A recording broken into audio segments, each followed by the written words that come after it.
Jojo's Bizarre Adventure, the genesis of the universe. One-way trip from the desert to Hell City. The straight horizon line divided sky and ground into two separate parts. The sky, completely clear, tended towards the black more so than blue. On the other hand, the sand, harshly white, completely covered the ground, reflecting the incandescent light. Other than this, there was nothing else to be seen. Neither a mountain, nor a river, nor an oasis, nor a cluster of bushes, nor camels with protruding ribs, and not even the tracks of desert foxes. Naturally, nowhere were traces of human civilization to be found, and not even signs of life could be seen. A flat ocean of sand stretching limitless, and a dark blue sky without a cloud. That was all there was in the desert. An extremely monotone and desolate expanse, a dizzying nothingness as far as the eye could see. Like this, as if by a miracle, the 5 men and the dog appeared on foot in that expanse of sand. The temperature must have surely reached over 50 degrees. The searing bodies began to weigh like lead. The blinding sunlight which shone back from the incredibly white sand burned the eyes. Their lips were awfully chapped and full of cracks, and the tongue, which had hardened like dried meat, filled the mouth with a bad taste. Here, nature did not take kindly to the men. It hadn't reached out to them as a friend, and it was clearly pitting itself against them with a certain hostility. Otherwise, they wouldn't have had to face such a difficult situation. Both the 5 men and the dog were stand users, and each hid within himself a special strength inconceivable for the average human being. Even they, however, from being in the desert, found themselves nearing exhaustion. Truth be told, that journey on foot was deadly, and went far beyond any torture a man could think of, be it on a physical level or on a spiritual level. I don't want you to think what I'm about to say is racist, but... After having suddenly started in such a pompous way, Jean-Pierre Polnareff threw a glance at Jotaro Kujo. On his dry lips hovered a mischievous smile. Honestly, Jotaro and Kakyoin, I envy you Japanese. Joestar and I have a fair complexion, and because of it have higher chances of getting skin cancer by being exposed to the sun, and all because our epidermis has less melanin pigments.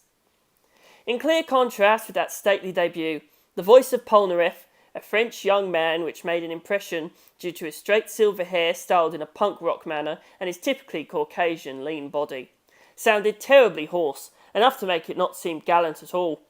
Breathing hot air for hours on end, his voice had changed because of his parched throat. It was an effect of the infernal heat wave. There was no doubt, just from looking at them, that his companions too, Jotaro Kujo, Joseph Joestar, Noriaki Kakyoin, and Mohammed Abdul, would speak with the same hoarse voice the moment they opened their mouths. The water remaining at the bottom of the aluminium bottle was worth more than pure gold for them in weight. Each of them had drunk a gulp of it the day before, more or less at that same hour. Since then, not even a single drop of what you could call water had entered their bodies. Shit! What's happening to this funky boy? The beautiful voice I was so proud of is now ruined. I could reach the 3rd octave. You have no idea how many women have cried in the cafes of Paris, hearing my chanson. I have no choice. From tomorrow on I will have to become a soul singer. Of course, as long as there is a tomorrow. Anyway, it's hellishly hot. Now, Jotaro, would you eat a nice Haagen-Dazs ice cream? For being a soul singer, he certainly isn't missing on the rambling. Jotaro wiped his brow, but what his fingers found was not droplets, but rather sweat in a solid state. That is, rough salt crystals.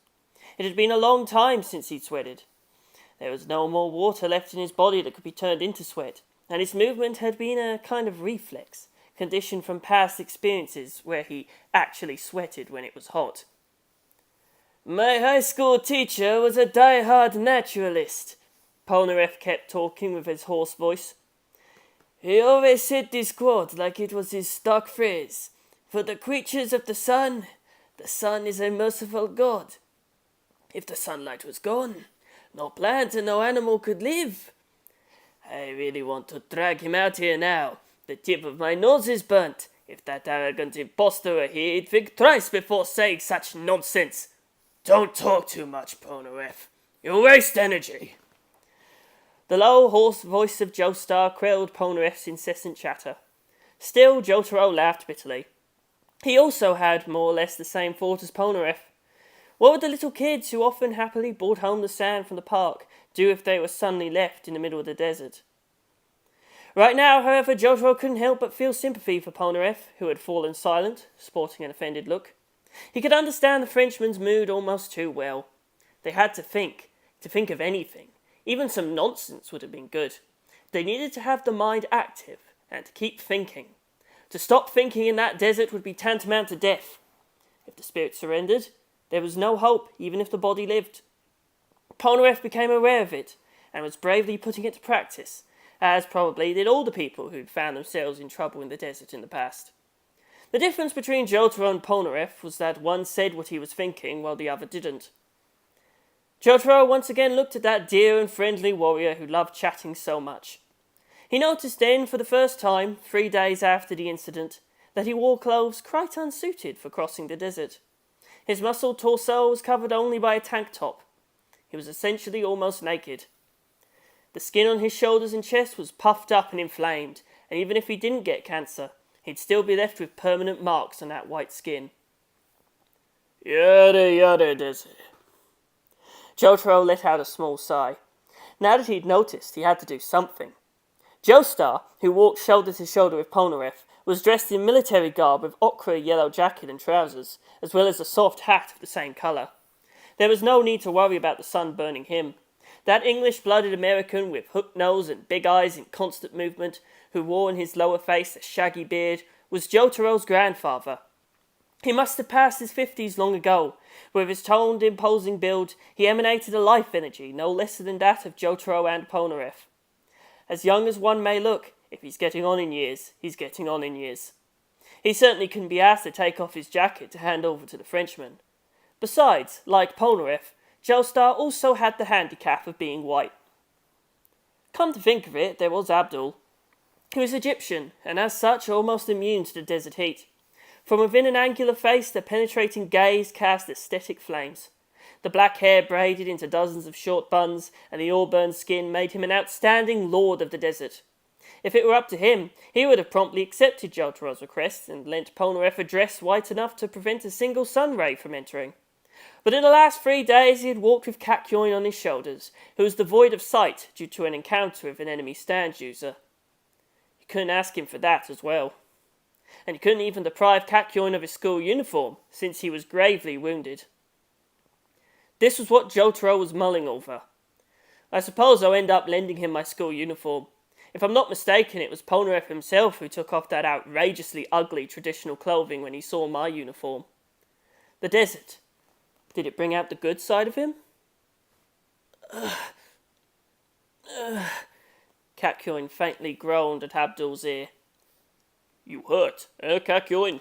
Asked Abdul, stopping. No, it's nothing. A lie. Kakyoin was lying. The wounds which dug deeply through his eyelids in diagonals were no small thing, and they had to be hurting quite a lot. I'm sorry, Mr. Joestar, I've become a burden. Don't say such nonsense, said Joestar.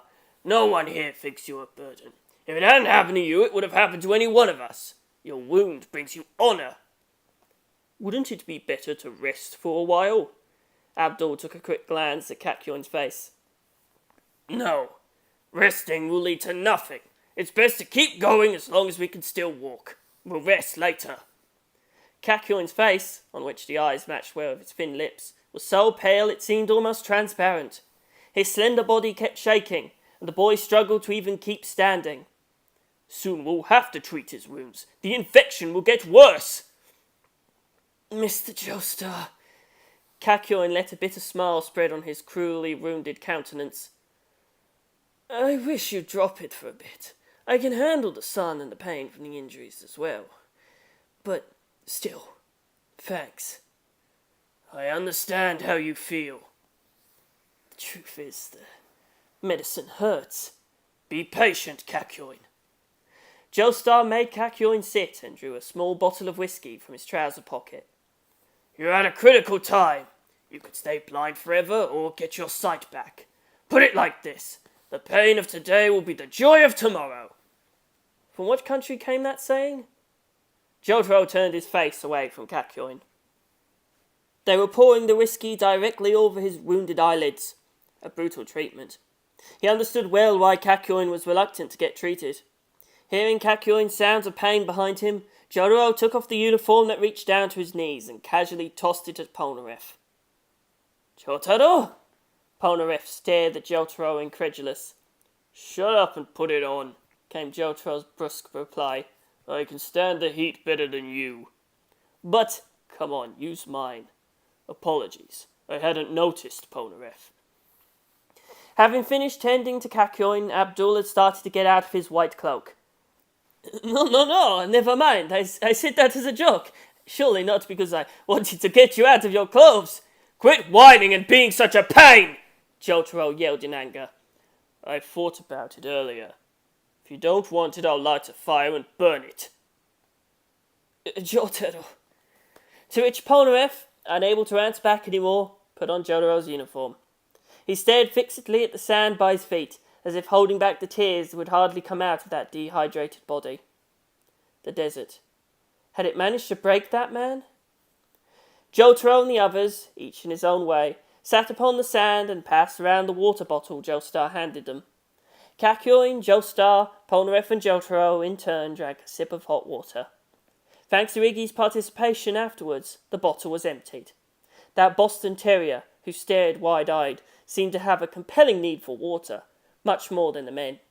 This was because he was covered in a thick coat of black and white piebald fur. But that amount of water was not enough to hydrate those bodies akin to dried-up sponges, be it the dog or the men. In any case, for those parched mouths, that trickle of water was like a blessing. In those 3 days, Jotaro and his friends had continued to bring back a doubt, repressed deep in their minds. How long will we walk? They didn't know the answer. Having arrived in the African continent via the Red Sea, they were heading towards Aswan by land. If it weren't for the fact they'd been attacked by an enemy stand user halfway there and the dune buggy had gotten destroyed, by now they would have been in a hotel in Aswan, taking a shower and drinking ginger ale. Kakyoin would have received proper treatment and surely been capable of seeing a roast chicken on the table. Instead, now they hadn't the slightest clue where they were. Surely somewhere in Nubia, in the desert of Sudan. It had been clearly marked on the map of Africa which Joestar brought with him. On the map, even for that barren desert full of sand, were marked a series of points.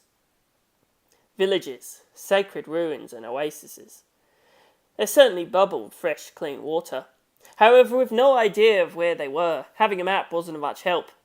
Joestar took his belongings out of his pockets and started aligning them on the sand. A torch, a clock radio, a survival knife, a Zippo lighter, a map, an empty water bottle, a dirty handkerchief, a ration of emergency food, the small whiskey flask and 2 lemons. That number, 2, hid an indisputable mathematical certainty. Obviously, the whiskey had to be economized to disinfect Kakyoin's eyes. For how long will we still walk? We could keep going without eating or drinking. But for how long? As if he'd guessed Jotaro's question, Joestar suddenly piped up. This is all we have. This is a worrying situation, even if they say a man can last 19 hours without a drink. So, with things this way, we'll have to wait until tomorrow morning for the lemons. Jotaro and the others nodded without a word. For now we can handle it. Joestar, watching them with big eyes, raised his voice as if to be encouraging. I read in a book that in the desert, when your time comes, you notice something like a bright fire in your own field of view. Only afterwards do you suffer from hallucinations. Someone coming to our rescue, your own birthplace, a caravan of nomads, an oasis, non-existent images fabricated by the mind. And so, when you get to the point of struggling to tell apart illusions from reality, then you're done for. But we don't have any hallucinations yet. I see something in the distance, muttered Abdul, pointing towards the horizon. Over there, a row of large houses faintly waved in the sunset. A hotel, a presumed skyscraper, the blank walls of a harbour for sailing boats. Nice? Cannes? Monaco? Acapulco? Whatever it was, it definitely looked like one of those seaside resorts that could actually exist on this earth. There a city was. There people were. In the cafe bars was cold lemon squash. "Can I say something?" said Polnareff, turning a questioning look towards Joestar. "That is surely a mirage." "Naturally." "Right." Polnareff gave a depressed sigh. They knew well that no matter how much they would have walked, they'd never get any closer, and that the illusion city would be gone with the sunset. Someone once said the desert was a dull place. It's anything but that. In fact, by staying at home, one can comfortably see all the most famous places in the world, but one can never understand the natural environment like the desert. In the last 3 days, Jotaro and the others had seen snowy mountains, large lakes, coniferous forests, and large cities in which rose high skyscrapers. Seeing a city in an industrialized area, signs of civilization, in a desert with nothing to do with such realties was a strange experience. Perhaps, in the desert, human beings and civilizations could only exist as illusions. "It looks as real as a Hollywood movie," whispered Joestar. "It's hard to believe something so clear and sharp isn't real. But if this isn't real, then what is? Let's go. We can't waste time." "Go? But where? In what direction? For how long will we keep on walking?" As if to scatter the doubt swarming him, Jotaro got up, shaking the sand from his trousers. The others mimicked him. At that moment, an incredible landscape lay before their eyes. On one side of the mirage, something thin emerged, a blotch as small as a poppy seed, and even blacker than the dark, cloudless sky. That thing was without a doubt a mirage, or part of one. Shortly after, however, the thing started moving in a strange way for an illusion, and started nearing towards them. Slowly at first, almost imperceptibly, then quickening until it reached the speed of an aircraft. Whatever the thing was, it appeared to wish to cross the borderline that stands between the real world and that of mirages. Was it an illusion yearning to become real? "Shit! Again? What will it be this time?" said Polnareff with a tense look. The thing was an oil tanker. An oil tanker of huge dimensions with all its cargo. It seemed impossible to Jotaro and the others that that pile of iron could fly. As a means of transport, it even looked like an airplane. Indeed, aside from shape, it was nothing like a ship. "To the ground!" yelled Joestar. The flying oil tanker quickly passed by, grazing them. In the air, roughly 200 meters above their heads, the thing dripped seawater and produced a terrible roar, piercing their ears. The sudden strong wind lifted a whirlwind of sand. The huge hull was painted red and extended through their entire field of view, even blocking the sun. Around it reigned darkness, resembling night. The oil tanker, as if mocking Jotaro and his companions, who, petrified, had looked up, moved calmly past the opposite horizon. The group, lying speechless on the sand, followed the ship, disappearing in the distance with their eyes. "Jotaro, what was it this time?" Kakyoin's voice brought Jotaro back to his senses. "From the noise of the wind pressure, it must have been something frighteningly huge." "Believe me, you're lucky you didn't see it," replied Polnareff. "That an oil tanker capable of flying truly exists or not at this point doesn't matter. The problem is that I'm no longer sure my mind is sound." "No, my mind's got nothing to do with it." Saying this, Joestar used his hand to wipe off the drops of water that had fallen on his face. That brackish water had fallen from the ship. "In these 3 days, this phenomenon has occurred every time a mirage appeared. At first I thought it was an illusion, but this water is real, that's evident. It's an alarming fact that a hallucination manages to make us shiver." "As I thought," said Abdul. "As we see this mirage as real, so it will become tangible and attack us." "Yes. Besides, to do these kind of tricks..." Jotaro and the others didn't even wait for Joestar to finish his sentence. For them there was but one answer. To modify reality, it couldn't be anything but a stand user. This meant that a new opponent and a new battle awaited them. In the desert, the temperature difference between day and night is huge. From a boiling 50-degree hell during the day, it switches to a frozen hell with temperatures below zero at night. Feeling the cold sinking into him, Jotaro woke up from a light slumber. For being so tired, he was enjoying the cold almost too well. However, in the case of his 4 companions and the dog, it seemed that exhaustion had won over the temperature. In fact, they remained sleeping soundly. They have a will that doesn't let up easily, thought Jotaro, raising his gaze to the sky, which, like a coffer whose jewels had been scattered about, sparkled full of bright stars. The previous day, after the oil tanker, a fuel tank truck and a medieval European castle had flown over their heads. At sunset, the mirages were gone, but these were real things, given that the detaching bricks from the castle walls had almost crushed their heads. If it was the work of a stand user targeting their lives, his conduct wouldn't make sense. Why hadn't he made the oil tank or tank truck fall on top of them? Why had he made it simply fly overhead them? Maybe he had complete confidence in his stand's capabilities and had only wanted to show them his power. But still, before a fight, to openly show off what you're capable of, it certainly can't be called a smart move. However, one thing was sure. It had caused noticeable psychological harm in Jotaro's group. An oil tanker and a medieval castle that flew in the sky. They were at their limit, starving, parched, and wandered hopelessly, unable to find a way out. If they'd been normal people, they would have surely gone crazy. Strangely, though, Jotaro felt no fear or apprehension at all. Maybe because he'd always been immune to fear. Maybe because his companions were always with him.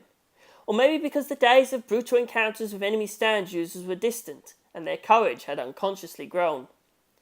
Each of these speculations could be true. Up until 3 months earlier, Jotaro was a high school student, living peacefully in Japan, and he was the same who now, after many bloody conflicts, wandered aimlessly in the Nubian desert, in Sudan, far from his country. He had a different physique from the other Japanese. He was of a sturdy build. His countenance was fearless and his eyes bluish and full of audacity. The young man couldn't help but think about his strange fate.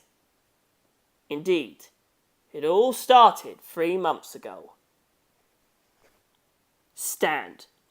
This was the name with which Joestar had called a manifestation gifted with strength and born out of a person's vital energy, a special capability limited to a small selection of animals and people, and that was enough to explain this so-called superior power. For example, there are people capable of lifting a television right in front of them without using their hands, by using this superior power. Could it be telekinesis? Could it be that something invisible to ordinary people comes out of that body, and then that something lifts the television? It's a daring hypothesis. However, at least those who use stands tend to believe that explanation, because for them that something can actually be seen. A stand can take the form of a human being, an animal, a plant, or any other object. Those who control a stand freely and with their mind are called stand users, and are individuals who genuinely guide humanity towards the future. Evolution has gifted men 2 hands as precise as machines, which allowed them to best the other animals. In the same way, these people will reinvent a new culture and a new civilization, and will become the undisputed rulers of the world. Naturally, it all depends on the use that the user makes of it, given that possessing a stand equates to having 3 hands. But Jotaro, who was but an ordinary high school student, perceived his stand to be an evil spirit. Other than thinking it was possessed by an evil spirit invisible to others, Jotaro couldn't explain the true nature of his stand. Grandfather Joestar and his younger friend Abdul were the stand users who had saved Jotaro. Even he was convinced, especially because of his grandfather, that those possessing this evil spirit could be precious help. However, Jotaro's resentfulness hadn't faded away, not even after receiving a lecture on stands from those 2 individuals. Why did this stand power manifest out of the blue? Joestar had given a clear answer to this question. Dio Brando is the incarnation of evil. That bastard brought my grandfather Jonathan Joestar's body back to life, and is using it. Jotaro remembered perfectly, even now, Joestar's indignation at that moment. His fists trembled, and the veins that became visible on his temples made his face resemble the deformed one of a demon. 100 years ago, Joestar's grandfather, Jonathan, had sacrificed his life to the heavens to kill Dio Brando once and for all. He had blown up the ship he was on and had slowly sunk into the depths of the ocean alongside Dio. Of this latter one, only the head was left intact. Dio is, and at the same time is not, a human being. Even if you do kill him, he won't die. He's a vampire. He's eternally young. Even if Jonathan had ended him, he would have still remained on the earth. Thus Dio had remained alive at the bottom of the sea, had removed Jonathan's head from his body, and attached his own to it. Then, 4 years ago, taking advantage of a treasure-finding ship, he ended up returning by chance, coming back to land after over 100 years. Dio's resurrection was in some way bound to the fate of the Joestar family. You and Dio are connected by an invisible thread, and Dio's resurrection can be interpreted as the wake-up call for the stand power sleeping within you. Of course, Dio also possesses a very powerful stand, but both of you could become rulers of the world, I'm sure of it. This was what Abdul said of that bizarre matter. I'd like to think of it this way, added Joestar. My grandfather's body, won't it be calling out for his descendants? The stand power that manifests within us has the single purpose of defeating Dio and obtaining eternal rest for the body. To take down a stand with only the power of a stand. If the stand gets injured, the body hosting it will also be affected physically. Overcoming Dio depends only on our stands. And so the war between the Joestar line and Dio was reignited after 100 years. Naturally, Jotaro tried to connect the words of Joestar and Abdul to the reality of the situation. He still wasn't convinced of having any connection to Dio Brando. Even if it existed, according to what Joestar said, why must he fight him? And sure enough, shortly after, Jotaro found himself having to fight with all his might. It was Joestar's daughter, Holly, Jotaro's mother. Suddenly, a stand had materialized and taken hold of her without even giving her the chance to challenge Dio's malice. A stand is led by the strength of spirit of the one possessing it. Fighting instinct is what moves it. And Holly, who was a peaceful person, was unable to resist it, and her body ended up seized by it, slowly wasting away. Jotaro loved Holly, but due to his teenage shyness, he'd never been able to tell her. He really loved that lively and beautiful mother. Yes, that was it. That's why I left on this trip. All to save Mum. Find Dio, kill him, and break the curse.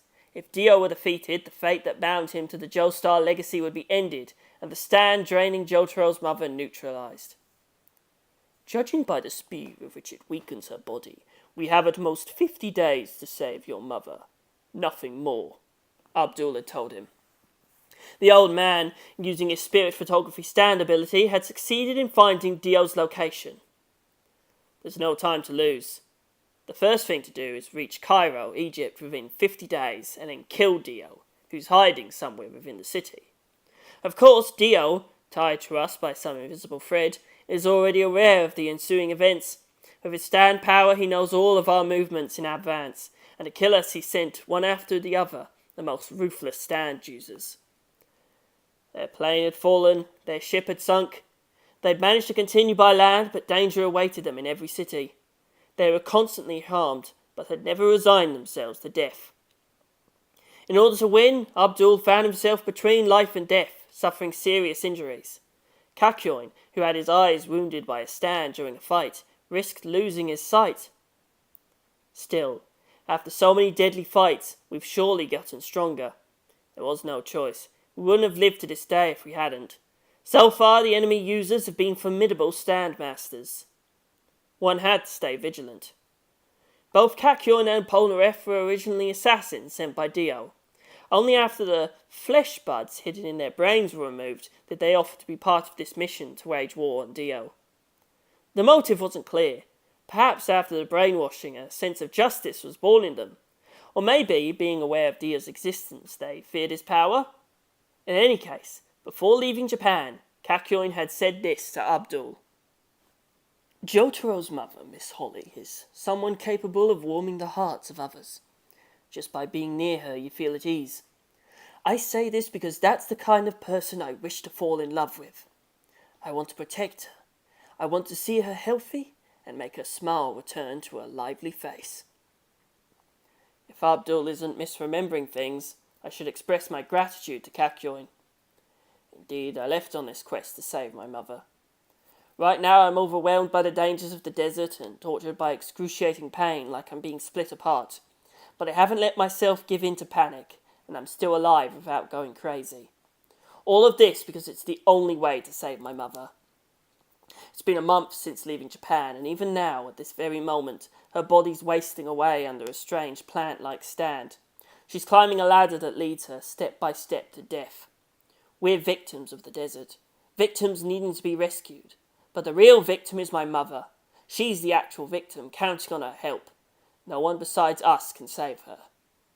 That's why I can't allow myself to fail. No matter how many injuries I receive, I won't allow myself to die. No matter what kind of stand blocks our path, I'll surely destroy them. Destroy them. Destroy them. I'll keep bringing them down, and I'll rip off Dio's throat without fail. During an afternoon, 4 days after the incident, the desert tried to inflict the killing blow on its victims. Jotaro and his companions, who wandered under continuous pursuit by mirages that became real, ended up besieged by a sandstorm. In the desert there's nowhere to hide, and the raging wind, combined with sand, delivered the coup de grace upon their helpless party. Countless grains of sand whipped them like slaves, and their bodies were now defenceless. Between a whimper and another, the sand managed to relentlessly enter their mouths and eyes, completely removing their ability to see. For a couple meters they could still manage to make out the backs of one another as they continued on their way. However, both the blue sky and the incandescent sun were invisible and shrouded by the haze of sand. By now they were at their limit. The party couldn't even feel the pain caused by the sand that clung to their feet. Nothing, however, when compared to the torment caused by countless grains on their bodies. Are you kidding me? This is like being stuck in the middle of a machine gun barrage, yelled Polnareff. And with the machine gun being an automatic rifle, we could barely survive. Polnareff took out a chewing gum from the pocket and offered it to Iggy, who walked hiding behind Jotaro. Iggy, try to intervene. Isn't your stand a sand stand? There should not be a problem. Come on, don't be shy. Eat. Here, it's your favourite gum, the coffee-flavoured one. How's that, eh? But the dog, unable to harbour feelings of respect or love, threw a glance at the chewing gum and, after sniffing it, snorted and turned his back on him. Ah, this bastard! Don't you see that your companion needs help? Do you have no feelings? You really are a dog. It's useless, Polnareff. Jotaro cut off his friend, who was stomping his feet in anger. Do you really think Iggy will take pity on you? That he'll protect you? Left dog! Polnareff threw him a kick in anger, but Iggy dodged it without concern, hiding this time in Abdul's shadow. The Frenchman, who lost his balance and fell on his face, seemed to have inhaled grains of sand and started a sneezing fit. The rest were not very inclined to help back on his feet a man who'd gotten into an involuntary comedy sketch with a dog. They kept walking in silence, leaving Polnareff behind. Come on! Wait for me! Hey, Jotaro! Mr. Joestar! He quickly got up and followed the trail of his companions. In that moment they all noticed something. The wind blowing against their bodies suddenly turned weak and indiscernible. This is not to say, however, that the impetus of the storm lost strength. They still hadn't the faintest idea of where they were. They couldn't make out neither the sky nor the sun. Jotaro and his friends were in the midst of all this. Then why did the wind gusts die down now? It was an inexplicable change, but it hinted at what direction it originated from. In other words, the wind which had been assaulting them from the front began to blow in an arc on both sides, as if to avoid Jotaro and the others. What is it that's rising in front of us? It's something huge. Deprived of sight, Kakyoin solved the enigma without hesitation. But of course, agreed Joestar. The wind is blowing like it meets with something and gets pushed around it. If it's a rock, we could take shelter from the wind and rest. But we shouldn't consider ourselves lucky just yet. In these circumstances, I don't think there's anything else we can do. Paying no mind to what Polnareff said, Jotaro and the others continued to press on cautiously. From the other side of the curtain of sand emerged a long and straight shadow. What led to the change in the wind current had been something that had acted as a shield. What? The group halted unconsciously. That was not a rock. It was a diesel locomotive. There's no law that establishes that a locomotive shouldn't be found in the desert. But a diesel locomotive suddenly appearing right in the middle of a sandstorm wasn't really the kind of thing that fit in with the surrounding scenery. The combination of sand, which we could safely call a natural phenomenon, and a diesel locomotive, one of the crown jewels of modern civilization, gave Jotaro's group the feeling that something was strangely mismatched and forced.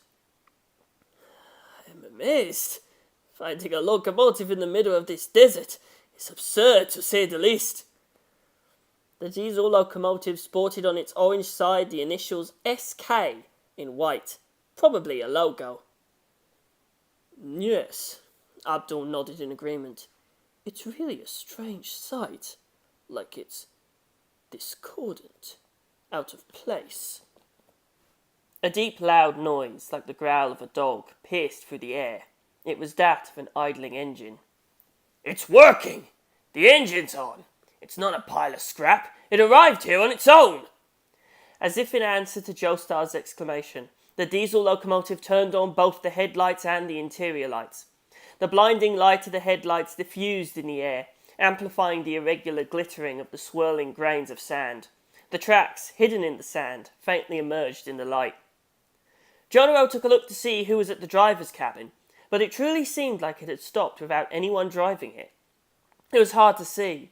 A veil of sand obstructed their vision, but far away he could make out the silhouettes of two people. What do we do, Mr. Joestar? Should we go up and take a look? With this question from Abdul, Polnareff's expression changed, and Joestar replied hurriedly. Tell me you're joking! Abdul, you speak without thinking! What's the matter? I'm not convinced. It could have been a stand user who turned this mirage into a reality. It was the same for the oil tank and the tank truck, don't you agree? I've never heard of a railroad in the Nubian desert. What about you, Abdul?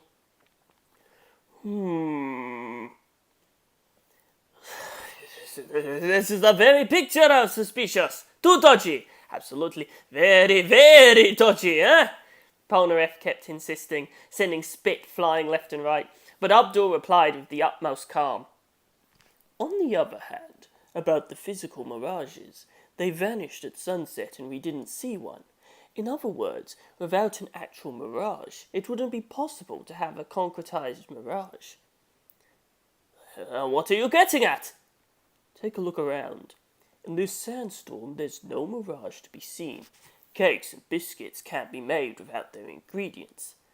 The Stangel's power isn't limited to just inside the sandstorm, but it's also acting, unaffected outside of it.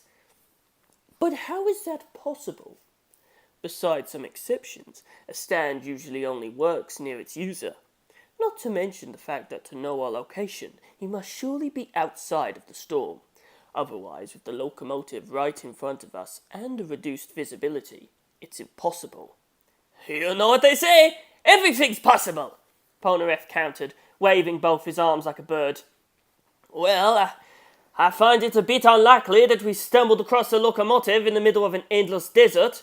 It's a 1 in 1,000 possibility, rather 1 in a billion. Basically, don't you find it quite strange that in these circumstances, in front of desperate people like us, real help would appear? Would you say it's a trap? Aren't you jumping to conclusions? Joestar, who had been listening quietly to the exchange between the duo so far, suddenly opened his mouth. Come on, Polnareff. Maybe it could be that Lady Luck has finally come to our aid with a private train. A private train? This? Well, you know, oil is the wealth of today and tomorrow, and it may even be that a megalomaniac built himself a railroad to kill time and for his own gain. Similar things can be seen now in Africa. Besides, in the Near and Middle East, the thing started to go through a boom. Really, it makes no sense. Don't you think that's a bit too optimistic? It was a mere observation. I don't want to downright contradict you, Joestar said, furrowing his brow unintentionally. However, that's not the point. We have no choice. The last lemon was eaten this morning and our provisions are running out. If we keep wandering the desert like this, by the end of 2 days we'll surely meet our death. Besides, Kakyoin's eye injury is getting worse. There's no choice. We should take that train, even if it must be a trap. Joestar's speeches always had an incredible persuasive force. Jotaro, what do you think? Said a perplexed Polnareff, passing the ball to his companion. It was the old man who first used the word death, was Jotaro's brash reply. Okay, the situation is dire. There's a 30% chance this is a trap and 70% that it isn't.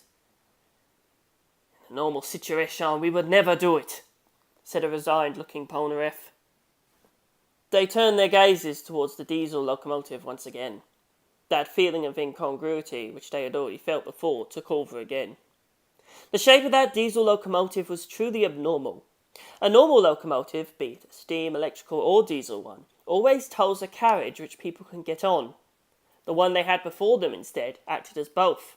In other words, the front half was used as a locomotive, and the back as a carriage. I've travelled on a myriad of trains all over the world, and yet I've never seen a locomotive of this kind. It's certainly equipped with a diesel engine, but... But how do you know that? Abdul said, turning to Joestar. You only need to look at the top. There's no pantograph.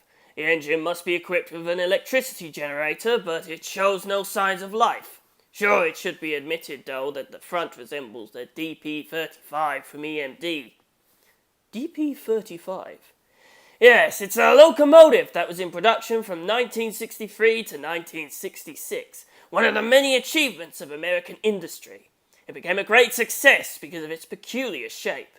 Its utility was beyond comparison, and its success led to massive exports. Even today, it holds an important role all over the world. Ah, you're quite well acquainted with locomotives. Honestly, I don't dislike them. Do you intend to keep talking about this? Jotaro's annoyed tone cut into the conversation. Let's just go once and for all. We don't know where it'll take us, but we'll leave this sandstorm behind sooner or later. If the doors didn't open, he'd just tear them apart with his stand. The moment Jotaro set foot on the step carved on the side of the train, Polnareff yelled, pointing at the door. Look! There! On the LED message panel installed on the surface of the door appeared flashing letters. Where are you headed? English, mumbled Joestar. To Aswan, Abdul replied. Unfortunately, this train does not go through Aswan. However, at the last stop, Hell City, you will be connected to an express train bound for Aswan. On their own, those flashing red letters were abstract, impersonal, and very unlikely. However, the meaning of those sentences resurfaced a faint hope that Jotaro and his companions hadn't felt in some time. Maybe it really was help, but it could also be a complete lie. Come on, let's get on, called Jotaro, turning his gaze towards the driver's cabin. He shoved, and the door slowly opened, releasing a rush of compressed air. One by one, once getting on the step, Jotaro and his friends got into the train. Just like how it had opened, the door suddenly closed.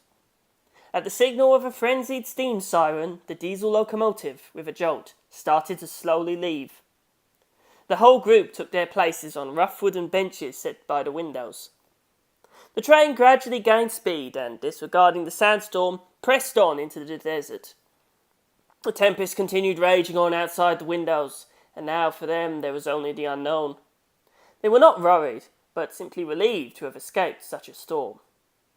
Jotaro, finally reassured, started to inspect the inside of the carriage in search of something suspicious. He raised his head again, caught by the same sensation of mismatch as before. Wooden boards covered the floor and walls. The windows were sash.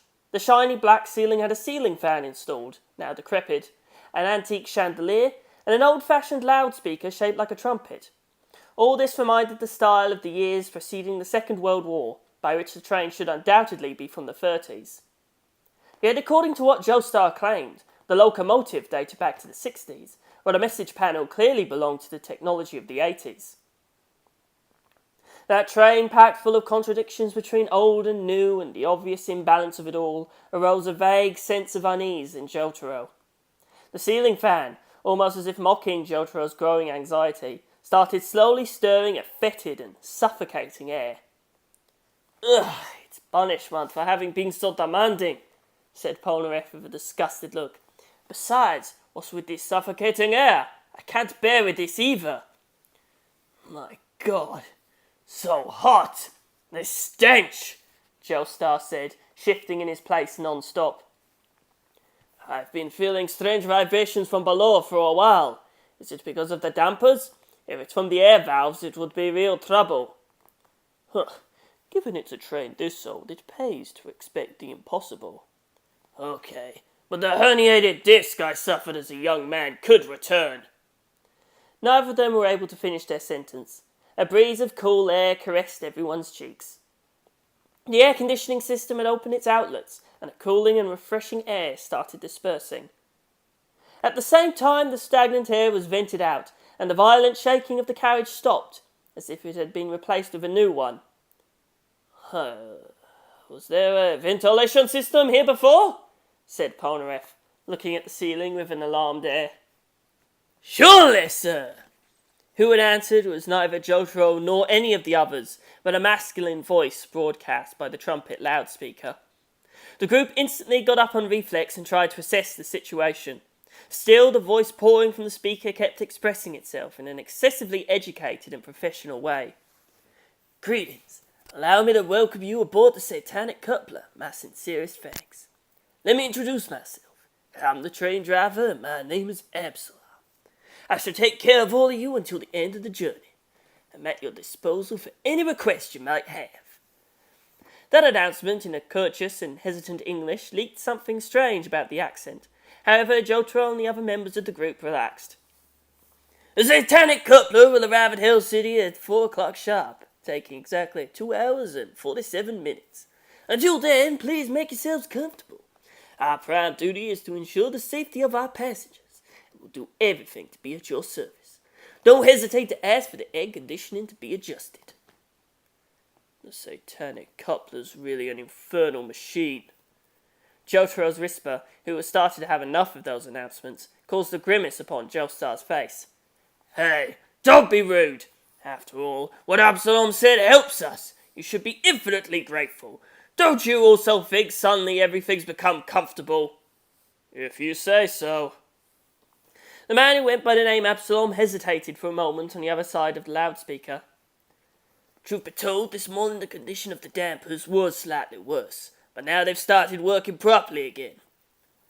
Oh, do you also sell food and beverages, by the way? Polnareff asked, rubbing his stomach while he was lying on the bench. I remind you we are post-stragglers, so food and drink should have priority over everything. Food and beverages? What do you mean? Absalom retorted in a mysterious tone. I think it's just normal to sell packed lunches, beer and Coca-Cola aboard the train. Actually, while we're at it, is there also a cute hostess in miniskirt by any chance? Packed lunches? You heard that right? Replied Polnareff absent-mindedly. Don't tell me you've never heard of packed lunches. Are you saying maybe they don't exist in Sudan? Although France doesn't have them either. Ordinary packed lunches. This is crazy. But I also need to explain them. They're small meal boxes that are sold at train stations or aboard trains. Really? It's the first time I've heard of that. An interested Absalom muttered from the other end of the loudspeaker.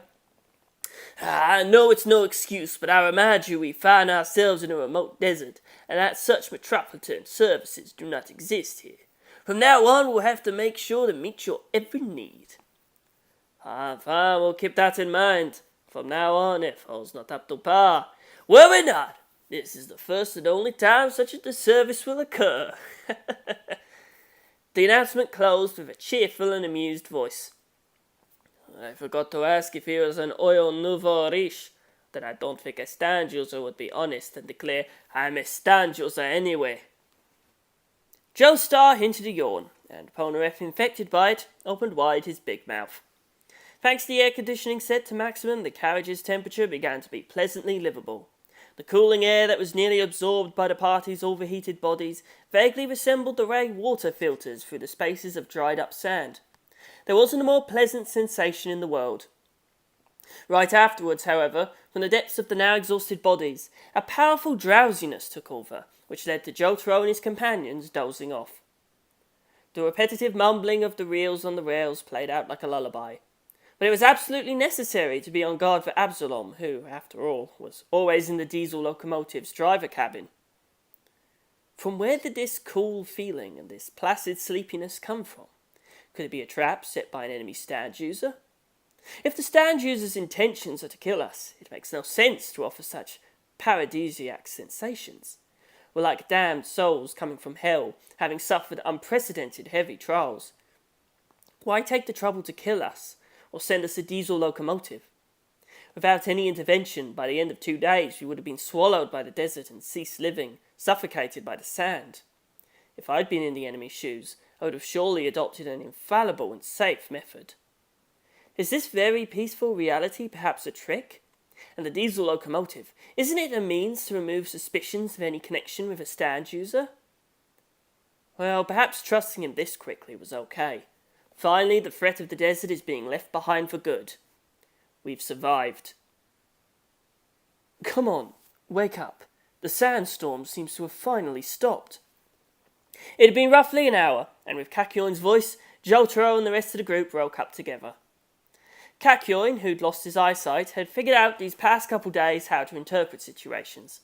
Having learned to rely on sounds, his sense of hearing had developed considerably, and he managed to sense that the storm had subsided by the noise the sand grains made when hitting the window glass. It was true. The sandy wind raging outside had gradually settled. Kakyoin was slowly regaining his eyesight and had started to perceive a barren surface, softly heated by the sun. I'm sorry, Kakyoin, said Joseph. I dozed off. You didn't get to sleep, right? Is it still hurting? Yes, quite. But the last stop is just 1 hour away. The last stop? Wondered Jotaro. I'm sure I heard him say Hell City. The driver, named Absalom, he's got a crazy taste, calling it the satanic coupler. He's not naming fighter jets or tanks. We're out of it. The sandstorm's over, said Joestar. The diesel locomotive kept hurling the desert like a bullet. The rushing current of sand that raged around them dissolved in an instant. Like a broken spell, their field of vision suddenly became clear.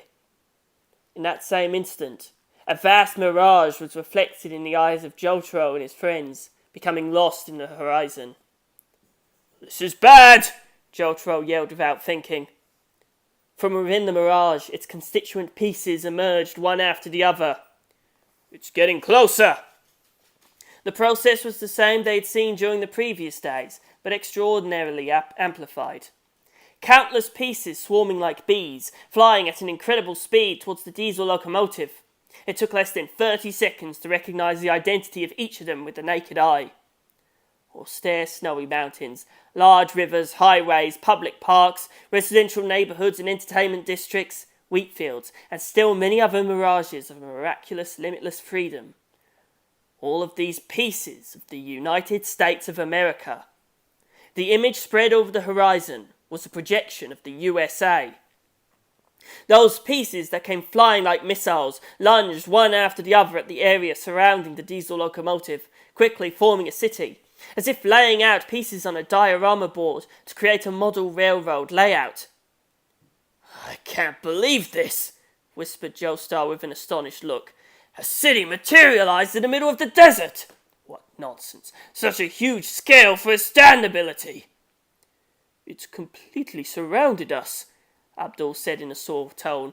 The stand user came out of the sandstorm. He was waiting for us. I don't think he came to attack us, but it's best not to underestimate them. The judgment of character will have to wait, yelled Polnareff. Leading us out to such a large field of operation is undeniable proof of the fact that the enemy has finally shown his true colors, declaring battle on us. At this point, the best thing to do is prepare to face him. Well said! Joestar bowed his head in a gesture of agreement at Polnareff's words. We're his objective. I don't think it's a good idea to stay on this train, and above all in the company of its driver. Come on, let's jump down! The diesel locomotive was the nerve centre of a very real enemy stand. It swayed gently, sliding on the asphalt of a city district chock full of skyscrapers. Absalom, stop the train! Yelled Polnareff, glaring at the loudspeaker up above. But no answer came from Absalom. You don't hear us, maybe? Absalom! Stop it, damn you! I said you need to stop this damn train! Polnareff wildly unleashed his fists upon the wall separating the locomotive from the passenger car. You know, you won't get anything if you keep like this. Finally, Absalom's voice was heard answering from the loudspeaker. We're not in a situation of emergency, therefore stopping's not allowed, nor's getting off.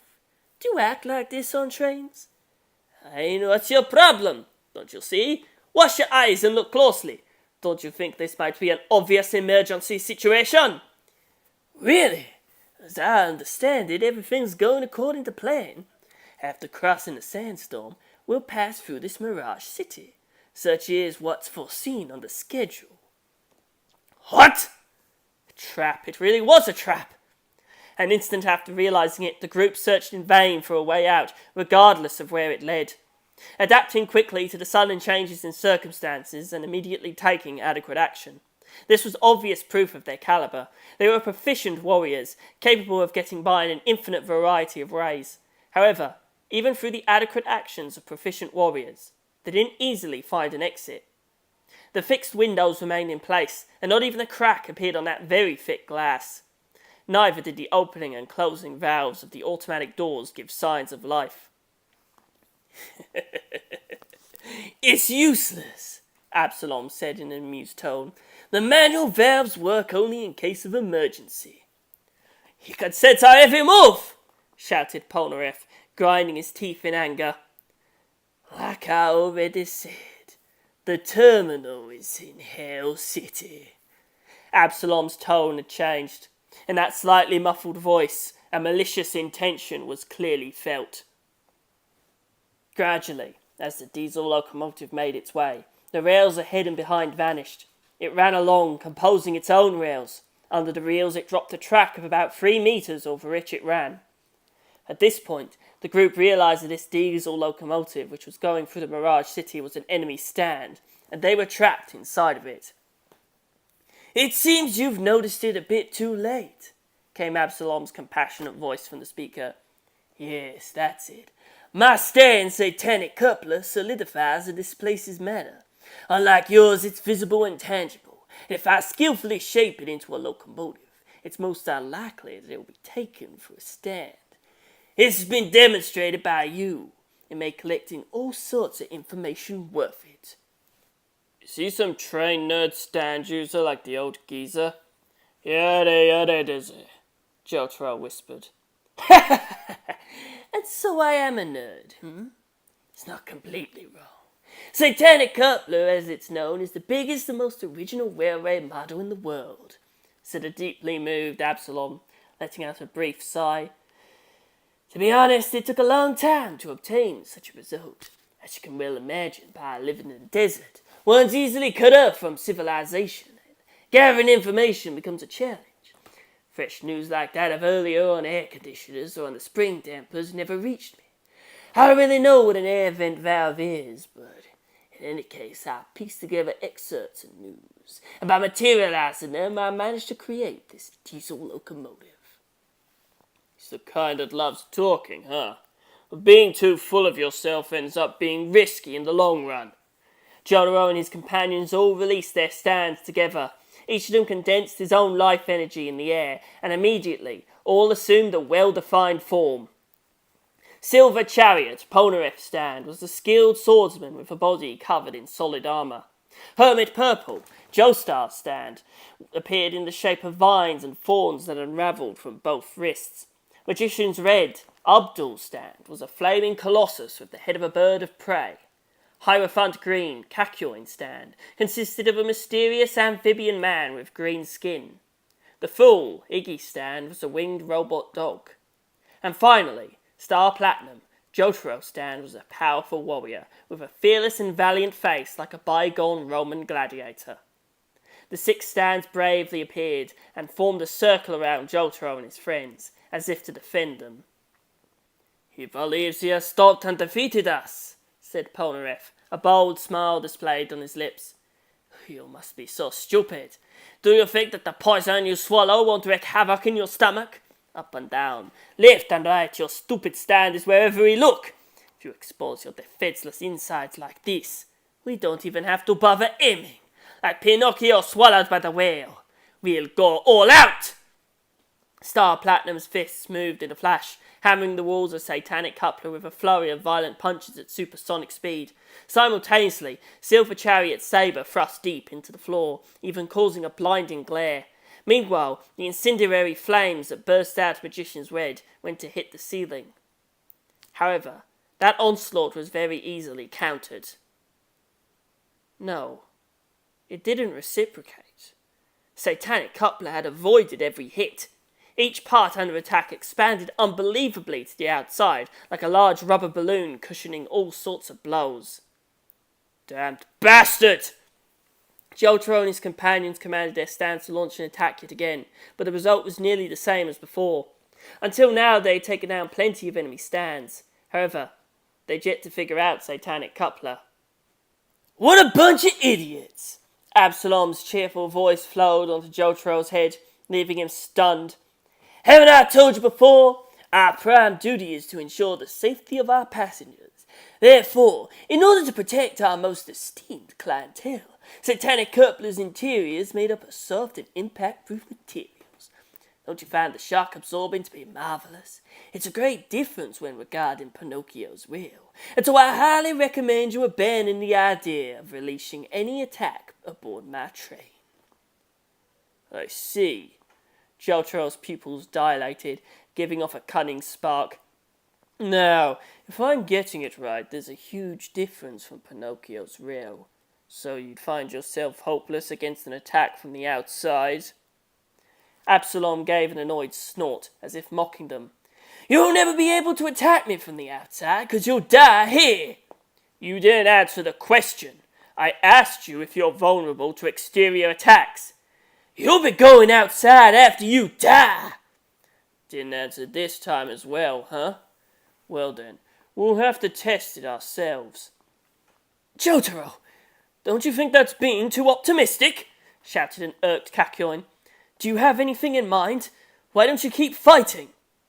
It's plain to see. Don't try to be funny. You know very well I can't see. Step aside and watch my emerald splash in action. Cut it out, Kakyoin, it's useless! Kakyoin moved away from Joestar and released Hierophant Green's fighting spirit with all its power. Emerald Splash!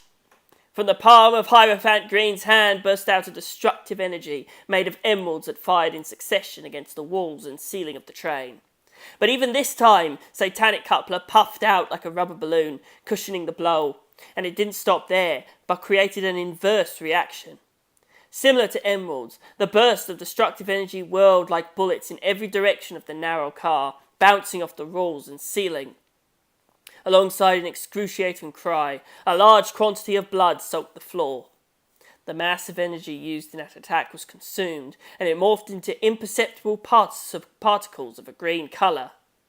What was left behind? Mangled bodies supporting themselves on faltering legs. And now how you make it. I have the feeling you've been injured by your own stand in this last attack. Regulating the shock absorption isn't child's play. You've understood, once and for all, that you're aboard Satanic Coupler, and that your stands are no stronger than insects. Fun's over!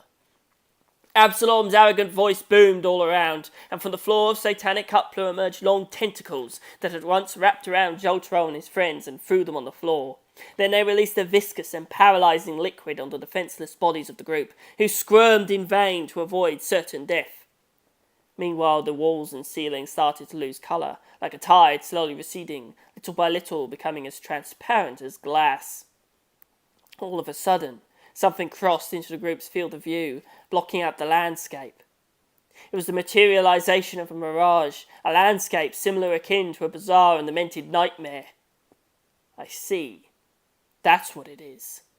They were inside a mirage, and focusing only on a way to escape Satanic Coupler had completely slipped their minds. That stand wasn't the only enemy. All around them stretched a made-up city, a further danger to face.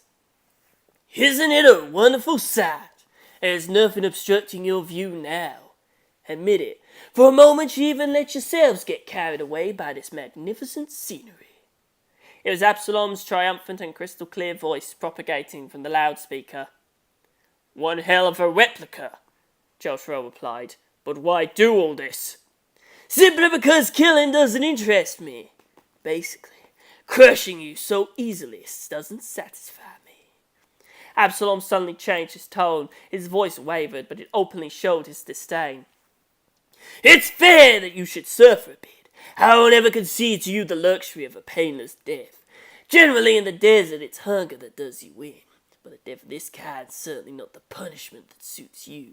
So be prepared, because you're in serious danger. You have no hope of escaping a cruel death, especially designed for you. You civilized men will suffer, die, and your soul and your body will be reduced to shreds. Civilized men. What a strange thing to say here, Jojo thought. For him, the violent rage and hostility of Absalom, of which they were targets, were not to be solely attributed to the fact that he was an assassin sent by Dio. The reasons had to be sought further, and something much bigger had to be behind it. A while later, though, Absalom returned to using a much calmer and oppressive tone, almost as if he was moved by a violent passion. It would be as if you were chained on your back to the top of a car, madly going at 100 per hour. The souls of each of you will drown in the panic. Madness. It's the death that most befits you. Why, exactly at 4 in the afternoon, according to schedule, you'll reach Hell City.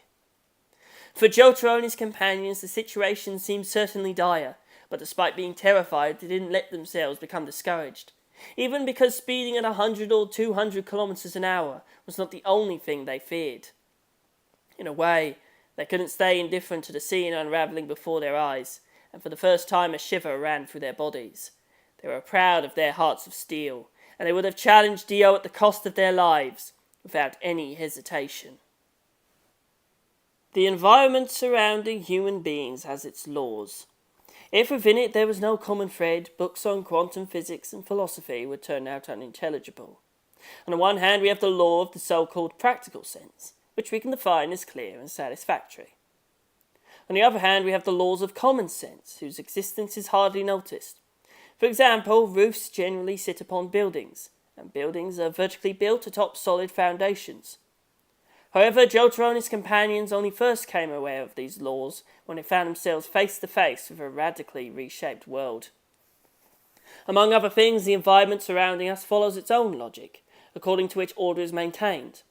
Only like this can man go on existing without losing his mind. The city that overthrew such laws, and even more the horror of insanity, was featured in that mirage, in which rooftops were beneath buildings, and the structures rose diagonally from the ground. There were no buildings standing upright. The river did not run on the surface. The entertainment districts were not beside shopping areas. The Statue of Liberty was not located in the surroundings of the island of Manhattan. You could observe each of these details and get to tolerate them only by convincing yourself it was some sick joke. In that mirage city, everything seemed illogical. The pieces that made up its structure had gone entirely too far. After having been long imprisoned in a world devoid of logic and akin to a nightmare, would a man still be capable of preserving his own mind? And if that weren't enough, that myriad of nonsensical scenes didn't just remain still, but followed one another at a dizzying pace before their eyes, like the fast-scrolling images of a video. The train was running down a highway. Inverted buildings towered obliquely from all sides, intersecting in the sky in an arc under which it rushed through. Then the train took a sharp turn, sparks shooting out of its wheels, and hurled into a building wall. The eyes of the involuntary passengers closed reflexively, but the train blasted through the wall and kept roaring on. Coming out of the gallery, it dived into a river running in the sky. Suddenly the train was engulfed in countless tiny bubbles. It was the falls. It turned downwards and launched itself into the plunge basin, gaping in the centre of the shopping district, which clung vertically to the walls of the buildings. They closed their eyes again, and when they hesitantly reopened them, the train had entered a large store. It started to climb a stairway that went through the food department, then continued its ascent towards a snowy mountain that rose in the distance. They found themselves engulfed by an increasingly absurd world. Few hours had passed, but enough to temporarily experience such a reality. They hadn't the faintest idea when everything would be over. It was a nightmare to which they were hopelessly chained to. Jotaro! Are you okay, Jotaro? Answer me, Jotaro. Mr. Joestar! Polnareff! Abdul! Kakyoin, blind, couldn't be made aware of that infernal torture. Iggy had lost consciousness, covered in the foam leaking from his mouth. Jotaro and the rest were not entirely unconscious, but still failed to answer Kakyoin's call. They couldn't bring themselves to utter a word, almost as if they couldn't breathe. They had vertigo. They felt a ringing in their ears. Their eyelids were twitching. Their features were warped. The heartbeat had increased seriously. Nausea, and more, their brains were in overdrive. They were in an obvious daze. A very real stand attack, thought Jotaro while losing consciousness, like a thick fog was slowly coming down on him. It's truly sickening, like we're under perpetual hypnosis. I wish I could believe that, but I'm afraid my spirit has been overwhelmed. My sense of balance is falling apart. If the mirages must end with the sunset, maybe this nightmare city will disappear too. But until then, we must believe in ourselves. We have to do it to preserve our minds. We've fallen into the abyss of madness, but we'll find a way to escape it, even if defenceless. At this rate, according to Absalom, we'll reach hell at 4 p.m. What's wrong? Something take you by surprise? Amid the ringing in their ears, they could very clearly make out Absalom's grating voice. There's no reason to bring ghosts and spirits in a play. For you beings from modern civilization, it's only a matter of getting used to it. It all comes down to an issue of placement and combination, don't you think? What's the matter? Do these urban oddities scare you? Again with civilized people. This bastard really has some fixation with this matter. I see. The target of this guy's hatred is civilization.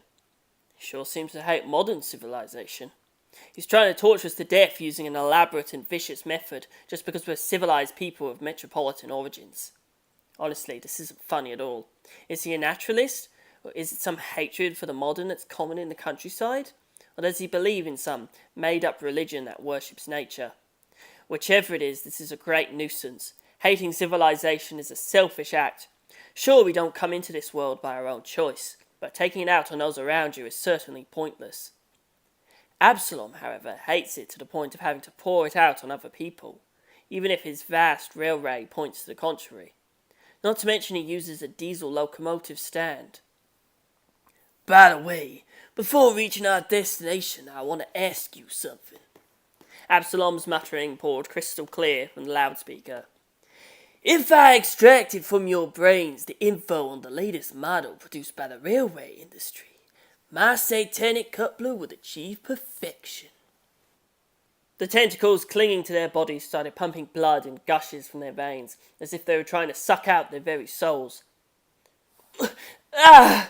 What are you doing? Kakyoin had the unpleasant sensation of being literally engulfed, while the rest no longer had any strength left to resist. As the tentacles writhed, strange transformations began to be seen aboard Satanic Coupler.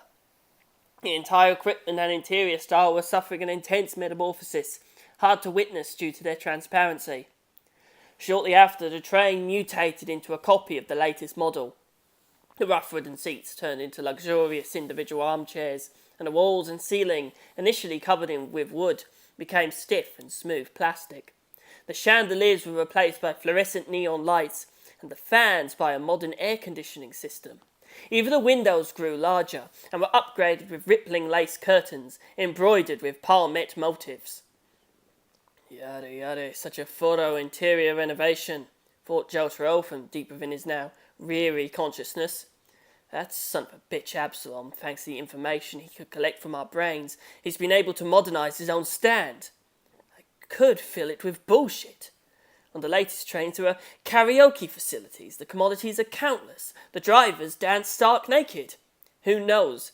Maybe making him unable to tell reality from lies, even while under the grip of these tentacles, could be our only hope. I have no alternatives. I could suggest him opening a chasm on the train floor so he managed to escape. Absalom won't be smart enough to notice. The outside of Satanic Coupler also gave signs of radical changes. The locomotive and passenger car, united up until then, had stretched out to proportions, then, breaking off, had formed two separate autonomous wagons. Naturally, the train was equipped with hydraulic brakes and air valves, while the headlights, now halogen, lit the road with a double light beam. However, as if by jest, a pair of serrated horns sprouted from under the driver's cabin, and sharp quills protruded from every side of the train.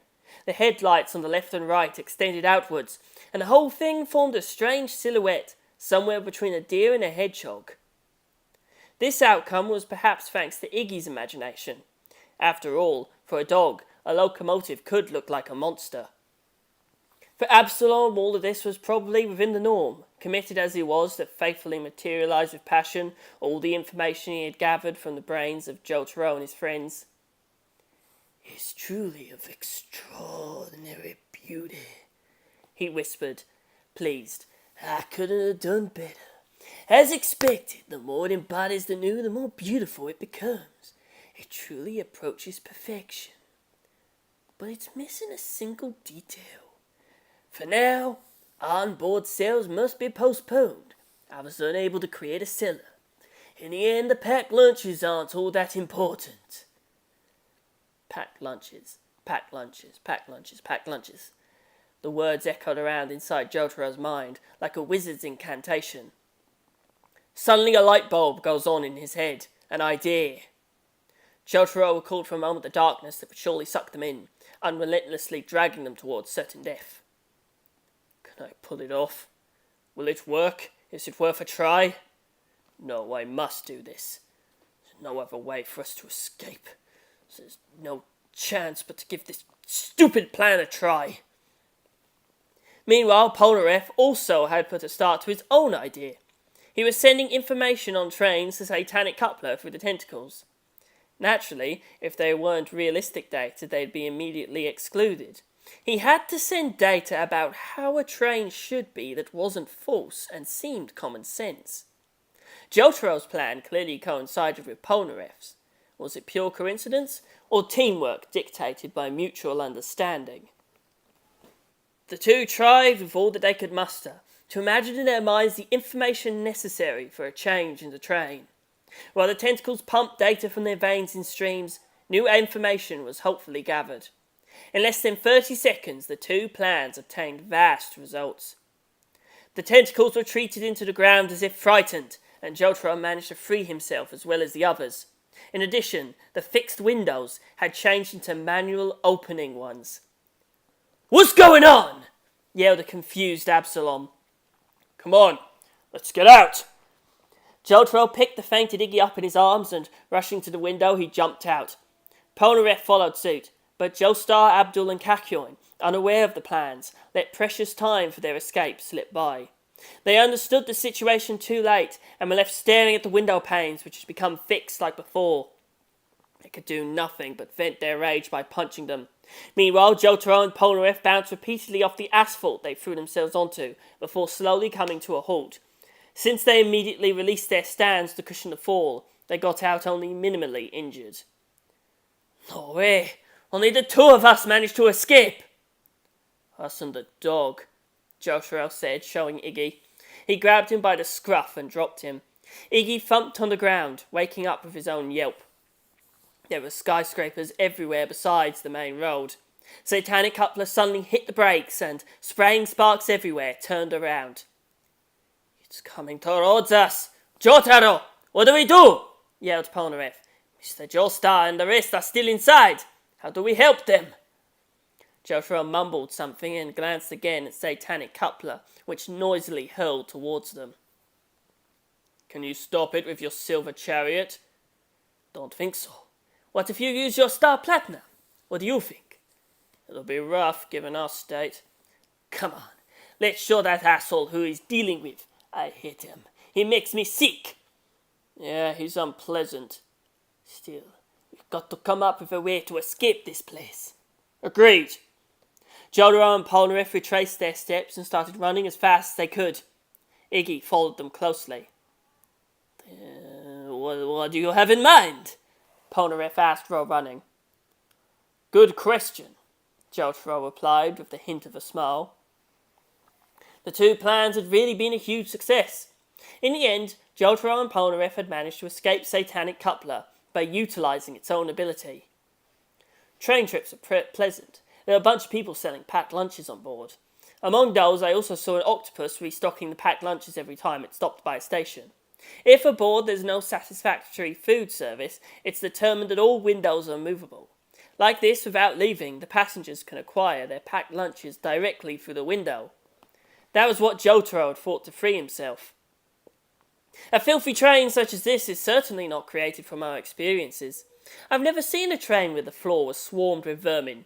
In a normal train there's no worms coming out of the ground, was what Polnareff had told in turn. They'd been right. Satanic Coupler had been created by loyally replicating the information flashing in the minds of its passengers. Despair weakens man. Hope grants him renewed strength. Having escaped from Satanic Coupler, Jotaro, Polnareff and Iggy, clinging to some faint hope, ran along the alleys of the Mirage City at breakneck speed. If they managed then and there to escape Satanic Coupler's pursuit, they would surely survive for at least another day or two. Time they would use to recover their strength, and maybe to defeat Satanic Coupler in the next encounter. However, anger had given them a surprising amount of energy again. Deceived and humiliated, Absalom must have been on the verge of an explosive burst of wrath. Satanic Coupler's colour changed from red to black, and at the peak of hostile wrath, it hungrily launched after Jotaro's group. 50-50, as they say. Although if we wish to take into account the injuries suffered, the situation was certainly disadvantageous to Jotaro's group. Weakened by hunger, thirst and fatigue, and yet driven by hope, they were mysteriously too exhausted to run. They were not yet completely recovered from Satanic Coupler's psychological damage. Besides, the blood loss from the wounds caused by Emerald Splash had swiftly stolen what little power remained within their bodies. On top of that, Jotaro's bleeding was severe. He had taken the full brunt of the Emerald Splash because he guarded Kakyoin, who'd been stuck standing since he was blind. Shit! If we don't manage to get them out, they become his hostages. This is what it means to be powerless, shouted Polnareff, while looking behind his back at Satanic Coupler, loudly approaching them. This was clearly a demonstration of strength. Truth be told, Jotaro, Polnareff and Iggy had already tried unleashing an attack multiple times, but be it Star Platinum's devastating fists, Silver Chariot's blade or the Fool's claws, they only had an impact on themselves, leaving Satanic Coupler unharmed. The reason for that was plain to see. Satanic Coupler's external plating wasn't soft like the inner one, but hard like armour to resist any attack. Oh no, it's coming this way! Satanic Coupler was approaching increasingly faster. The group took the left turn at the intersection and plunged into a narrow alley, sandwiched between buildings too small for a train. However, Satanic Coupler swerved aggressively, making a wide manoeuvre, the passenger car wildly swaying left and right like a serpent's tail, and the train managed to penetrate the alley. Satanic Coupler was around 3 meters wide, while the path was no more than 2. This difference was recklessly overcome by Satanic Coupler raking the building's walls with a deafening screech. Glittering sparks shot out everywhere, and wall debris rained from above. My God! Polnareff gave a terrified shriek. That son of a bitch is crazy! While it sent garbage bins and beer crates flying, Satanic Coupler gradually closed the distance to them. It broadcast its shrill and deafening siren which echoed on the building walls. Meanwhile, the headlights delivered an ungodly red light. The two serrated horns bristling with sharp thorns made a terrible clatter. If a human being were to be struck by a weapon of similar dimension, he'd be left mutilated, unable to put up even the slightest resistance. Forgive me! From the loudspeaker at the top boomed the angered voice of Absalom, who started to show signs of a fit of rage. Well, well! You wish to play with Absalom, hmm? But you'll pay for this mistake with your life. I'll crush you to death. I'll turn you into a pope and feed you to the pigs. He's saying some disturbing stuff, Must have been quite a shock being tricked by us, Polnareff yelled at the top of his lungs as he desperately carried himself running. As a kid, I used to put a small coin on the wheels. I liked watching the moment when they got crushed by the train. Sometimes I also happened to put stones, and I remember they were literally pulverized with a big crash. Then the train would brake suddenly. The driver tisked and was surprised when inspecting the wheels. And only in that moment, I felt terribly guilty. It was an awful experience. I think punishment would have been fitting in those moments. Oi, Polnareff, don't ramble, you're just wasting energy, Jojo barked. Your grandfather said the same thing. You really fit with the Joestars. After having said that, Polnareff huffed and changed into a serious tone, chewing his lips. My bad. We're fumbling around like rats. Can't change anything about that. And just so we're clear, I can't beat him with Silver Chariot in its current state. Polnareff's muttering seemed truly grim. A stand's source is one's life energy, and if this is weakened, so will the stand's power decrease. This was why there was no sign of the stands of Jotaro and his companions. They were exhausted in every way. These were surely not the right conditions in which to face a battle, and they were worsening by the minute. Even if we managed to leave this desert, what would we do? Thought Jotaro. If we managed to get out, though, this mirage would vanish, and all our efforts would finally show results. This I already have considered. But the problem is how to escape. We need to buy time and wait for the sunset. We must try to avoid Satanic Coupler's attacks. If the mirage disappears, so will the city. But if that's not the case, we'll keep playing tag until that bastard Absalom himself makes the city disappear. If we let Satanic Coupler wander in this maze of streets, making use of its lack of flexibility, maybe we'll make it without being crushed somehow. If we don't make this city disappear soon, I'll lose my temper, that's sure. Still, that bastard turned out to be even worse than expected. Although he seems insane, he's quite sure of how to torment us. In war, it's extremely advantageous to drag your opponent into your playing field. That we're being pursued without any chance to attack is enough proof of it. Perhaps that bastard assumed that no matter how much we won, he'll succeed in crushing us by nightfall. Polnareff and Iggy are starting to pant. None of us has any idea what time it is. There's no time to glance at a watch. It was all planned by him. It seems unlikely we'll continue playing tag until nightfall. Jotaro suddenly released Star Platinum, and its fist flung repeatedly against the building walls. Countless cracks formed on the walls, and the fragmented chunks rained on Satanic Coupler like meteors. The latter braked suddenly, almost as if scared, but then sped up again and, pushing away the fragments, reopened the way. Blinded with rage, he took several paths at random, always chasing Jotaro and his companions like a bull. Go on, you filthy vermin! Go on! Keep running! You're nothing but lowly sewer rats! Yeah, we're nothing but sewer rats. We're wretched, trapped sewer rats. But we're sewer rats with a perfectly functional brain. We should value the benefits of its attack. For now, we managed to put some distance between it and us. For a while, it shouldn't reach us. While running, we have all the time in the world to reflect with calm. It's the first thing to do. Jotaro's brain started racing, considering the many possibilities. They were seemingly mediocre ideas, but Jotaro was still an extremely clever guy. When his stand Star Platinum was in action, it not only excelled in attack, but also in the precision of its super-fast movements. That was his true nature. At a first glance, it could all seem the result of improvisation. However, each movement of Star Platinum's resulted from an extremely meticulous calculation. So, studying all the possibilities, Jotaro discovered many weaknesses in the enemy and developed many unexpected solutions. All that remained was to make them a reality, and he wished to do that right then. I must urgently reflect on something. What kind of place is this? More importantly, who made this Mirage City? Absalom? I don't think so. A stand like this can't originate from a single user. This is a damned stand with unparalleled power. Satanic Coupler, Absalom's stand, is none other than the diesel locomotive. I don't think it has the power to materialize a mirage. This kind of stuff can only be done by specialized stands, so there has to be another stand user on Absalom's side. He's involving us in a team game. Well, no doubt about it, they make a good match. But where might his helper be hiding? In the city or outside? Let's find out. Ha! Jotaro carefully observed Satanic Coupler. The driver's cabin gave off a dazzling, iridescent light. A few hours earlier, during the sandstorm, when they came across Satanic Coupler, Jotaro had reflexively taken a look at the driver's cabin and had seen someone's silhouette. So how many were there? Maybe 2. Of course, yes, that was exactly it! Thanks to Star Platinum's power and its telescopic eyesight, he'd managed to accurately observe Satanic Coupler's driver's cabin. Indeed, there was another person. A young man wrapped in a nomad's tunic, dark-skinned, with his features wrapped by anger. But maybe that was Absalom. Sitting near him, however, was a woman with the same clothing and the same complexion.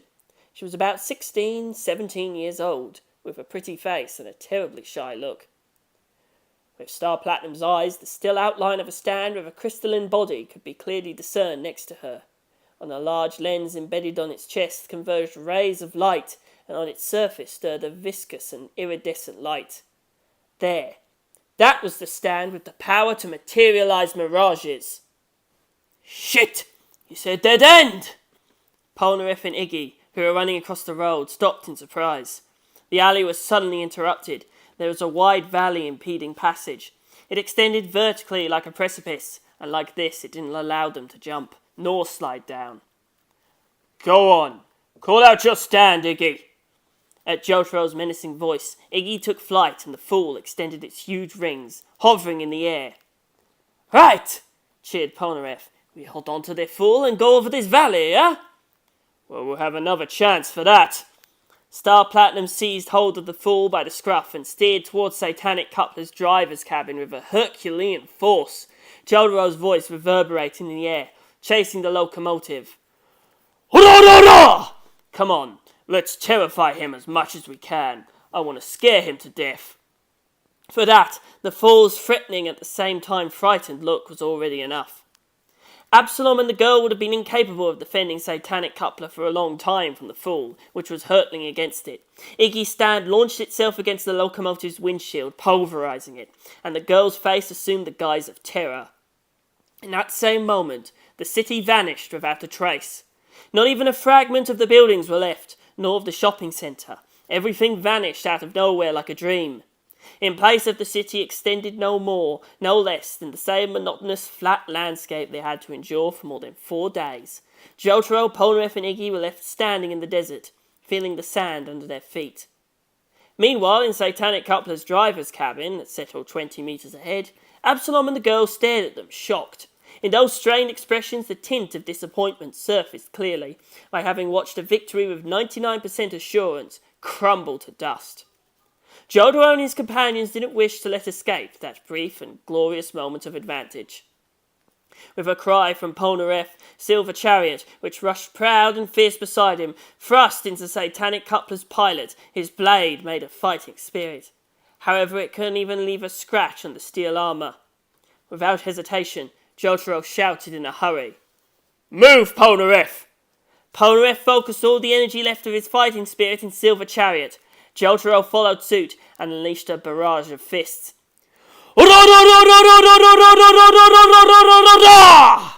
But these were not aimed at Satanic Coupler. Without warning, a strange explosion in the desert spread before them, giving rise to a large tidal wave of floating sand.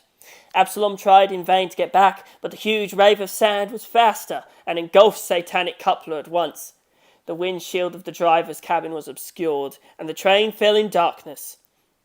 The windscreen wipers, barely moving, managed to move away the sand that blocked their view. From Absalom's throat rose a surprised groan. Meanwhile, the shapes of Jotaro and his friends vanished from the desert unexpectedly. His sight had been temporarily obstructed for 2 or 3 seconds, and in the moment in which he opened his mouth, they were already gone. Where are they? Where'd they hide? Absalom, swaying abruptly, turned around and began to meticulously scrutinize the surrounding area. Still, he was unable to make out the shapes of Jotaro and his companions. You couldn't surely expect they were hiding in the shadow of a large tree, since the desert lacks those. And yet there was no proof of their escape. Their tracks were missing. Everything led to believe they had effectively vanished into thin air. They're hiding behind satanic coupler. No, there's no signs of that. I don't feel them clinging to the frame, nor climbing to the top of it. Where the hell did they go? Said an upset Absalom, landing punches against the control panel. I'll not believe they vanished into thin air. Jojo and Polnareff's stand abilities aren't capable of this kind of magic trick. Right in that moment, Absalom's pupils dilated and his eyes grew wide with shock. Now I get it. It was that dog stand, that winged stand, the fool. Yes, that's it. Those idiots latched onto it and disappeared into the sky. A smart move, no doubt about it. Absalom turned to the girl who, glum and with a bowed head, tried to avoid his critical gaze. Why'd you call back your stand? If your stand is gone, your stand ability will stop having effect. The city you built vanishes. Don't you get it, Mikhail? All the work I had chasing them all the way there. You've done an incredibly stupid thing, Mikhail. Mikhail tried to communicate with gestures the fear of death she felt looming over her. Her mouth moved quickly, but not a single word managed to come out. Absalom's face immediately assumed a more relaxed expression. Enough of that, Mikhail. I apologize for yelling. He gently placed his head on her shoulder. Mikhail tilted her head in a semblance of curiosity.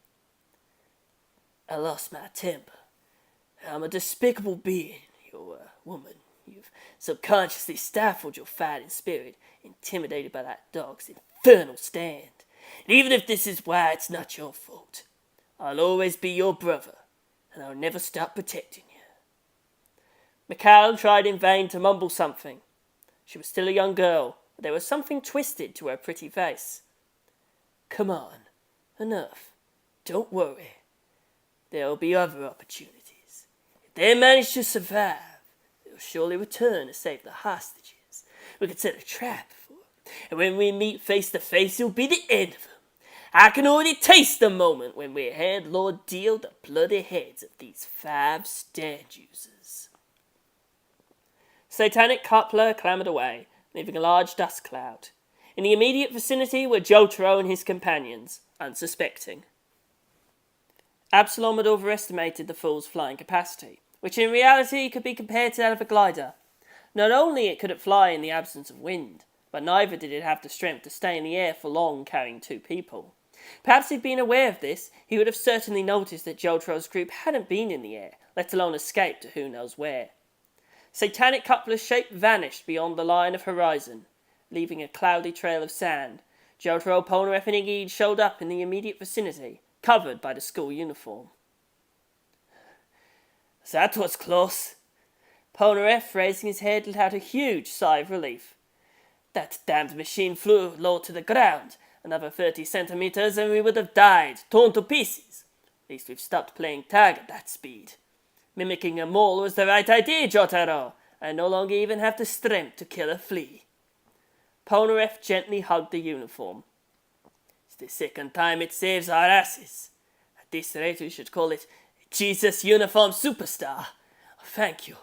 I love you. Jotaro burst out laughing upon seeing Polnareff kiss the uniform's collar. Meanwhile, Iggy, sprawled as he was, targeted Jotaro's face with the sand he clawed out. Hey, watch it. I'll get angry. Jotaro reached his right hand out over Iggy's head, but he turned away. You've done a great job, Iggy. It was a good thing your stand is ugly. I wouldn't be shocked if it had a face like Tom Cruise. Iggy, more and more angry at what Jotaro dared say, lifted his hind leg to try and spray piss at Jotaro's face. But no matter how much he tried, not a drop came out of the dried-up weenie. Jotaro! Polnareff interrupted, amazed. How did you make the Mirage City disappear? Was it Iggy with his stand? No. I rather think it was the girl's nerves. Intimidated by our attack, she must have lost her nerve, and it had a negative effect on her damn stand strength. Really? Polnareff bent down his head in astonishment, unaware up to then of the existence of Mikhail and her stand. The sun set to the west, and in the blue sky dissolved its blinding glare. Far away, small round clouds floated shyly. We've had a bunch of small nuisances, blurted Jotaro while watching the mackerel sky. Terrible. I can't take another step, and if I do, maybe I'll no longer be able to walk. The desert had plunged into silence. There was nothing quite like the radiance of the sunset. The sky was becoming stained in a blood red. The sand was still. Only the trails of two people twisted and turned in that endless plain. They reached the foot of a sand dune. There ended the tracks, and there Jotaro, Polnareff, and Iggy fell to the ground, exhausted. The battle against Satanic Coupler had drained their energy to the last drop, but they still had to try to keep going, maybe east, where all these dunes were scattered. Of course, they already knew what they would see when they climbed to the top of the dune. However, if they didn't set a goal, their feet wouldn't move another step. They moved 50 meters and stopped, another 100, and they fell on their knees, exhausted. After an hour and many kilometers of walking, they found themselves at the foot of a dune, and there at their limits, they threw themselves onto the sand like cut-down trees. Jotaro's eyes were not yet completely closed. His vacant stare turned towards two mountains that reminded him of his mother's bosom. The two hills sat beside each other like women's breasts, and meanwhile a particularly bright star shone in the sky. "Where have I seen a similar landscape?" mumbled Jotaro in a state of half-consciousness. Two hills and a shining star. A sign that reminded him of his childhood years. Yes, it was just like this. Looks like a book illustration. A book I read when I was a little kid. A book my mother bought for me for my 6th birthday. It was The Little Prince. I remember that page 2 was a picture very similar to this landscape. Of course, that little prince crashed in this place to then leave for his star. The author had written, "The place is the same as that on the preceding page, but I have drawn it again to impress it on your memory. Look at it carefully, so that you'll be sure to recognize it in case you travel some day to the African deserts." Yes, this could be that place. Of course, at my age, I can't really believe the little prince has embarked on his journey starting from here. But this place isn't much different from the original. If I searched the deserts of the whole world far and wide, I'm sure that I would never ever find a landscape more similar than this. Travelling all the time doesn't make much sense, but it's always enriching. It's as if every time I went in search of where the little prince took place. If my mother had revealed where it was, I would have jumped up and down with joy, but I'm somewhat shy, which is why I've never read that book in front of her. That habit was reserved for my moments of solitude. I recall that I read and reread it non-stop, sinking into the realm of dreams. I was a brat. I didn't say very smart things at that age, but of one thing I was sure. I absolutely loved that book. It may seem absurd, but that book really touched my heart. My mother never saw me with the book she gifted me in hand, and this left her very disheartened. If I'd known I'd die like this, I would have been happy to read it in front of her at least once. After all, it would have been filial piety. My mother. Yeah, if I don't make it, she'll die. But right now, death doesn't terrify me. We got away. These days, we've been holding up well. We faced death with determination, and we can't complain of the result, I'm sure. It would annoy me if that bastard Absalom won. It would annoy me if we didn't make it to Dio. I'll be particularly angry if I don't manage to save my mother from death. If I were to have any regrets. No, my only regret is that I couldn't save my mother. I no longer have the strength to stand. I'm really sorry, but this is it. This. Uttering these words, Jotaro dozed off. But after a short while he became aware of his reduced sight, that something moved in the distance. He raised his heavy and weary eyelids, and turned his gaze to the top of the hill. There was a small boy up there. No, I can't believe it. The little prince showed up. Grandpa had warned me. The victims of the desert before dying start having hallucinations. Has my time come? The little prince has showed up. And not just that, he looks an awful lot like the book illustrations. While the little prince changed clothes, he slid down the dune, addressing Jotaro in a strange and incomprehensible foreign tongue. "There, now I started having auditory hallucinations," thought an upset Jotaro, closing his eyes. But that was not an auditory hallucination, and the little prince was also not a hallucination. In that moment, Jotaro had the faint sensation of being touched by shaky fingers. The little prince was a young desert nomad. Even in the past, Oasis had revealed to be kind to mankind. People knew only arid deserts, and upon finding the peacefulness of an oasis, would quickly build there a village. Obviously, the motive was the water. That's why when victims of the desert arrived at an oasis, they immediately came back to their senses. In this case, even they weren't an exception, seeing that they were about to die of thirst. The nomad that discovered Jotaro's group quickly returned to tell the village. It was 30 minutes away on foot beyond the dune, above which the small silhouette could be seen in the distance. Jotaro, Polnareff and Iggy were brought to the village, and there avidly drank fresh and clean water, just pumped from an old stone well. The villagers tried through gestures to tell them to drink slower, but they, paying no heed to the advice, continued to gobble it down. That water was of a unique delicacy. No other elaborate culinary art in the world could rival its excellence. Cooking is certainly a joy, but the water of that oasis flooded their bodies with a feeling of delight that went far beyond palate. In the blink of an eye, as if by magic, they regained physical and mental vigour, like how withered grass comes back to life after being watered. "I didn't remember water being so good!" exclaimed Polnareff, as he stared emotionally at the aluminium bowl filled to the brim. "I'll never get tired of drinking. If someone came up to me and jokingly said that the water in the aqueduct is putrid, I'd beat the crap out of him." The roasted lamb meat they were offered by the locals was incredibly delicious. Jotaro found it beyond comparison. He thought it wonderful. Jotaro, Polnareff and Iggy were eating and drinking avidly, and in no time recovered 60% of their energy, previously at their limit. "Thanks seems to be the least we can do. Everything's delicious.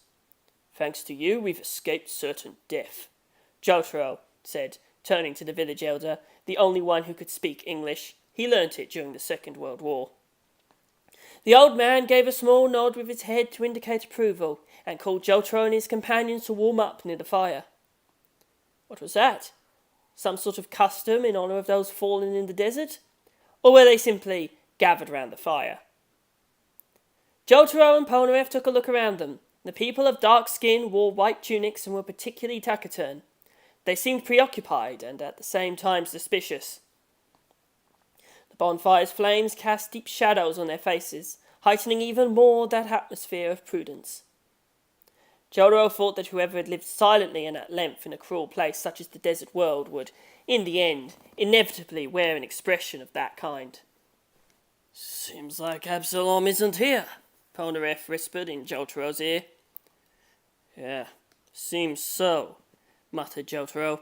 "If he lived here, he wouldn't have offered us water and meat. He could have killed us on sight." Jotaro and Polnareff took their places beside the village elder. All sat around the bonfire, still watching the unfortunate newcomers with suspicion. "They don't say a word," said Polnareff, warily observing the scene presented before them. "How can someone live in such condition? There are no cars, no phones, no washing machines, no gas stoves. There's no sign of civilization." "For that matter, they don't even have electricity," Jotaro added sharply. "It's like time has stopped in prehistory. They have water, food, and houses, but everything else is just sand. Who knows how many places like this there are in the world? Spots where nothing exists apart from the men inhabiting them. Just think about it for a moment, and many others come to mind." Jotaro completely shared Polnareff's opinion. Life in the village didn't seem to differ much from that in prehistory. It felt like they had willingly kept living in the Stone Age, preventing progress from taking place. Lined up around the bonfire, the kitchen utensils, aluminium cups and bowls showed how little progress had influenced life in the village. "Go ahead, drink. You'll feel better," said with a slight smile the old man with wrinkled skin, offering aluminium cups to Jotaro and Polnareff. Each took his own and shared a look. filling their mouths with the thick greyish liquid swaying at the bottom. Immediately, Polnareff spit it out and shouted, "What is this stuff? What a terrible taste!" "It's medicine," the old man replied, laughing. "It's a miraculous medicine of our making. Its benefits are wonderful. That's why we keep making it for 100 years now. By the way, it is obtained from the desert lizard." No, I'm good. I don't want to hear another word," said Polnareff, waving his arms and cutting off the old man's words. The elderly man, amused, burst into thunderous laughter. By then, the cautious stares of the village inhabitants finally softened. "What do you want? It's been more than 5 years since the last time foreigners came to visit us," said the old man, turning to his neighbours. "To everyone, you're so unusual there's no helping it. I find it troublesome, but please be patient, because this is an uncivilized village with nothing going on." "Well, I thought of saying, take a good look and see if you like this face. We mean no harm." The old man translated what Polnareff said into the local language. Among the villagers there was a general low laughter. Immediately after, the old man, puzzled, took a look at Iggy, who was chewing on a lamb bone under the caves of a rough masonry house. "But back to you. How did you ever end up in this place? Have you run out of clothes suitable for crossing the desert, or did you go a bit too far in walking your dog?" "Would you believe it if we told you that we were chased by a ghost train?" "Surely," was the old man's cold-blooded response. "We," Jotaro added, "had come to find a friend that lives somewhere in this desert.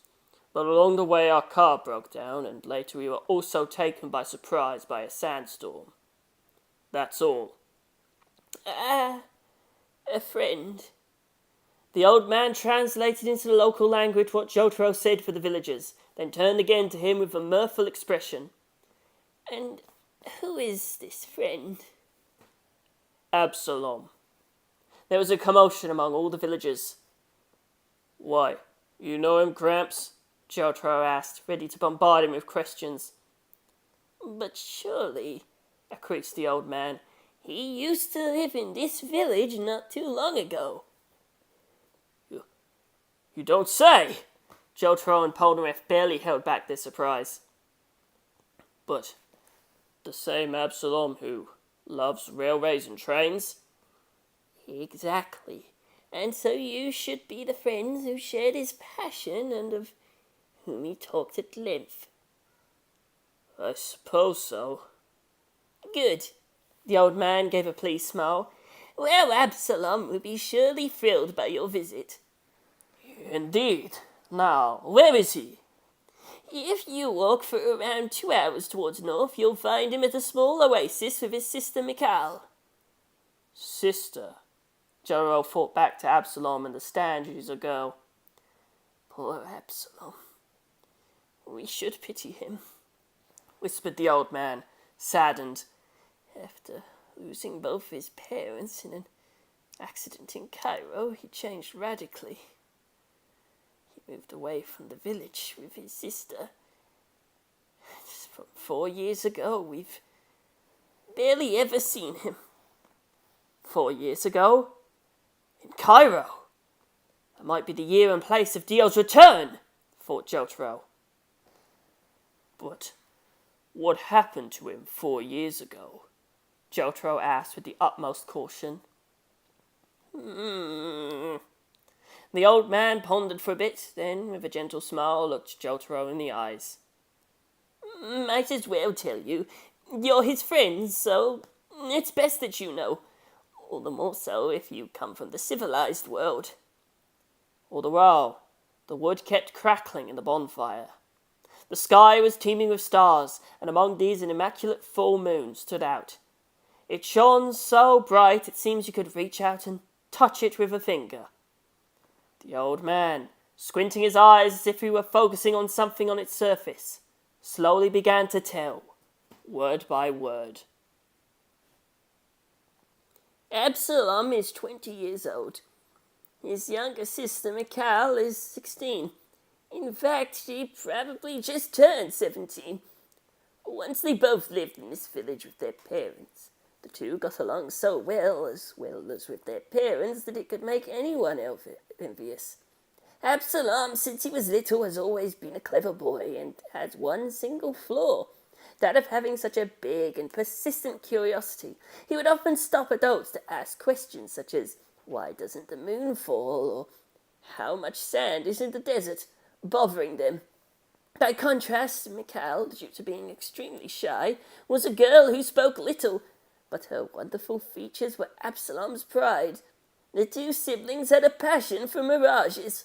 Whenever they had free time, they'd go together side by side to peacefully watch them. Mikhail felt enchanted by the mirage's magic atmosphere.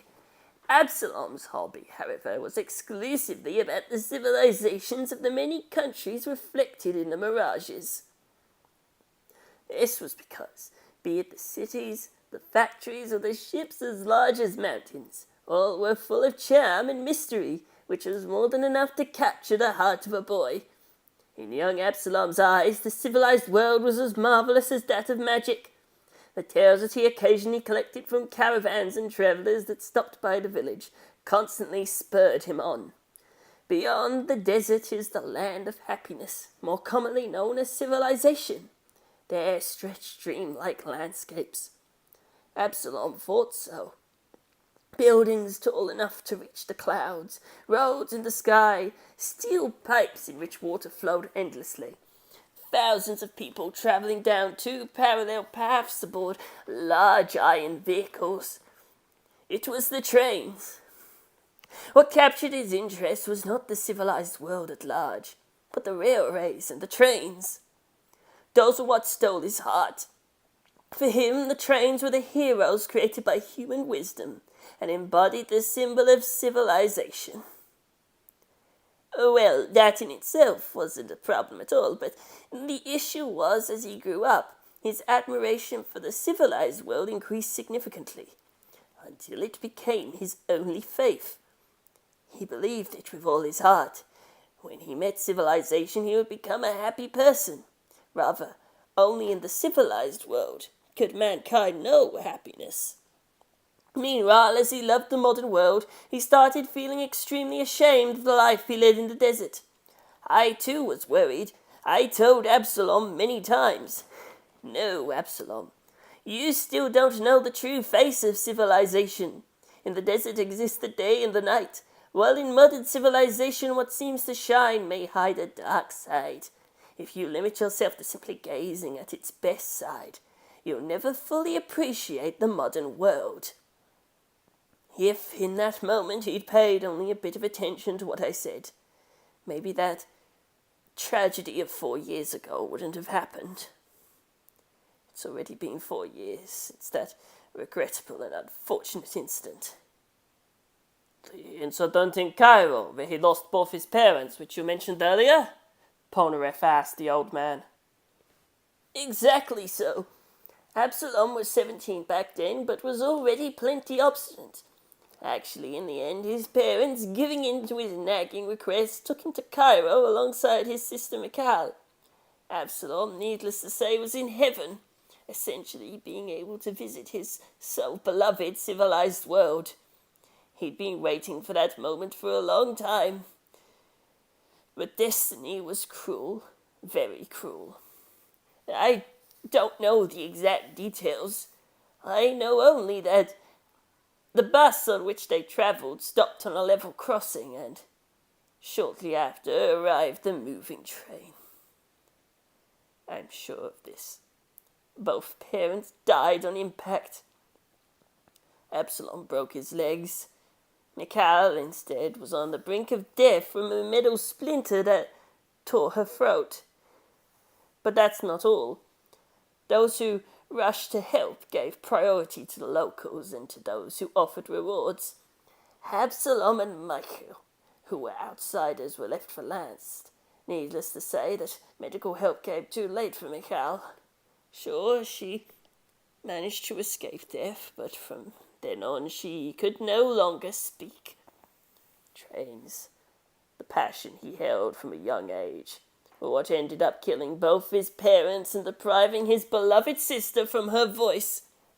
Modern society had taken away his happiness. The civilized world he so loved hadn't revealed itself to be some magical land nor a land of fortune. On the contrary, it was a city of demons for the unfortunate. Remembering it still pains me. That tragedy changed Absalom down to his core. The modern world in his eyes was a wretched delusion, and from then on he could no longer put a lid to the contempt he began to harbour towards it. A hate 100 times greater than his love. 6 months later, when he returned to the village, he was a completely different person. He seemed a ghost. And by then he had lost all faith in the civilized world. He strongly detested it. But this did not fully bring about a reconciliation with life in the desert. Poor Absalom. In his eyes dealt a strange, menacing light, and his shape wasn't the best, but energy still poured from all his pores. In Cairo, he had been helped by someone who convinced him of being a chosen one. "Wasn't that man by any chance called Dio?" asked Jotaro. Yes, Dio. His name was Dio. Or at least that's what Absalom called him, and so he kept saying before leaving the village. I have found a new deity in Cairo that has nothing to do with the civilized world. It's an almighty god Dio for whom I have a deep respect. That man has restored Mikhail's voice, thus fulfilling a wish of mine. I will owe him for the rest of my life. In the end, we survived thanks to him, he said. By no means it sounded like a sane speech. Mikhail's throat could have been cured by God. I suppose the organs that make the voice were completely removed. Just being alive in God's blessing. The villagers are convinced this so-called Dio was either made up in Absalom's head or some terrible braggart.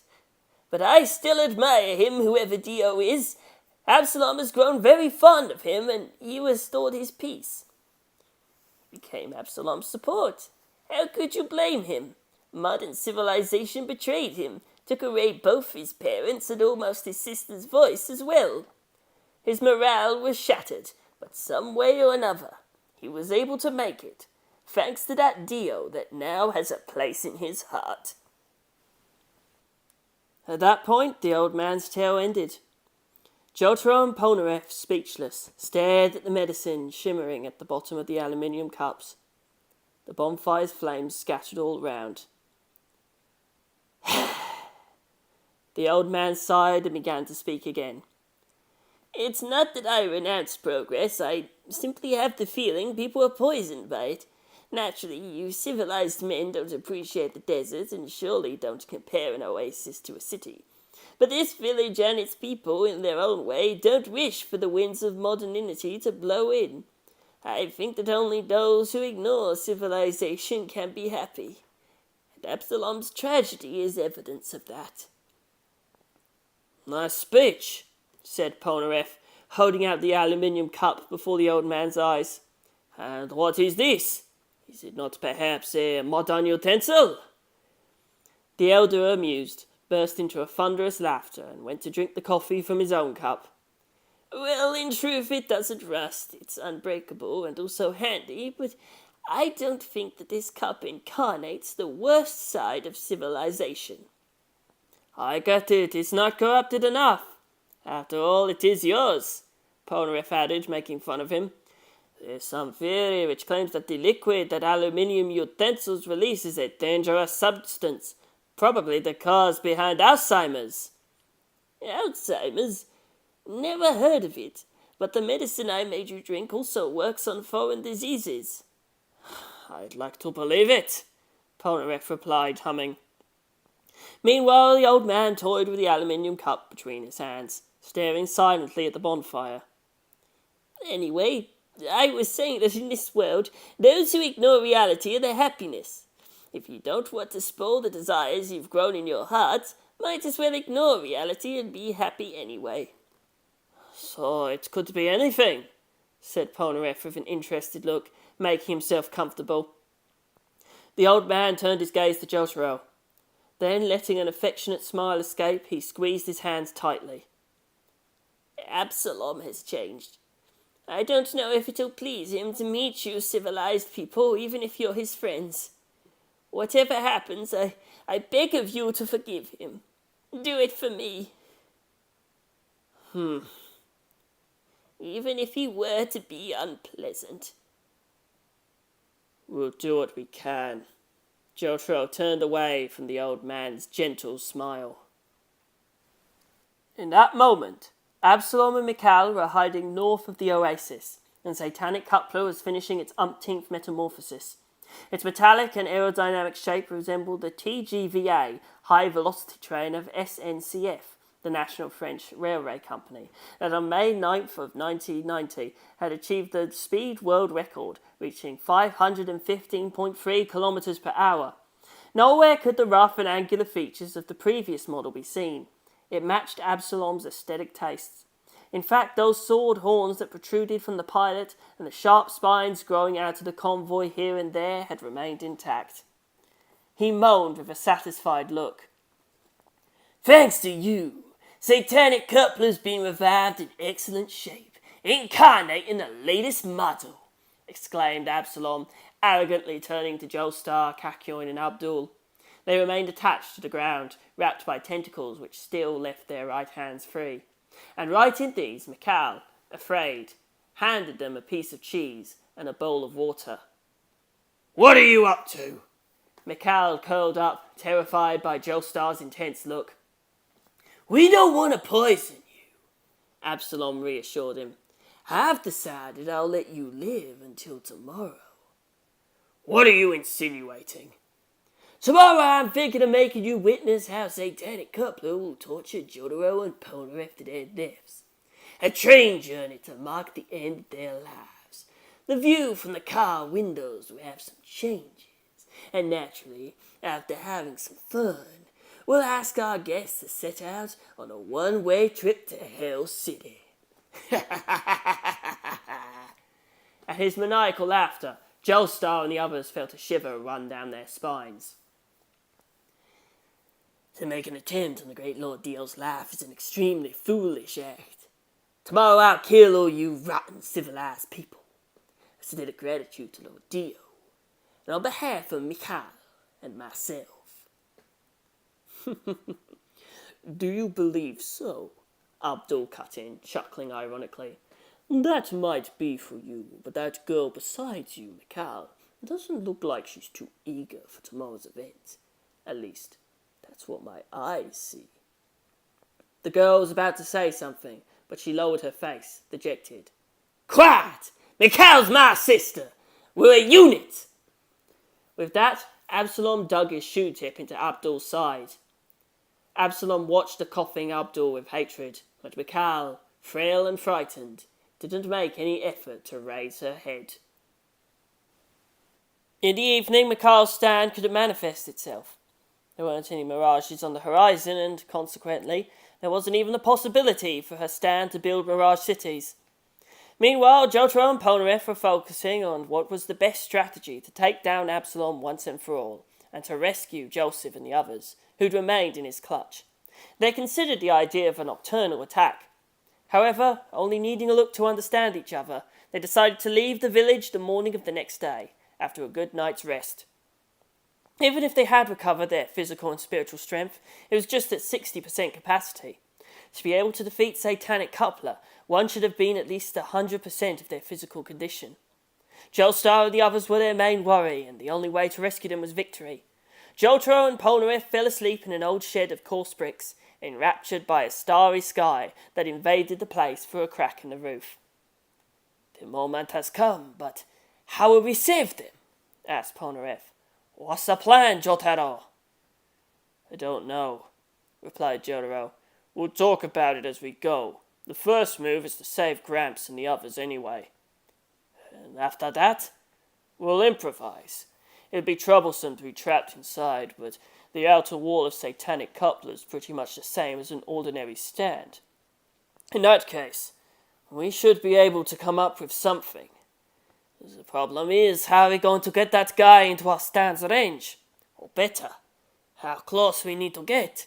After all, for his size, he's a terribly fast-moving bastard.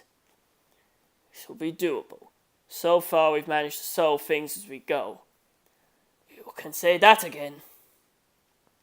Silence reigned in that room for a few moments. An instant later, Polnareff mumbled, "What do you think about what the old man said?" "What?" was Jojo's sharp reply. Yeah. I think that both Absalom and Mikhail have probably received a stand from Dio." "No, I wasn't talking about that.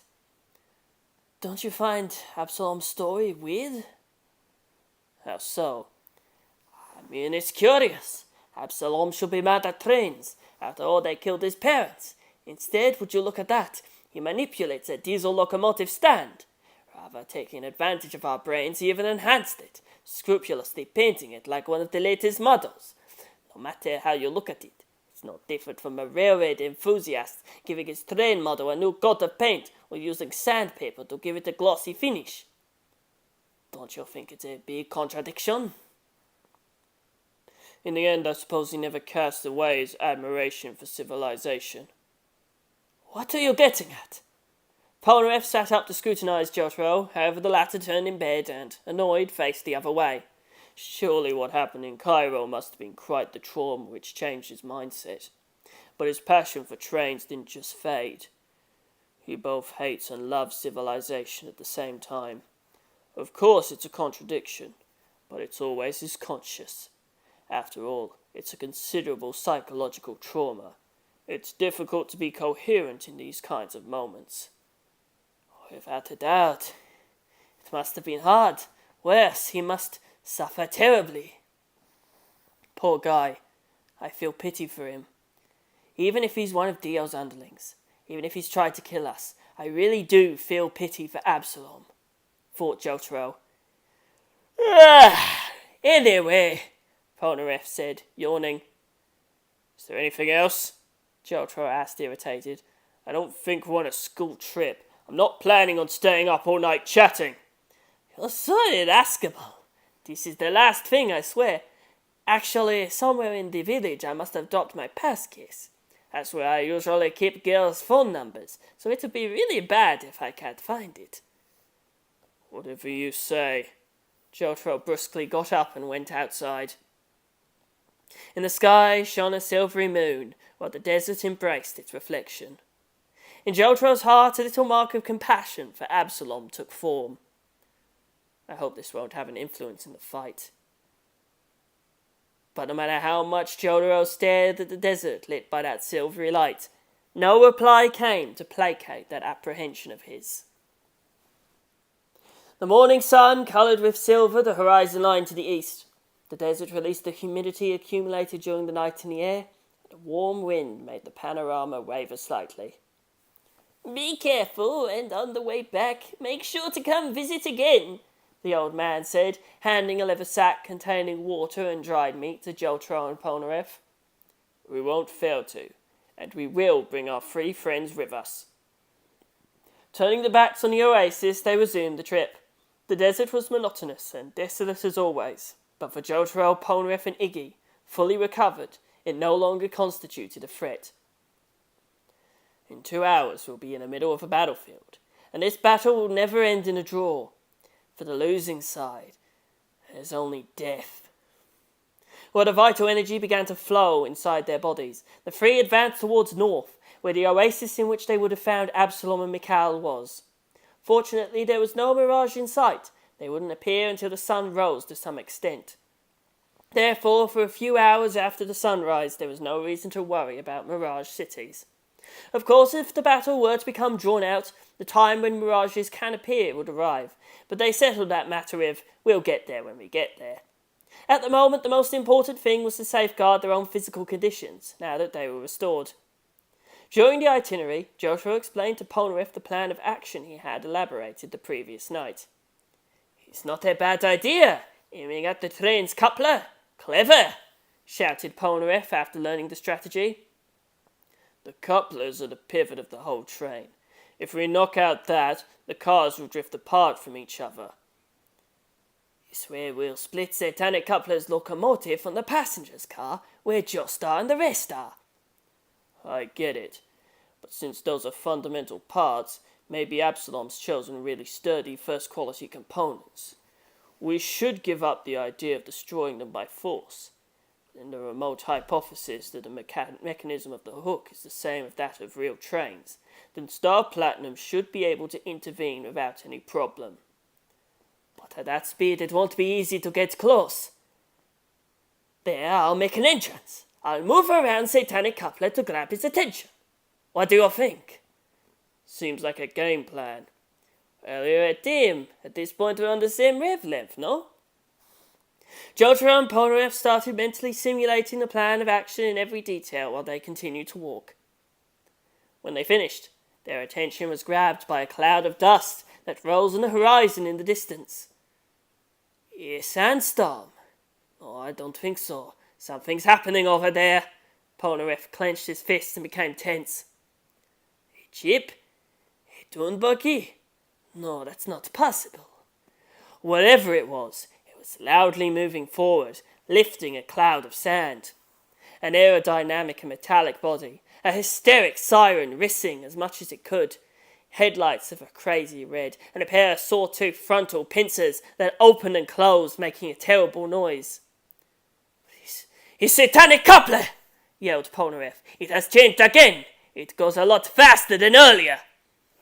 Polnareff's observation was correct. Satanic Coupler, beyond appearances, had been created by taking inspiration from the model and performance of the TGVA. Its speed certainly exceeded 500 kilometers an hour.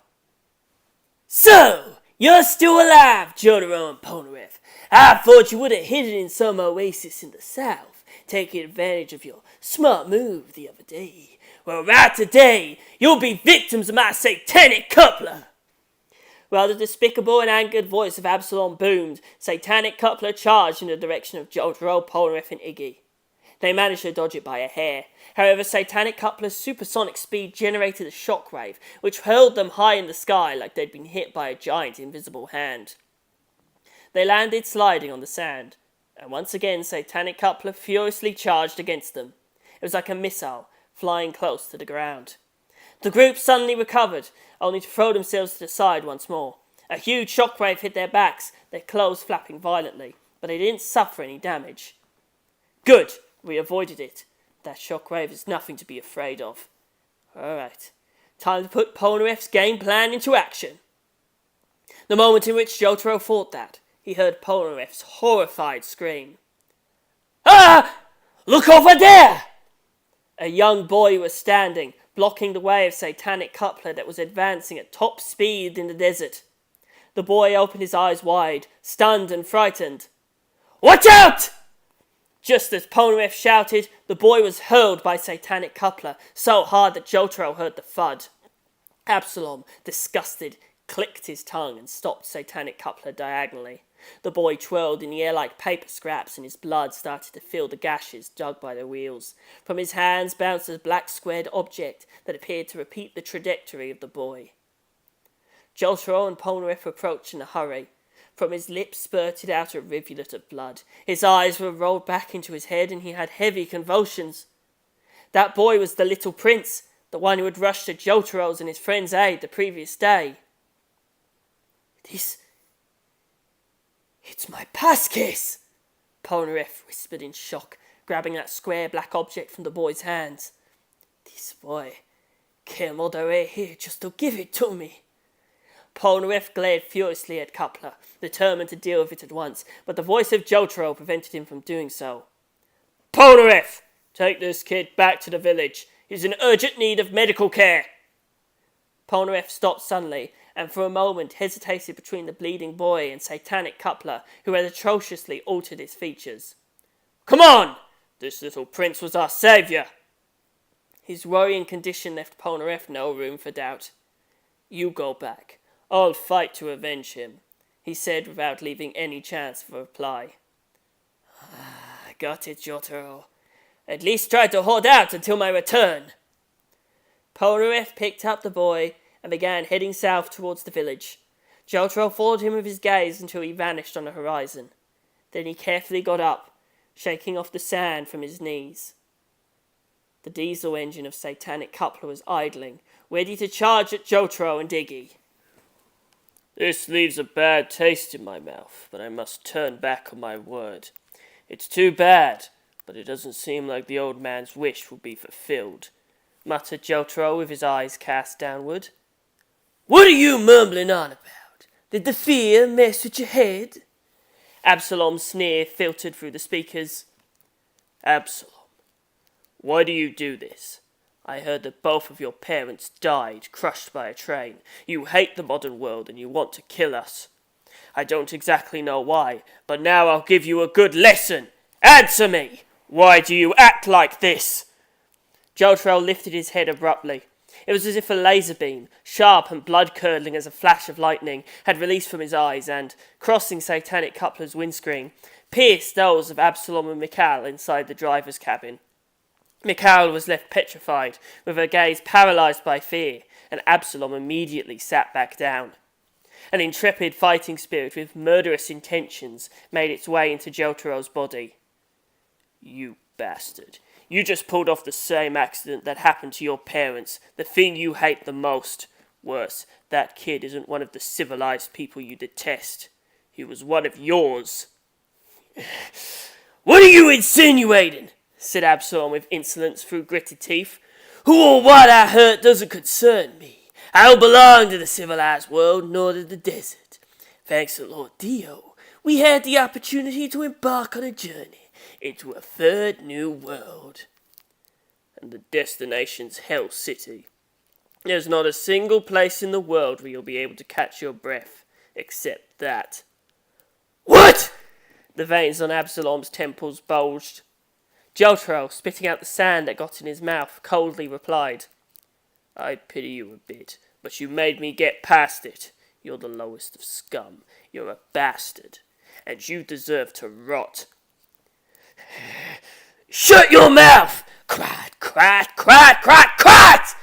Absalom, seized by a fit of wickedness, pushed the engine of Satanic Coupler to the max, the wheels screeching, scattered blinding sparks everywhere. Jotaro found himself face down on the ground to avoid the powerful shockwave, and Iggy, with a leap, hid in a pocket. Yada yada. This is going to be a troublesome fight. He watched Satanic Coupler turn around like a drifting car. It was clear he was about to hunt them down again. Now that Polnareff isn't here, I can't carry out our game plan of damaging the coupler, Jotaro muttered, dejected. In that instant, he saw the project he came up with the night before shattering into pieces. And a plan B? Frankly said, it didn't exist. I'm seething. This is driving me up the wall. I'm just here watching my grandson in a crisis, and there's absolutely nothing I can do about it, Joestar blurted out, watching the scene from the window of Satanic Coupler. Awful, said Abdul, ardently clenching his fists, dripping with sweat. Jotaro's movements are getting slower and slower, while Satanic Coupler's attacks are meticulous. Joestar and the others were still prisoners in the clutches of the tentacles, therefore it was impossible for them to freely move in the carriage. Every time Satanic Coupler reversed its direction, it brutally swung from right to left, and they were forced to hold onto the backs of the seats. They then carefully watched an imposing Jotaro, who slowly consumed all his energies, like watching a mouse being chased by a cat. Jotaro! Is Jotaro not trying to fight back? Kakyoin, without his sight, nearly found himself falling onto Joestar. No. Jotaro must have something in mind. He's attempting to somehow reach Satanic Coupler. The range of his Star Platinum is 2 meters, but it will be difficult for him to be that close. The spines coming out of the car will impede him. Is it that difficult, getting near this Satanic Coupler? Just think about it for a second, Joestar said, irked. It's like a sumo match between a Shinkansen and a human. Although you might have a stand, don't you think it's a colossal challenge all the same to be able to jump on board a running train? Yes, there's no doubt, Kakyoin stammered. Besides, Not only does Satanic Coupler run faster than the Shinkansen, but it's also a hellishly terrifying machine that brings together the agility of a car during turns and the acceleration of a motorcycle. If Jotaro doesn't move away immediately, he'll get crushed. No way! Shouted Kakyoin.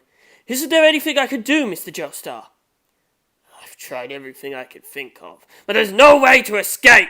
Joestar held a violent fist against the window, but the glass, absorbing the shock, expanded, stretching towards the exterior, as if to mock his impatience. In the meantime, Jotaro had fallen prey to restlessness, since he couldn't throw himself at Satanic Coupler. His uniform had begun to suffer gashes here and there, and on his skin blood had started to spread. Every time he was about to toss himself near the train coupler, the quills that popped out from Satanic Coupler ripped through his body. Meanwhile, Iggy kept hidden in the spacious pocket of the school uniform, attempting to save his energy. For Jotaro, there was no more time to lose. Therefore, he grabbed him by the scruff. You don't look well, eh, Jotaro? Who's the lowest kind of vermin? Who's the one supposed to go to Hell City? You're old bark and old bat. You only make me laugh. He's stronger than an enraged bull. I won't be able to resist this brutal battle until Polnareff comes back, thought Jotaro as he listened to Absalom's insults. Satanic Coupler, fuming like a bloodthirsty dragon, threw itself against Jotaro some 10 times. Jotaro managed to avoid the attacks, but on the 10th time, due to fatigue, he was grazed on the side by one of the spikes, and cried from the pain. Jotaro! Yelled Joestar. Jotaro tumbled to the ground and rolled to the side. Blood began to pour from his fingers, and slowly the sand was tainted red.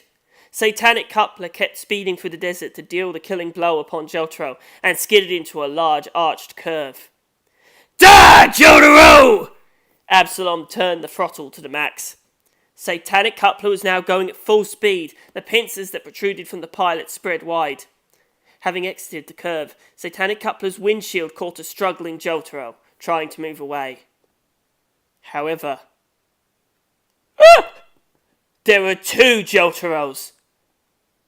Pressing the injured and bloodied side, a grimace of terrible pain appeared on their faces, but still with a sharp glint in the eyes, the Jotaros scowled at Satanic Coupler, standing side by side. What's that? Absalom quickly turned his head right and left, looking at the 2 Jotaros alternately. However, the 2 Jotaros had the same characteristics and took the same stance. Still, the Jotaro on the right had somewhat funny-looking features, but Absalom, confused, didn't notice that. Am I hallucinating? Have I gone mad? Absalom looked at Mikhail, bewildered. She scrutinized the scene in front of her, terrified, with her doe eyes like dinner plates. If you see them too, it means it's not a hallucination. But I'm one step away from victory. I can't have hallucinations. It must be a trick. It must surely be another Japanese like Jotaro. Maybe he's putting into practice the invisibility technique that apparently has been passed on in Japan since ancient times. While Absalom became more and more perplexed, Satanic Coupler was quickly getting closer to the 2 Jotaros. They, in turn, started to run in opposite directions. Absalom still hadn't located the target, but unconsciously, he pushed the pedal of the brakes. The speed of Satanic Coupler considerably decreased. Which is the real Jotaro? After a moment of hesitation, Absalom noticed the funny-looking Jotaro was slightly slow in his movements, so he decided to turn Satanic Coupler to the right. At this point, the Jotaro on the left had complete freedom of action, and certain would have let the only good opportunity in his life slip by. He took a running start, and with a supersonic dash he squeezed through the space between the locomotive and the passenger car. In the meantime, the spikes completely destroyed the Jotaro on the right, who, split in 2, disintegrated, releasing a cloud of sand into the air. But that's a dog stand! Shouted a surprised Absalom. The Jotaro on the right was Iggy's the Fool that, taking advantage of Absalom's momentary distraction, had taken the shape of Jotaro. Iggy usually didn't listen to humans' orders. He had an insolent soul, and only when his life was in serious danger did he devise an astonishingly clever plan. He was still a dog, but this was the reason which made Joestar want to bring him along in the journey. Now, with this action, he had wonderfully proved his true abilities. Many thanks, Iggy. Later I'll give you as much coffee chewing gum as you want. In the meantime, Jotaro had slipped into the precarious intercommunicating space between the locomotive and the passenger car, and there he had manifested his Star Platinum. The coupler was in the immediate vicinity.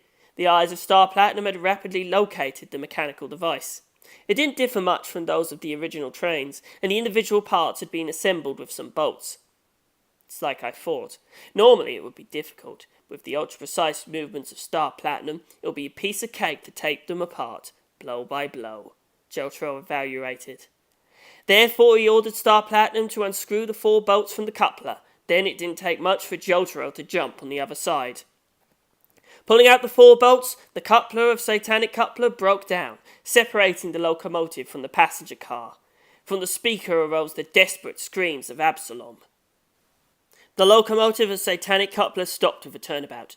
On the opposite side there was a passenger car, in which were Joestar and the others, and that had drifted apart from the locomotive, changing appearance. At this point it wasn't a stand anymore. It was rather like a lizard that had its tail cut off. In a flash it disappeared, leaving behind an amalgamation of steel beams, Joestar, Abdul, and Kakyoin. Jotaro! Joestar and the others, smiling and amazed, rushed towards Jotaro, who was supporting himself on the sand with his hands, panting. You saved us, Jotaro, said Abdul. It was an outstanding battle. I'm amazed beyond words. I would have never thought about such a sly move. You're really my grandson. In you flows the blood of the Joestar family. Joseph rubbed his cheek against Jotaro's. You know I can't stand these speeches, Grandpa, said Jotaro, roughly pushing him away. And it's not over yet. Absalom and Mikhail are in perfect shape. Joestar and the others became tense again and glanced at the coupler. During this time, Absalom and Mikhail were in the driver's cabin, speechless and paralysed by the shock. He got helped by the dog for a second time. Now I finally understood. That piece of trash is worth less than the animal, said Absalom with a hoarse voice. Pale and damp with sweat, he'd been hit in the nape by the 4 bolts that Star Platinum had unscrewed. Mikhail, you have to use Dark Mirage, he said with a loud voice, without stemming the blood spilling from his wounds. Mikhail's body trembled, as if suffering an electrical shock. Activate it! I said activate your Dark Mirage! Then get off the train and deal with those bastards! Mikhail took 1 or 2 steps back. In her eyes you could read a slight perplexity. Absalom gripped her by the shoulders and shouted desperately. Did you hear me or not, Mikhail? We can't reconcile with the desert anymore, nor with the civilized world. There's no more shelter for us on Earth. There's no other place where we can live, except the new world that Lord Dio's created for us. We have to kill them now. We have to show our devotion to Lord Dio, or there won't be any future for us. Absalom's honest look got lost in Mikhail's watering eyes. She silently nodded. Right at that instant, the mirages started to appear on the horizon. The vital energy of Dark Mirage slowly flowed inside Mikhail's body. In the sky echoed a rumble similar to that of a jet formation. On the desert, instead, a rain of objects seemed to want to encircle Jotaro and his friends. They immediately paled, but at that point, the materializing mirage parts had filled the sky. Huge cylindrical petroleum cisterns, factories, an entire office district, chimney stacks, a swarm of parts that rained down consecutively from the sky, following the same pattern of the previous day. Even this time, logic was not taken into consideration, and this made possible the realization of a large-scale industrial zone, in which ended both Satanic Coupler and Jotaro and his friends. The oblique chimney stacks, the capsized factories, and the piled-up oil cisterns, however, didn't bother their souls anymore. A nightmare like that would have put to test the psychological stability of anyone, and, after all, the role of the Mirage City was exactly that of pushing men on the brink of madness. But by now, having discovered the trick, there wouldn't have been the same psychological consequences of last time. The Mirage City was Satanic Coupler's battlefield, but that irrational aspect didn't constitute an insurmountable obstacle for Jotaro and his friends anymore. We should think about some countermeasure, said Joestar, confident. Don't forget Satanic Coupler's able to enter buildings. They're upside down, sure, but they are still buildings. It'll be easier to fight if we bring this into a world where we can use some common sense. Jojo and the others, in agreement with Joestar's words, fled towards the industrial area, and once again began to patrol the surroundings. In the meantime, Satanic Coupler, not following their tracks, brought to the max the diesel engine. Let's begin, he said with an evil sneer. Once he took the injured boy to the village, Polnareff headed over one more time to the battlefield, and having reached less than a kilometre away, he noticed the Mirage City. Shit, it happened again! In less than 10 minutes he'd already reached the border. Looking at it that way from the desert, he felt yet again how unnatural it was. He had the exact same feeling from when he met Satanic Coupler in the sandstorm, and namely that it had been taken and put there, incoherently, without any correlation and balance towards the neighbouring scenery. And that exact feeling was, as it had been for Satanic Coupler, the irrefutable proof of how much the city was a trap. But even if aware, it couldn't be avoided. Polnareff, without hesitation, rushed inside the city. It was silent and gloomy, almost as a tomb. This caused a big sense of apprehension in Polnareff. Is Jojo okay? And Joestar and the others? If they're alive, where are they? Is the battle over? If it isn't, where are they fighting? 1,000 doubts crossed Polnareff's mind without an answer. The only certain thing was that the Mirage City existed, but this would also mean that the girl Mikhail was still alive. Jotaro! Jotaro! He yelled at the top of his lungs. His voice ricocheted emptily, losing itself in that industrial area, unconcerned by any construction rules, almost like they had been wooden blocks piled by a kid. Jotaro! Mr. Joestar! Kakyoin! Abdul! Repeatedly calling the names of his companions, Polnareff turned the corner of a factory built with its roof below. It added, and his step halted suddenly. On the road there was a tremendous quantity of blood, so much that a puddle had formed. The blood hadn't still dried out, therefore it should have been fresh. Polnareff didn't know if it belonged to the enemy or his companions. The fact remained, however, that whoever had lost that pool of blood had moved with an ongoing hemorrhage. The stains on the path, indeed, signalled that they were heading towards the entrance of the gatehouse. Polnareff shattered the door with a kick and entered the building. The spots passed through the corridor, climbed up the stairs and reached the second floor, and continued again through the hallway. Polnareff followed them while looking around carefully. At some point in front of a door at the end of the corridor, the stains disappeared. The handle was soiled with blood, though. Polnareff rotated the handle and slowly opened the door. The room seemed an abandoned conference hall. The foldable chairs and the tables of a meeting had been placed in the corner. All 4 windows were open, and the curtains, floor length, gently hit against the frames, moved by the wind. The horizon line from which started the mirage appeared there in the foreground, without buildings and chimney stacks obstructing the view. The stains formed again a puddle at the centre of the room, but then stopped. Polnareff hurried towards the pool of blood and was left dumbfounded. What's the meaning of this? Did the bleeding guy just disappear from here? He looked around, but there wasn't anyone, only the curtains that lightly moved because of the wind. Polnareff clenched his fists, perplexed. He then felt his palm was slippery, from the blood that stuck to it when he grasped the door handle. He observed his palm carefully. This is not blood. This is red paint. Damn, it's a trap! The moment in which Polnareff uttered this frantic scream, a myriad of shining lights started to whirl in the mirage visible from outside the window. Ah! It was a series of new mirages that were materializing. Countless petroleum cisterns were materializing. Is this the work of Mikhail? Is her stand making new city parts? Without a doubt, it was all the work of Dark Mirage. There was only a small detail. Mikhail didn't use the petroleum cisterns as new parts of the city. She used them as a weapon. The cisterns whirled at high speed towards the Mirage City, beginning to burn bright red from the friction with the atmosphere.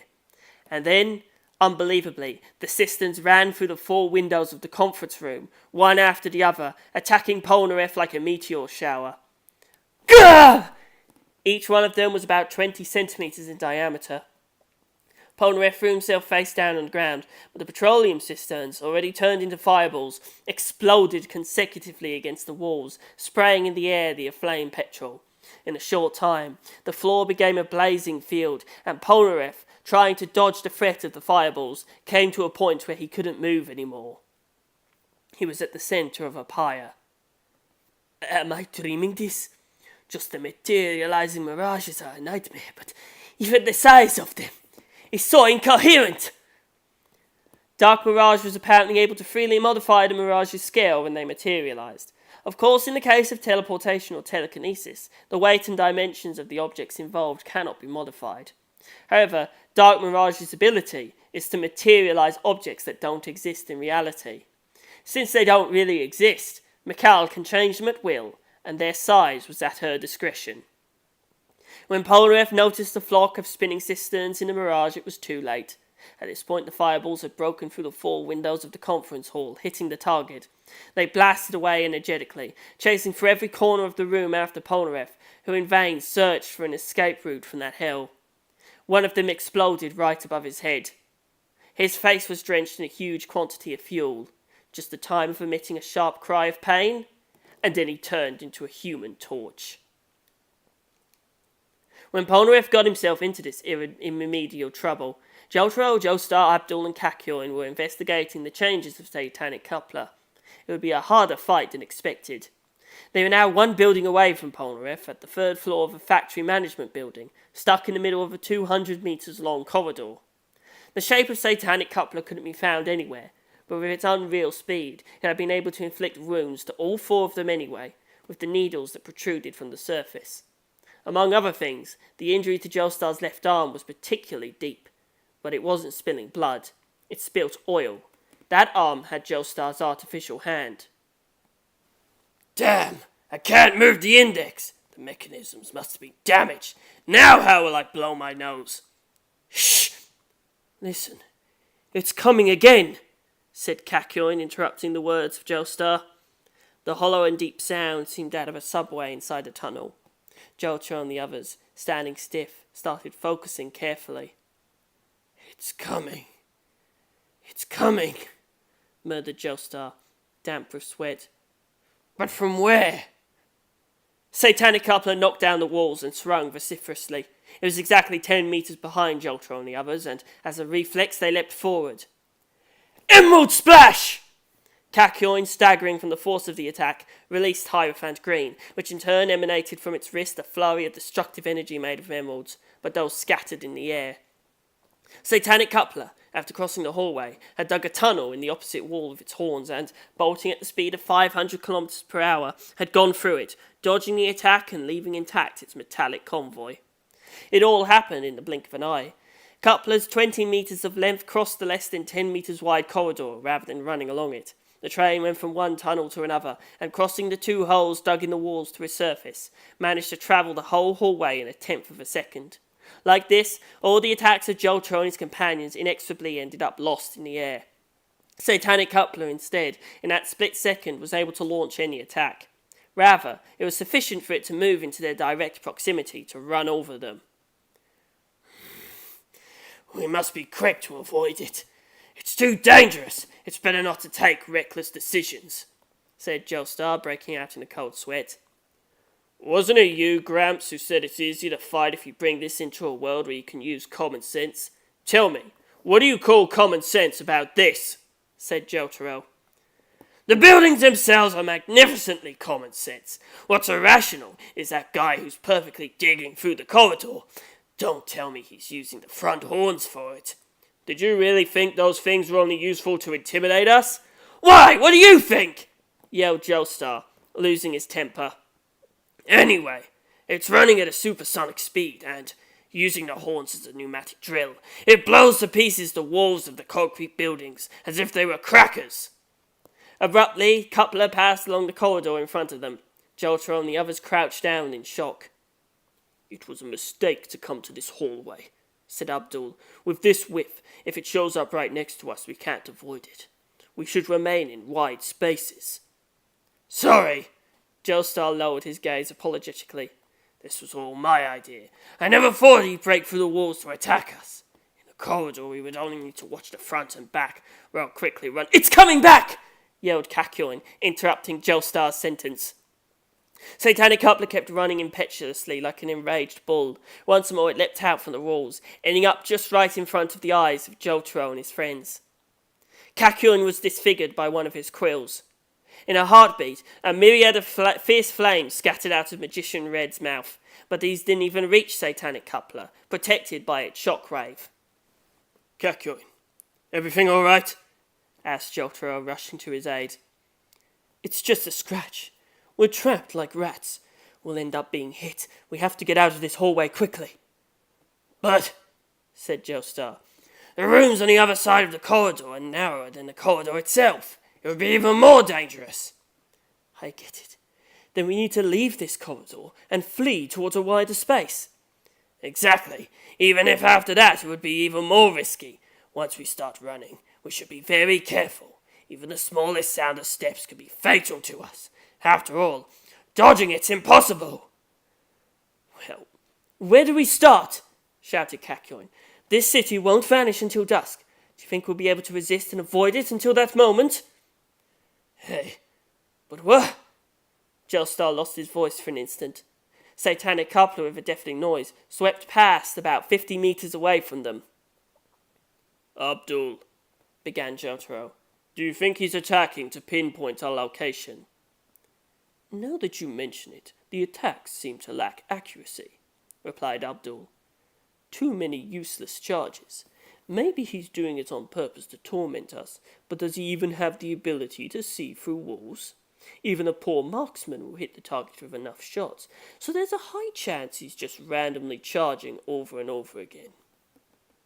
I've decided. There's only one way to escape. Joestar and the others became serious, waiting for Jotaro to finish his phrase. Let's run, and hope we won't bump into him. What? Are you crazy?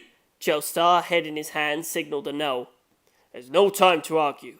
The probability that it will run us over is high. Jotaro, from the floor, sprang into action and started running with all he had. Joestar and the others followed suit. Satanic Coupler zoomed through the place where the gang had stood up until then, disappearing through the wall. That was close. In the meantime, the group, trying to keep their cool while Satanic Coupler rushed through the corridor multiple times, ahead and behind them, managed to run through the 100 or so meters and reach the stairwell. Satanic Coupler, coming out of the wall, seemed to have caught sight of them. Thus it began to hunt them, destroying the corridor. Surely there'll be a warehouse on the ground floor, said Abdul, looking behind. It's better to go there as soon as possible if we want to avoid him. They ran down the stairs and rushed straight to the storehouse. Only by avoiding him we'll be able to calmly find a solution, said Kakyoin. I wish we could stop him even for a moment, mumbled Jotaro. Why do you say this, Jotaro? Responded Joestar after hearing his words. If he stopped, even for a second, I could defeat him with Star Platinum. What? Think before you open your mouth! Joestar shouted loudly. Silver Chariot! Polnareff, with his body half engulfed in flames, mustered his last breath of vital energy left and freed Silver Chariot into the air. This one, in turn, suddenly drew his sword, aiming the tip towards Polnareff, began shaking it, brushing against him. The saber's flare pulse painted a shiny arch around Polnareff, and abruptly the flames that were enveloping him moved away. Silver Chariot, adhering to Polnareff's body, collapsed to the ground without hurting him. My swordsman is truly wonderful. The consequences on Polnareff's physique were enormous. Half his body was burned, and even his silver hair, of which he was rather proud, had been dramatically scorched. However, he didn't have time to catch his breath, since the oil cisterns still whirled in the mirage beyond the window, and were about to launch the third and fourth wave of attacks. Aye, give me a break! Silver Chariot, standing in front of Polnareff, was concentrically swinging its sabre like a windmill against the attacks of the mini-cisterns. Some of them exploded, and with the spurts of petrol, nourished a sea of flames. The conference hall began to be enveloped in black smoke. I must stay calm, thought Polnareff. My safety is in Silver Chariot's hands, but I must think about countermeasures in any case. First, the stance position. I absolutely have to find where Mikal is. I'm unable to attack when I don't know where the enemy is. Are there no traces? Any particular hint that might reveal the position of Mikal's stand? Nothing at all. There isn't anything anywhere.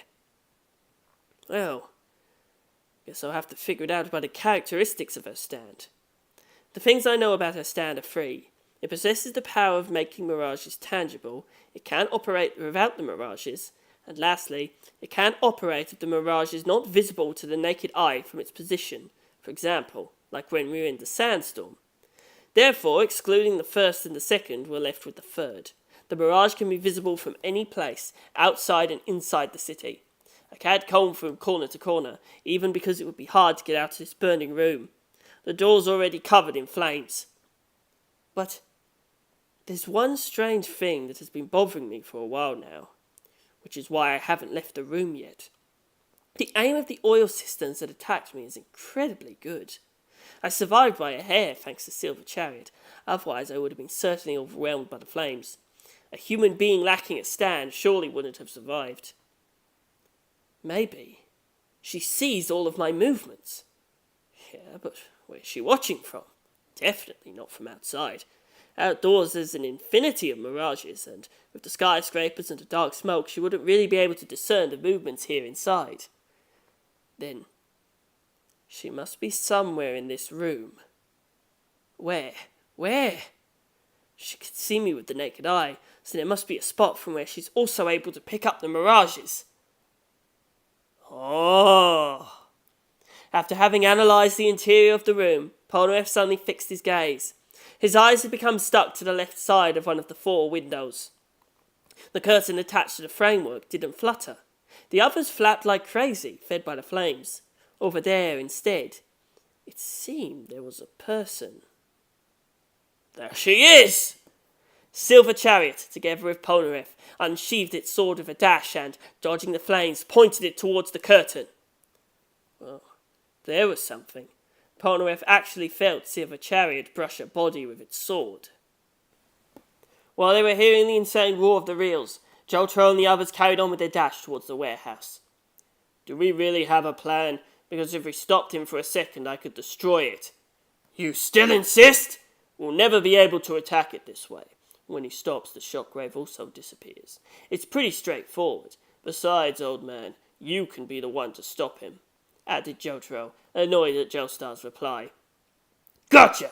Trains push their wheels against the track with their own weight, which causes friction for them to run. We need to get rid of that friction.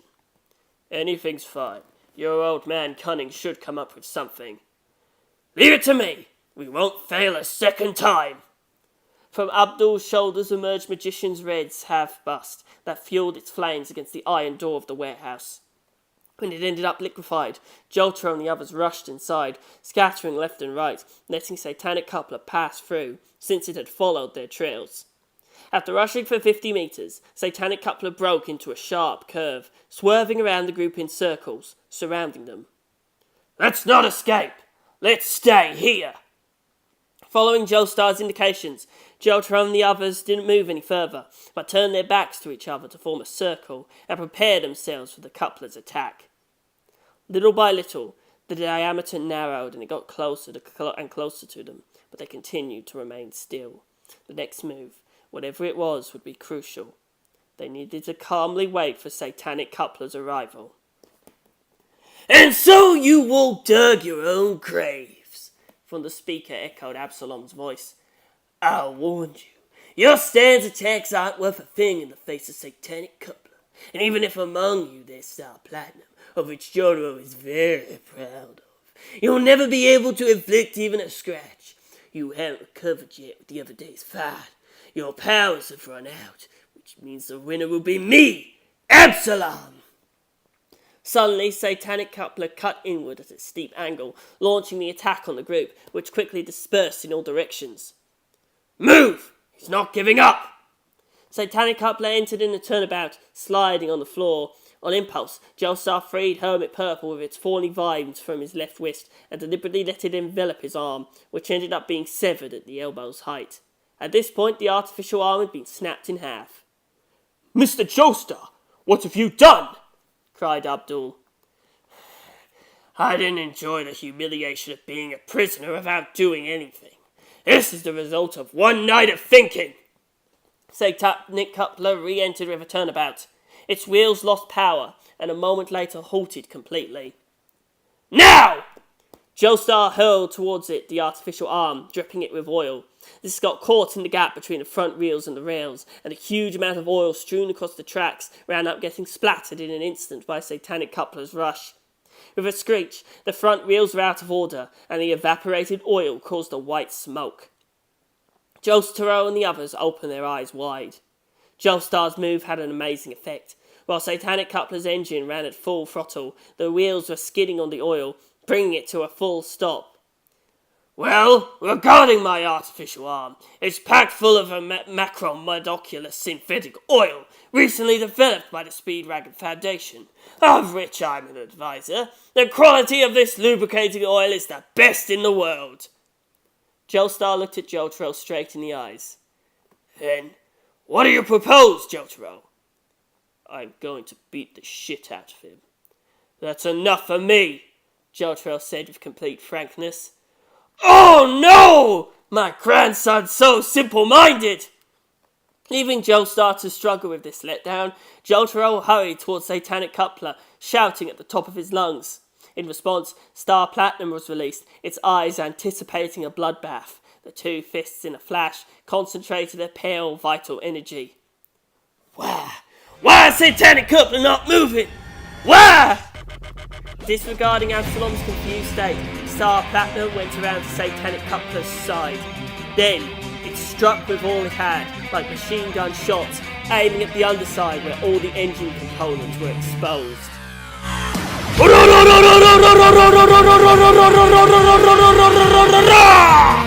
The flurry of fists emanated an incredible destructive energy that precisely hit the target, pulverizing everything that gave form to Satanic Coupler. I get it now, shouted Abdul. Animal and machine, no matter how much pride they're taking in their arms, the underside is always surprisingly fragile. Stagnant with engines and diesel locomotives as well. Jotaro's plan is simple and effective.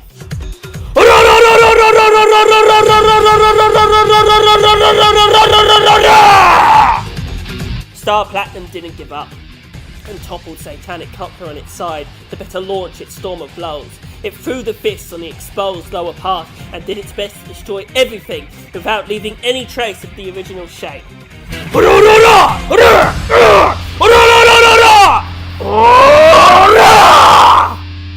A cry, then Star Platinum, fearlessly leaning backwards, hit the exact centre of the lower part of Satanic Coupler. Along the whole train convoy tracks started to appear, then the siren echoed with a yell. Jotaro and the others, stunned, watched Satanic Coupler shatter into 1,000 pieces, disappearing bit by bit. In the meantime, hidden behind the curtain of the conference hall, Mikhail had been struck by a single blow from Silver Chariot's sabre and fallen on the floor. Alongside Mikhail's defeat, even the imposing Mirage City dissolved in the desert like a cloud. 6 men, a woman and a dog were lying on the sand that glistened bright under the sunlight. Every single one of them had been injured. Jojo, Joestar, Abdul, Kakyoin and Iggy had lacerations on the whole body. Polnareff had an awful burn on his chest, and Mikhail, fallen face down, was completely immobile.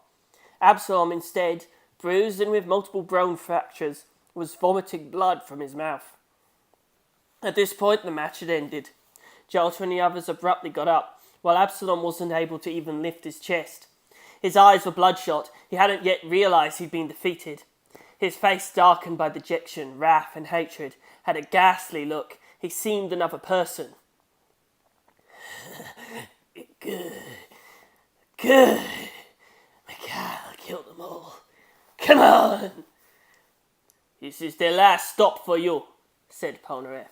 The game has ended. You don't even have energy left to break a toothpick. Really? Is that so? Sneered Absalom, breaking into a cold sweat. Do you really think you defeated us? We'll stop fighting only when our hearts stop beating. Well, if you want, we can help you with that. Polnareff called Silver Chariot again. In that moment he noticed the minuscule light emanating from Absalom's body was doing something to Abdul's wounded calf. You! What the heck are you doing? Polnareff grabbed Absalom and raised him by the head. Absalom laughed brazenly. Satanic coupler. I sent it at Abdul's body, a macroscopic satanic coupler. I told you it's a stand that acts by combining itself with matter. If it's combined with airborne particles, it can get very tiny. What? Polnareff and the others went serious, but then relaxed once more. Absalom, without being aware, kept blabbering proudly of his victory. The human body is structured like an underground with many tunnels, which in this case are called blood vessels. I tested this new satanic coupler for a while, and now I'll have it ride the flow of the veins to the heart and penetrate their walls. I told you you're in trouble, said Polnareff. We'll smash you and it'll be the end. Try it. What? Satanic coupler's ready to let its boiler explode if the psychic contact between me and it gets interrupted. It's macroscopic, but it'll be able to open a hole in Abdul's stomach anyway. You're determined, commented Abdul. Now what will you do? Absalom turned his gaze at Polnareff and the others, as if taunting them. I own the lethal switch. I'll kill you with my hands, and we'll even be watching satanic coupler while it executes it. Because after having penetrated Abdul's body, I'll make it enter into every one of you. Pah! Polnareff spat on the ground, indignant, and added, You're rotten to the core.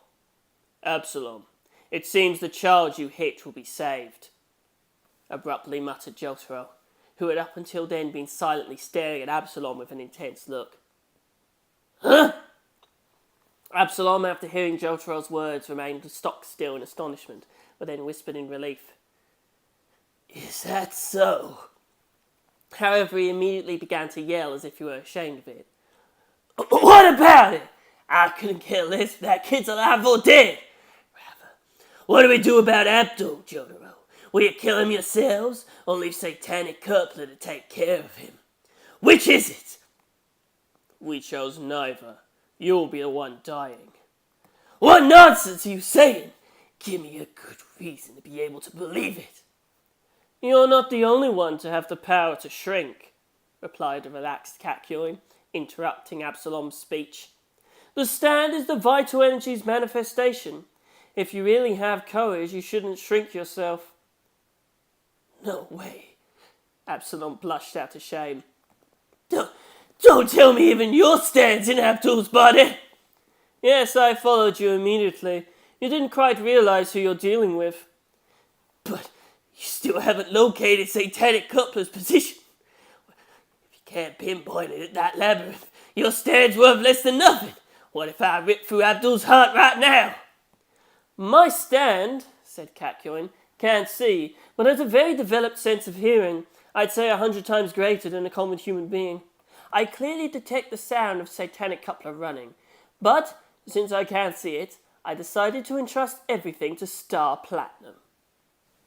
Kakyoin said the truth. It had an unbelievable sense of hearing, and miniaturized Hierophant Green could pick up the exact position of satanic coupler. It was preceding Star Platinum, and ready to attack in the cardiac circulatory system. The trailer slowly approached with a steam boiler sound. It had become an old and miserable steam locomotive. That decayed train was a representation of Absalom's vital energy. Star Platinum pointed the index and middle finger of the right hand towards satanic coupler. Star finger. Then they stretched directly towards the steam boiler, piercing it. Absalom was pulled backwards, rolling legs up in the air in the desert. He puked blood and, fumbling around, plummeted with a crash on the sound without any strength. Jotaro and Polnareff got closer to him cautiously. 6 months or so for a full recovery, said Jotaro, staring down Absalom. Why did you give me the coup de grace? Absalom stuttered with a raucous gaze. Jojo, with a slightly softened tone, answered, I decided to give you the possibility to redeem yourself. Redeem myself? I don't care if you don't understand, but I just want to tell you this. In 2 weeks, the Dio you so much adore will disappear from the face of the earth, and with him even the new world you wanted to go live in peacefully. At that point, where will you and your little sister go? If you'll reconcile with your friends, maybe they'll understand you. Me and my sister? Don't worry, said Polnareff. I don't have any intention of killing the girl. I just hit her with the back of the sword Japanese style, and she fainted from the pain. Absalom looked at Jojo, but his icy eyes didn't allow in any way to read his mind. And, right at that moment, Hey, you bastards! a myriad of men were rushing towards them, aggressively wielding pieces of wood and canes. It was the inhabitants of the village in the south, who had provided assistance to Jojo and Polnareff. Hey, Absalom! There's Mikhail! But how'd you get in such bad shape? Shouted the old man, observing a moribund Absalom and simultaneously staring at Jojo and Polnareff, who were hesitant to talk. It's rather strange now that I think about it. What the hell's happened? You said you were Absalom's friends. No, it wasn't us, Polnareff justified. But the old man seemed to not want to listen to anything else. Ah, now I understand. Then the mirages that were visible until a moment ago, even those were your doing. You're the subjects of Baba Sabombo, the desert fool that they say lives in this desert. What are you blabbering about? Who the hell is this Abba whatever? Hey, shut your trap! The old man's blood rushed to his head from the agitation. I won't allow it. Our Absalom and Mikhail are important for us. You'll be judged, all of you.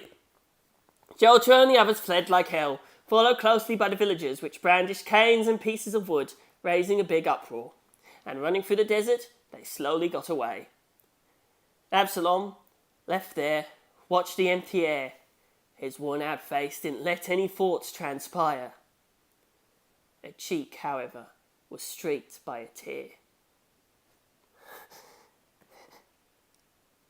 Ah, Absalom repeated in a whisper. On the evening of the 5th day after the incident, Jojo and the others were finally about to put their long and exhausting fight with the desert to an end. At the top of a dune, they saw that in order to reach an extended chain of rocky mountains, they needed to travel more than 10 kilometres. At the base of those mountains, there was a city surrounded by a scrub of vegetation. Judging by its dimension, it appeared that the city benefited from the advantages of progress. Jojo and his companions moved forward with a light gait. What might be Absalom's tragedy, said Joestar, talking to Abdul, there's a thing that still doesn't persuade me. For example, his hatred. From whom, rather, from what might have it been born? From the dark side of the civilized world, replied Abdul after having thought about it. The hostile nature of the desert.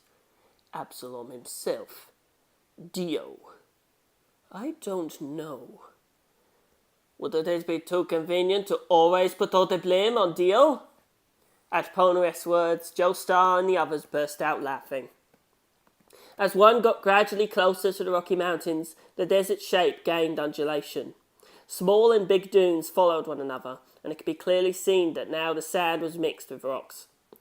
Jojo, touched lightly by a cool and damp breeze, turned around to realise how far he had travelled during those 5 days. 2 dunes rose one after the other, appearing to overlap, and in the sky a star glowed with a dazzling light. It seemed he was looking at the illustration depicted in The Little Prince. Those 2 panoramas were like 2 drops of water. Could it really be it? Thought Jojo. Should I really be finding that landscape for the 2nd time so easily? Is it possible that this landscape is simply scattered all over the desert? I thought that the place I saw the other day really was the scenery of The Little Prince. I believed it from the bottom of my heart. Then, how come?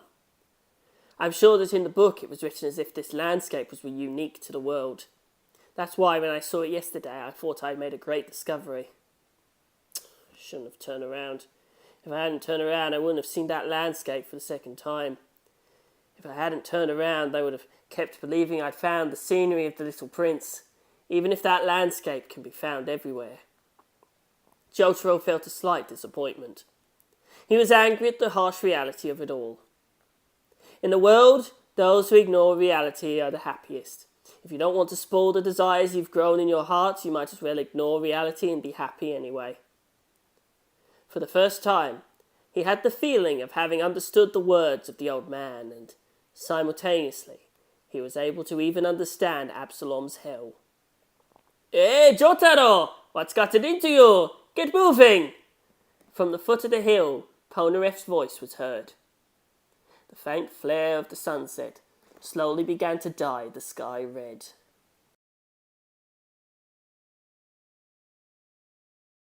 The Gravestone of red-hot sand. Egypt, the new city of Cairo, the result of a wave of modernization that had there crashed. The sight it offered, if you excluded the lack of green, was not all that different from that of any European country. Near a street corner, two men walked in the middle of the crowd. "Then what are you going to do?" one of them asked with a dejected look. He wore a worn student cap and a long uniform, almost like a coat. A gold chain clinked by its neck. "Did we come here for tourism or not?" The man, whose eyes gave off an icy gleam like that of a Japanese blade, approached the old man who stood next to him. It was in a certain manner bizarre, the effect the school uniform had on him. The warrior side which prevailed over his appearance was light years removed from the world of a student. He dealt with countless fights, and gave off the feeling of a veteran of war. That man's name was Jotaro Kujo. "Polnareff will also be back soon. He left to search the city. Let's go back to the hotel, our base." The slightly tilted hat allowed a glimpse at an impeccably white goatee. The old man, judging from his constitution and skin colour, must have been around his 60s. The short beard and the hair that was sticking out from under the hat seemed to clash with the rest of the body. Joseph Joestar, Jotaro's grandfather, a brave warrior who's lived through many battles and, in his younger days, saved the world from a being who declared himself to be the ultimate life form. "You're going to let me act alone, aren't you?" Jotaro's unexpected remark left Joestar at a loss of words. "We've got time till the sunset. In fact, if an enemy assassin were to come, it'd be even more convenient." "Wait a moment, Jotaro. It could be extremely dangerous.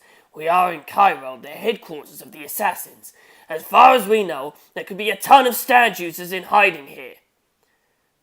"I get it, Gramps." His voice was dripping with nervousness and indignation. "There's not that much time left. What do you plan on doing about your own safety?" "Well," he said, not listening. Then he turned on his heel and, completely ignoring Joestar's "We'll meet at the hotel before sunset, okay?" headed into the crowd. "Is there little time left?" Joestar muttered to himself, watching Jotaro's retreating figure. Surely the time limit was near. Until then, Dio, lurking somewhere in this city, must be defeated. Dio Brando, an immortal man who, after surviving for a century at the bottom of the ocean, had stolen the body of Jonathan Joestar, Joseph Joestar's grandfather.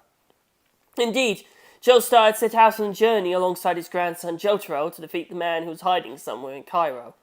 It was to save Holly, Joestar's daughter as well as Jotaro's mother. At that very moment, her body was being weakened by her own stand, which had manifested in her. For those who did not possess a fighting spirit, a stand was a negative influence afflicting the body. That's why her stand ability had made her so weak. It probably all had to do with the fact that in her blood, that of the Joestars, flowed Dio's negative influence. Lying in bed, Holly fought against her own decline. The time limit Joestar mentioned was actually for saving Holly's life. Over 40 days had gone by since they'd set out on their quest from Japan. They now had 3 days left. Muttering to himself, Joestar turned his gaze after Jotaro, who was now gone among the crowd. The sun, filtering through the cracks in the run-down houses, was starting to head towards the west. Drops of sweat, like stolen gems, streaked the cheeks of the man and fell to his chin. It was Polnareff who, slowly dragging himself at a snail's pace, recalled the unpleasant feeling of sweltering heat. I must find out who this enemy is. What kind of power does that bastard have? And how many stand users will be there? He wondered all at once. He stood on a squalid alley, far from the heart of the city, around the north area of the Al-Darb al-Amar neighbourhood. A small cramped path flanked by stone walls. From behind them, he carefully watched out for anything in his surroundings. I haven't the faintest idea from where and under what circumstances would the enemy make its entrance. I could get away through the main street, but that won't work. My right arm's covered in bruises, and the pain has raised my heartbeat. Even if I ran like hell, I'd still be defenceless against any enemy that shows up. Enemy? Polnareff whispered. Right, only an enemy would bare his teeth and clearly display an intention to kill. Still, this is no joke. The stand can only belong to one person. That's the rule. Regardless, no matter how many and who they are, they'll target me. A seemingly monstrous demon, a giant with Tutankhamun's mask, an enormous Arrakis demon, cobra, a multitude of mummies, a stone colossus, etc., etc. There was no end to it. Polnareff had found himself fighting on his own against that wide variety of monsters. In the end, having backed into a corner, he had evaded and ran to this alley. It was for sure a stand, yet the monsters were of flesh and bone. Maybe it could be the product of an illusion created by a stand. While muttering to himself, he absent-mindedly bumped the hand on his injured arm. It caused a stinging pain, like getting an electric shock. These wounds prove it. It wasn't fake in any way. What do I do now? How will I get it off my back? How many enemies are there? What are they hiding? How will I deal with them? He was absorbed in a web of thoughts. The afternoon sun boiled the sizzling body of Polnareff hiding in the alley. The dry air ran over his wounds. Perhaps from the blood loss or a heat stroke, he was taken by a spell of vertigo. He was left without a choice. He had to call on whatever little fighting spirit he had left. He was at his limit. The stand manifested at his back. His flesh and blood body was what housed the other chariot. His will of steel was what controlled the stand. He could stand on his feet, but had started feeling himself taken by mental fatigue. Polnareff overlaid himself over Silver Chariot, just to contain at least some of his physical and mental weakening. In that same instant, the sound of a horse's hooves was heard. 4 horses, actually. The noise of hooves became louder and louder, underscored by the squeaking of steel reels, like the springs of a worn mattress. Is it a chariot? What, in a city like this? It was the downtown area. The carriage ran through Cairo streets, scoffing at the city's modernization. But that echo that could be felt was not that far away for someone. The sound of hooves was slowly approaching Polnareff. No way! He couldn't even finish his sentence, shocked as he was. He could only stare at the strange thing destroying the brick walls, approaching him. A chariot!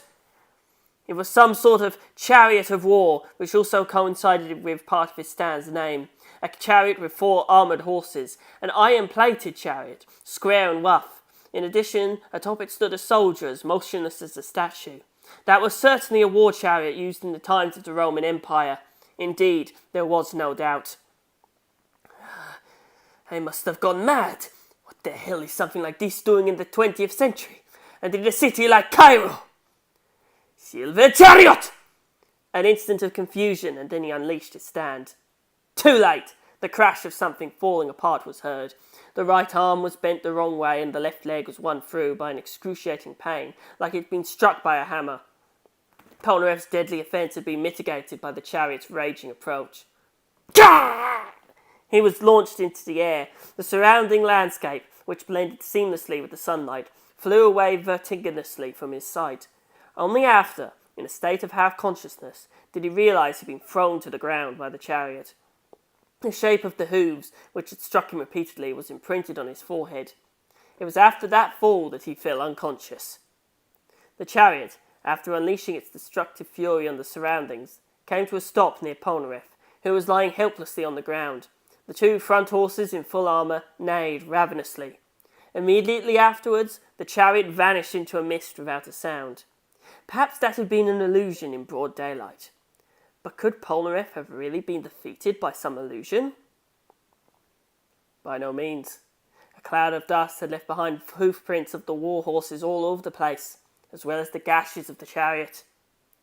At that very moment a voice rang out, the croaking voice of an old man, a tone so stentorian that it held the power of, in some way, imposing itself.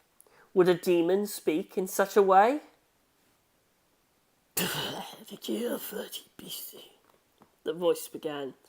In other words, the last year of the Ptolemaic dynasty under Octavius, Egypt becomes the possession of the Roman Empire. The croaking voice kept speaking in the dust cloud. In that period, in Egypt appeared the shapes of ancient Roman war chariots. This is a chapter of the grand history that I myself have documented. That being resembled a mummy. There was no way to tell its gender with certainty. From the head hung some utterly dirty wraps. The face that could be glimpsed through the slits was covered in countless wrinkles, and even the arms, which extended from between the bandages, looked like dried-up branches. The bony and shriveled hands clutched an ancient papyrus codex. Those brownish sheets almost looked like they were part of the hands. The old man tucked them between the wrappings with a rustle, and approached Polnareff, who was still collapsed on the ground. Jean-Pierre Polnareff, user of Silver Chariot, was lying there motionless. He was wounded on his hands and sides. His blood, spread all around him, dried immediately under the sunlight. By now a scarlet stain had formed on the ground. One down, the old man spluttered with a sinister air, smiling under his wrappings. Then he turned his back on him and vanished amid the chiral bustle. The Genesis of Universe. Ladies and gentlemen, you surely must recognize it. It's the title of a mysterious book which narrates the past throughout eternity. In ancient Egypt, where culture was significantly developed, many books were created for papyrus, the origin of the paper we now use. Their contents covered a wide variety of subjects, ranging from history books compiled by scholars to personal diaries. When the Genesis of Universe was brought into light from the ruins of ancient Egypt, it was thought at first that its writings did not exceed the single volume. In 1908, British explorer E. Stevenson partook in a research expedition in the Valley of the Kings, also known for Tutankhamun. The expedition, of course, caused a great fuss, but at first he only scoured the surroundings of the Valleys of the Kings and had no satisfactory finds. Only afterwards, while digging underground, were unearthed some documents written in hieratic. However, right when the writings were quickly deciphered and the name of the Genesis of Universe assigned to them, Stevenson vanished from the face of the earth. What was behind his mysterious disappearance? There are clues. Here's an overview by Stevenson of the Genesis of Universe, obtained from a reputable source. I cannot begin to explain how dreadful the contents of this book are. You only need to know it causes chills. Ptah is the Egyptian god of creation. This book narrates the revelations of god Ptah and of Ani, the scribe who wrote them down. It's somewhat terrifying, the history of an Egypt of thousands of years ago is told to you. The summary of the book carried on. Historical documents which have Genesis as their theme exist by the hundreds. The first chapter begins at the time of the first dynasty, around 3000 BC. Then it continues through the many pharaohs until it arrives at Egypt's takeover by Octavius, around AD 30. So far, so good. Then the problems start cropping up.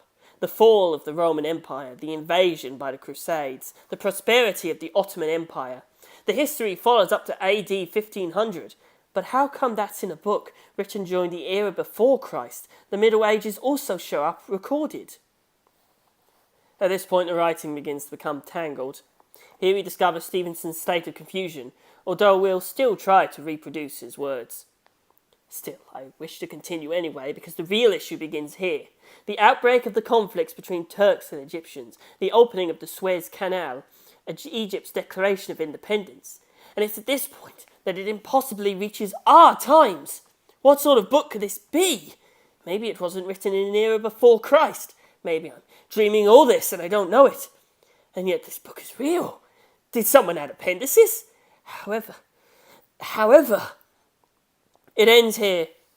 Stevenson's summary is interrupted at this point. How come? The reason's simple. While writing it, he was struck by a heart attack and died. There are also those who sustain he was killed by a stroke. It was the 1st of January, 1913. Furthermore, that crucial book disappeared with him, to who knows where.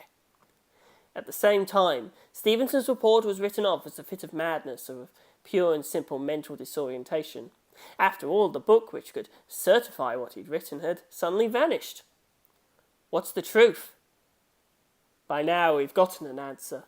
Jean-Pierre Polnareff was the proof. The genesis of universe.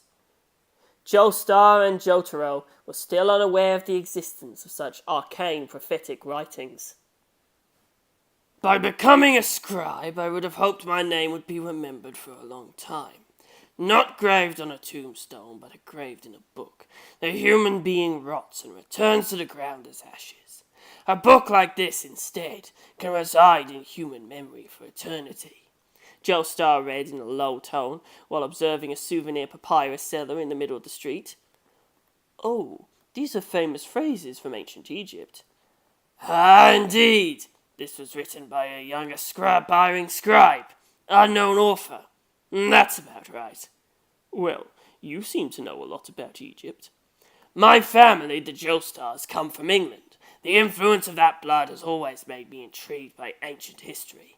Ever since I retired, I've been spending my time browsing through the books of explorers. Indeed, England boasts a tradition of great explorers, and I can safely say that English blood still flows even in yourself, Mr. Joestar. Joseph was heading towards the newer part of Cairo. Beside him treaded the giant with a dark face, hair short and braided, the neck adorned by a peculiar necklace. Mohammed Abdul, stand warrior, who travelled alongside the three companions, Jotaro, Joestar, and Polnareff. So, Joestar uttered in a severe tone, soon it'll be dark. Dio is a vampire. He fears daylight and thus can only act in the darkness. Let's go. We're returning to the hotel. It will be best to join Jotaro and Polnareff, who went searching. Indeed, it's best not to properly disperse our strength. From tomorrow on, we should stop splitting up like this. In any case, until we pinpoint where Dio's lair might be, there's nothing we can do. That's what Joestar was about to say. The airflow changed. It's not something you can put into words. And anyway, let it be said that Joestar was gifted with a developed sense of intuition after many years of battle. He could easily tell when danger was near. You feel that, Abdul? Yes. You too, Mr. Joestar? Surely they don't intend to start a fight in the middle of the city. It doesn't look good. We could get the passerby involved. They scanned their surroundings. The sun was becoming tinted in blood red. On the streets, silhouettes of hundreds of people hurried on their ways home. In that throng, a foreigner with the air of a tourist would stand out. The roads were overflowing with cars. We can't deal with an attack here, Abdul. Let's go into that alley. I'm sure the enemy won't lose track of us. Exactly. Joestar quickly sprinted into the small street to the right. Finally, the two found themselves side by side in that alley. It'd be a difficult battleground for anyone, even for their opponents. Joestar had been right. In those kind of circumstances, they had a 50% chance against the enemy. Now. At the end of the alley was a nauseating smell of rubbish, or a pungent smell. The street was very roughly asphalted. There was even an abandoned bicycle wreck. Where will the enemy come from? After making sure there wasn't a soul in the area, Joestar gave a slight smile. Abdul also assumed the same cocky expression. Hermit Purple! Magician's Red! The fury of the duo materialized in the air. Joestar's fighting spirit manifested through the thorny vines of Hermit Purple, while Abdul's spirit was incarnated in the flaming rapture of Magician's Red. And so they unleashed their stands, getting ready for an eventual attack. Turning back to back, they remained alert, prudent and impeccable, and, not foreseeing a surprise attack from the sides, one hugged the wall of the tall buildings on the right, and the other the left. However, the enemy's move was beyond what they could have imagined. What? Huh? They examined each other with a suspicious look. Joestar rubbed his eyes. Abdul remained staring. How absurd, Mr. Joestar. Where in the hell did we walk into? Really, what kind of place is this? Well, I also don't get what happened. But this... A large stone temple. Above it, a platform on which stood 42 elders dressed archaically. Before the eyes of both, a huge weight scale. On one dish, a bird's feather. On the other, a steel-beating heart. We're at the gates to the underworld. What are you saying, Mr. Joestar? This is the scene of judgment at the gates of the underworld, dreamed of by the ancient Egyptians. Certainly. Anyone who dies is judged by 42 judges. It matches the description seen in many books. So for us, this is it? I don't think so. I'm sure this is a ploy by the enemy. Maybe they have a stand which can manipulate illusions. Abdul lost his patience and shouted, unleashing Magician Red's power at his back. We shall find out! With a roar and a plenitude of sparks scattering everywhere, Magician's Red burst into flames, painting Abdul's features in red. Attack, Magician's Red! Turn into flames and destroy this apparition for good! The stand, assuming the appearance of a scarlet comet, tore apart savagely every element in that scene. It's an illusion! Abdul shouted, while Magician's Red's flames roasted the line of 42 judges. It appeared like an infernal sight of bodies writhing in pain. Abdul! But how? The old men, who had caught fire like they were paper, were human beings of flesh and blood. They wore on their faces expressions of pain and anguish, the smell of burning hair, the sizzling of roasting flesh, wails, screams, and furious voices. Stop it, Abdul! Disperse your Magician's Red right now. That isn't just an illusion. It's real. They're human beings. They're of flesh and blood. That isn't possible. However, Joestar's yelling did not reach Abdul. Abdul! Finally, Abdul replied by stopping Magician's Red in its destructive fireball. But by then, the 42 old men were charred embers. Even the weight scale they had in front had been turned into a pile of ashes. My hermit purple. The vines growing out of Joestar's arms had buried themselves into the pavement, and it had been through this exact method that Joestar had inferred that that was no illusion. I can only say this. This isn't fake, but it's also not something real. Damn it! Besides this, my hermit purple can't see anything. And yet, it usually can tell apart real from fake. That was also the case in Hong Kong. He even managed to expose a perfect imitation of a Rolex, even if it's one of Hermit Purple's specialties. This time I can't tell for sure if it's an illusion or not. Calm down! I told you to calm down! In any case, Joestar focused on pacifying Abdul, who was clearly very distraught. Mr. Joestar, I've done something unforgivable. I burned them one by one. It was my own Magician's Red. Relax. It was a vision. Come on. It couldn't be anything else. Joestar was lying, but he did so only to reassure Abdul. Not at all. I acted on impulse. My stand really carbonated them, Mr. Joestar. Even you must be aware of this. A thud. Something collapsed. It was the heap of bones of one of the old men who'd been set on fire. It was like the sound of crumbling firewood. Mr. Joestar, Calm down, Abdul! The airflow changed again. Both suddenly found themselves in the setting of earlier, at the end of an alley. The nauseating smell of garbage, the street, the abandoned bicycle. But we're in the same place as before? Was it an illusion? It was not. Even after returning to the exact same spot as before, the stench of cremated bodies was still mixed in with the stink of the garbage. It isn't an illusion. Otherwise, it wouldn't be real. Enemy stand. Both, confused, perceived a faint voice, a voice so feeble it got lost in the bustle of the main street. in a distant past, in the era before Christ. The voice seemed to come from their immediate surroundings. Joestar and Abdul were somewhat perplexed. The people believed in the existence of 42 judges, whose presiding judge was God Osiris. I'm referring to the legend which narrates the entry into the underworld. A figure was beginning to be seen at the end of the alley. This is just a preamble of the grand history that I myself have compiled. It was the same mummy-like ancient who defeated Polnareff shortly earlier. A papyrus was clutched in the withered hands. The manuscript the old man held in his hands was the mysterious book discovered by the English research expedition, The Genesis of Universe.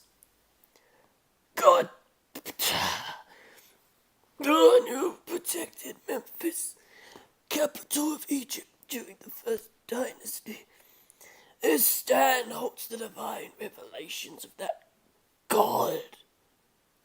Still clutching the book with the withered hands, he proceeds.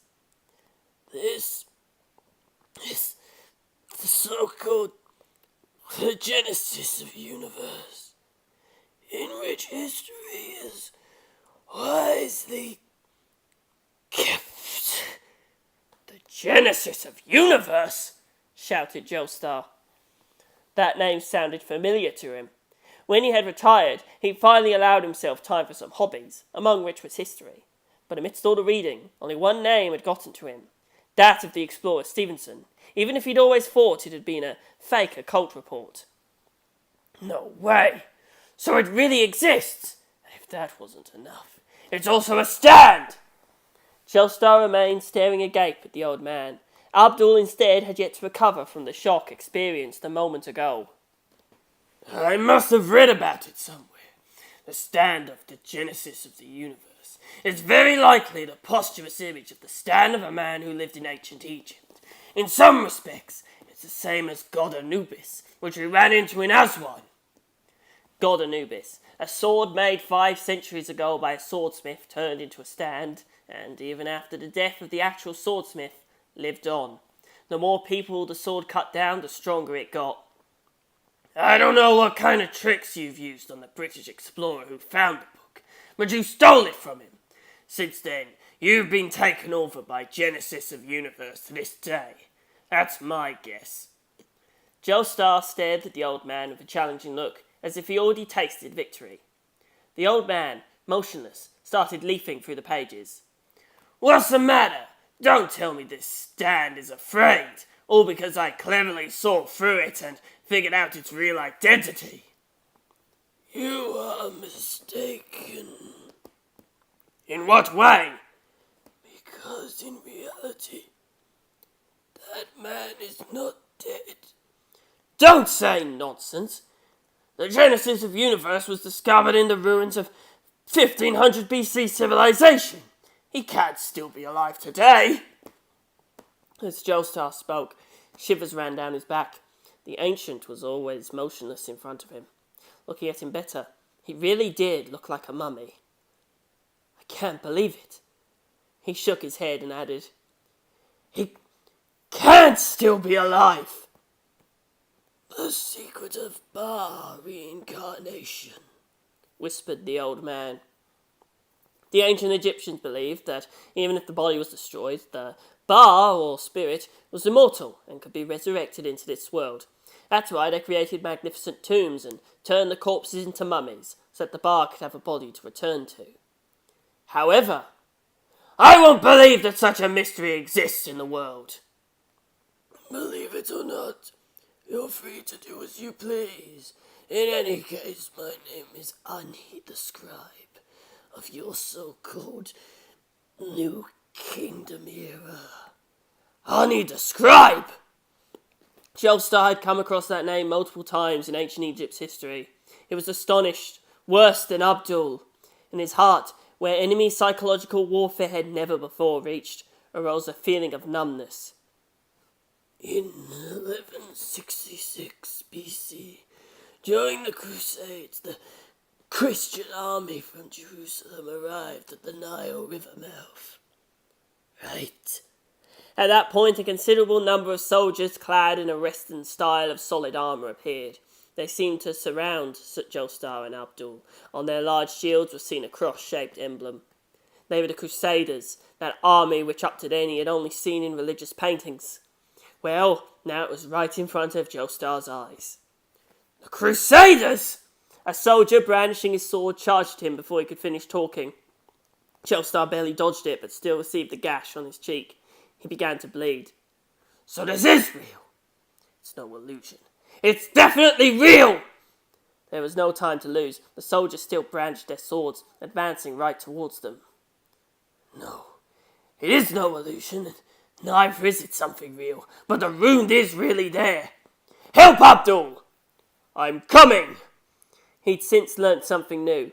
This time they weren't human beings of flesh and blood, and so he recovered from his state of shock.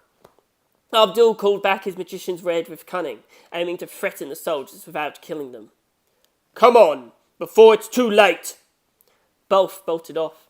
Magician's red took the lead, and under Abdul's command, it cut with his fire through the wall of soldiers that stood in their way. Abdul and Joestar followed right behind it. Legend tells. The old man's voice rang out behind their backs, and the countless soldiers vanished in a cloud of dust. What's his plan? Where'd the army go? Let's not lose time. We take advantage of this and try to reunite with Jojo and Polnareff. I still don't get this stand. Agreed! During their escape, the sky was obscured by something incredibly frightening. Of the Sphinx, half woman and half animal, it said that to stop travellers in their way, she would pose riddles to them. Those who could not solve them would be devoured. So I've written in a chapter of the great mystery of Egypt. This is a joke, right? Something blocked Joestar's way. I don't think so, Mr. Joestar. Look! It's the legendary demon, the famous Colossus, half woman and half beast that sits by the Great Pyramid, said Abdul. Obstructing the road was the demon with a feminine face and the body of a beast. Shit, but that... I don't understand anything anymore. The length of that being was around 5 meters. The body resembled that of a lion. She wore solid, bulky armour, roared ferociously, and sent spit flying everywhere. There was no way out. To the right and to the left were the walls of buildings. Ahead was the Sphinx, and behind was the old man, inexorably threading towards them. Damn it, Mr. Joestar, we're in trouble. We're between the hammer and the anvil. We don't know the extent of that old man's power. And then there's also the matter of getting away from the Sphinx's dangerous power. Let's not lose any more time! Joestar acted quickly. Blazing like lightning, hermit purple released from his arms. The vine stretched and wrapped around an emergency ladder attached to some house's wall. Got it! Joestar grabbed Abdul and, like a wire being pulled by a winch, he shortened Hermit Purple's vines. They climbed up the wall like spiders. The Sphinx roared. She readied her body like a coiled spring, about to burst into a tall leap. Mr. Joestar, come on!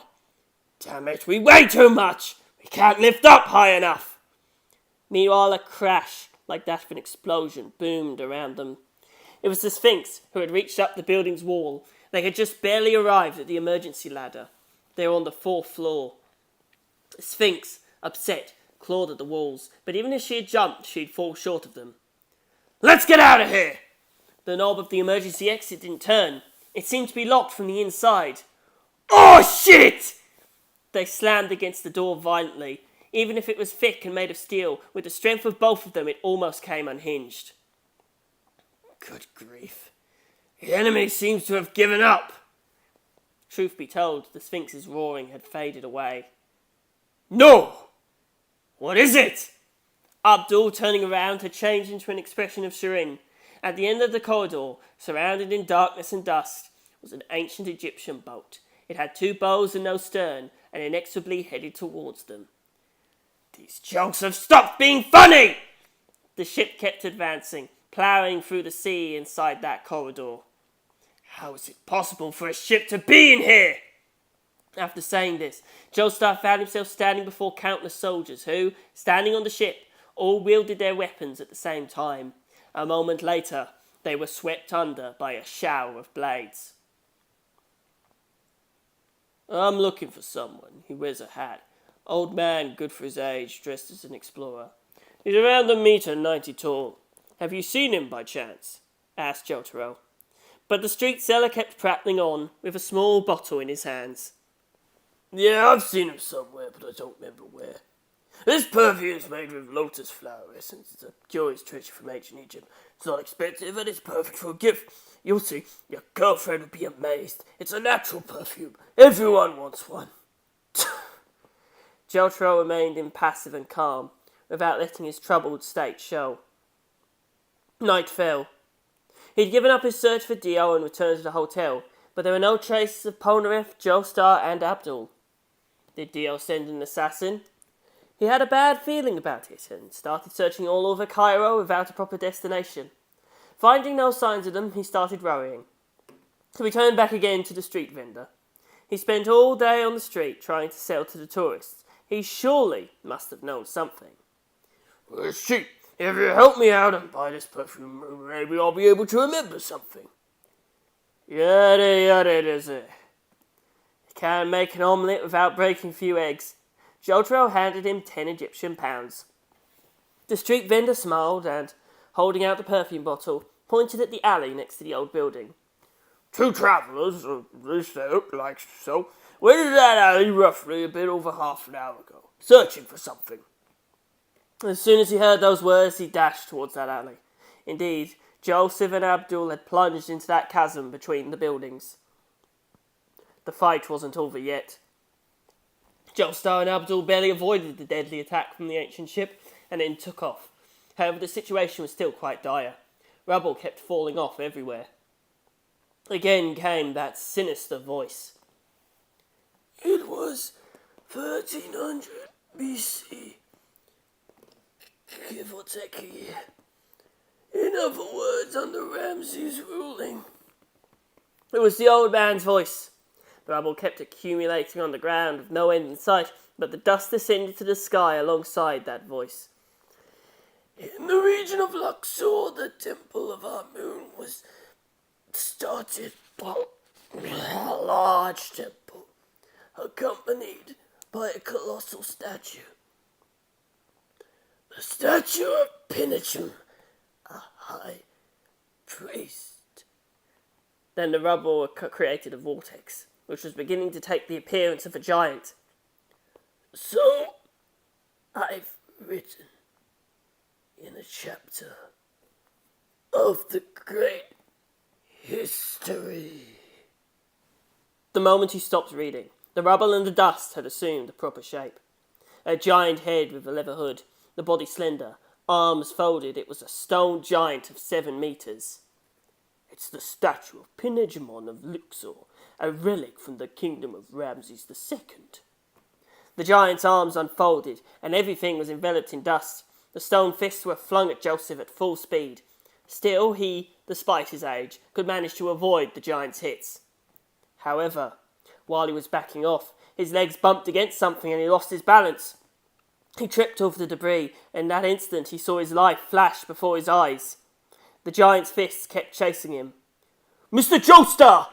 Abdul screamed desperately, but he didn't make it in time. His magician's red wasn't in range. Joestar reached his iron hands out, but it was useless. He had no way out of the situation. Polnareff! A man as quick as lightning showed up out of the blue, shoving Joestar, who was Jean-Pierre Polnareff alongside Silver Chariot. Joestar and Abdul tumbled to the ground, getting tangled up. The giant's fists met the floor, leaving behind a crater in the ground. Right on time, Mr. Joestar. Where the hell have you been? And that wound. What? Polnareff suddenly stood up, shaking the dust off himself. I've had a couple run-ins with this mummy a bit earlier, and I got stupidly wounded by distraction. Then, with eyes sharper than his chariot's own blade, he turned to the old man, standing in a corner, and added, You thought you were done with me. Well, I'm sorry for you, but I've got some thick skin. The chariot controlled by the old man hadn't had the desired effect on Polnareff. His indomitable fighting spirit had allowed him to make a furtive comeback. Polnareff, watch out! The giant's about to attack again, Abdul said, rushing in haste. The three stand warriors were again united. That old man's stance seems confusing. I won't say that the attack is necessarily the same as the one Polnareff suffered. What is the true nature of his stand? The papyrus he has on his hands. That's the stand's source of power. Everything is related to what's written. The old man stood still in surprise. Polnareff kept talking. Essentially, he can control countless stands, but only by making them show up one at a time. Every single chapter contains one. Now I see. Indeed, Abdul and I have dealt with a handful of them. I found out how it works. Indeed! Silver Chariot, hovering behind Polnareff, drew its sword and pointed it at the old man. I, Jean-Pierre Polnareff, have decided to return you the favour.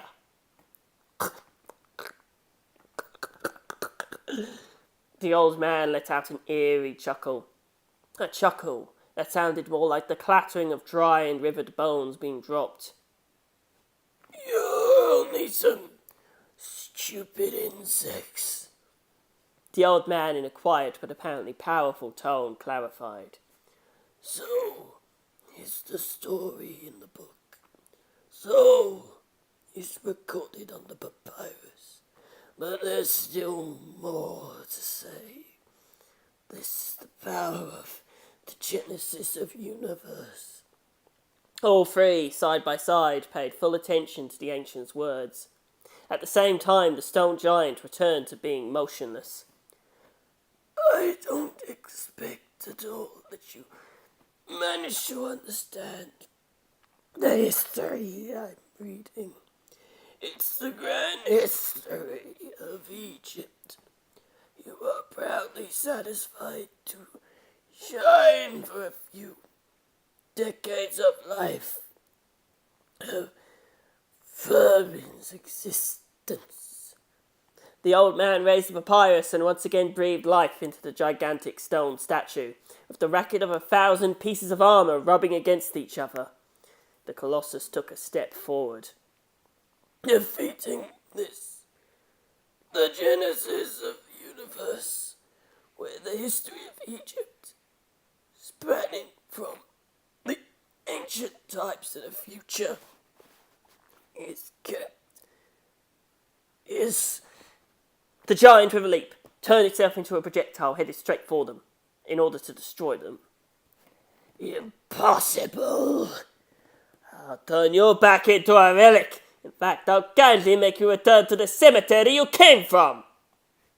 Joestar and Abdul tried in vain to hold back Polnareff, who had a burning rage lit in his eyes.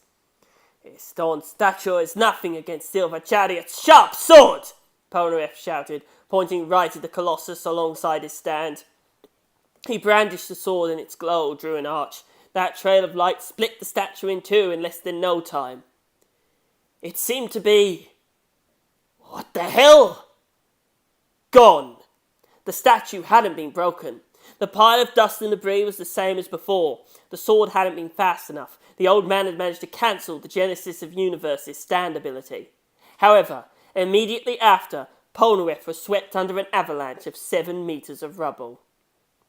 The injuries he'd received in the previous fight only worsened, and with that rain of debris he also received new ones. Polnareff groaned and squirmed in pain. Polnareff! Cried Abdul, rushing to help. Polnareff began to drag himself out with the help of his arms. Here, come on! Abdul tried to move him to safety, but at the moment in which he had bent to get him out of that tomb of debris, he saw his friend become still. What happened? Abdul! Abdul had been skewered by an ancient Roman soldier's sword. He collapsed to the ground and blood began to gush out of his chest. Polnareff shouted once again, Abdul! There was no answer. In fact, falling on him, Polnareff hurriedly rolled to the other side, crumpling by the feet of Joestar, who was standing stock still. Abdul! Abdul! He shouted with all he had. It was too late. Abdul's body was half buried in the debris. Polnareff staggered forward, lost his balance, and slumped to the ground. He's dead. Or so it would seem, at least. The old man approached him and, always clutching the papyrus to his hands, looked down at him as if he were vermin. In fact, you're severely injured.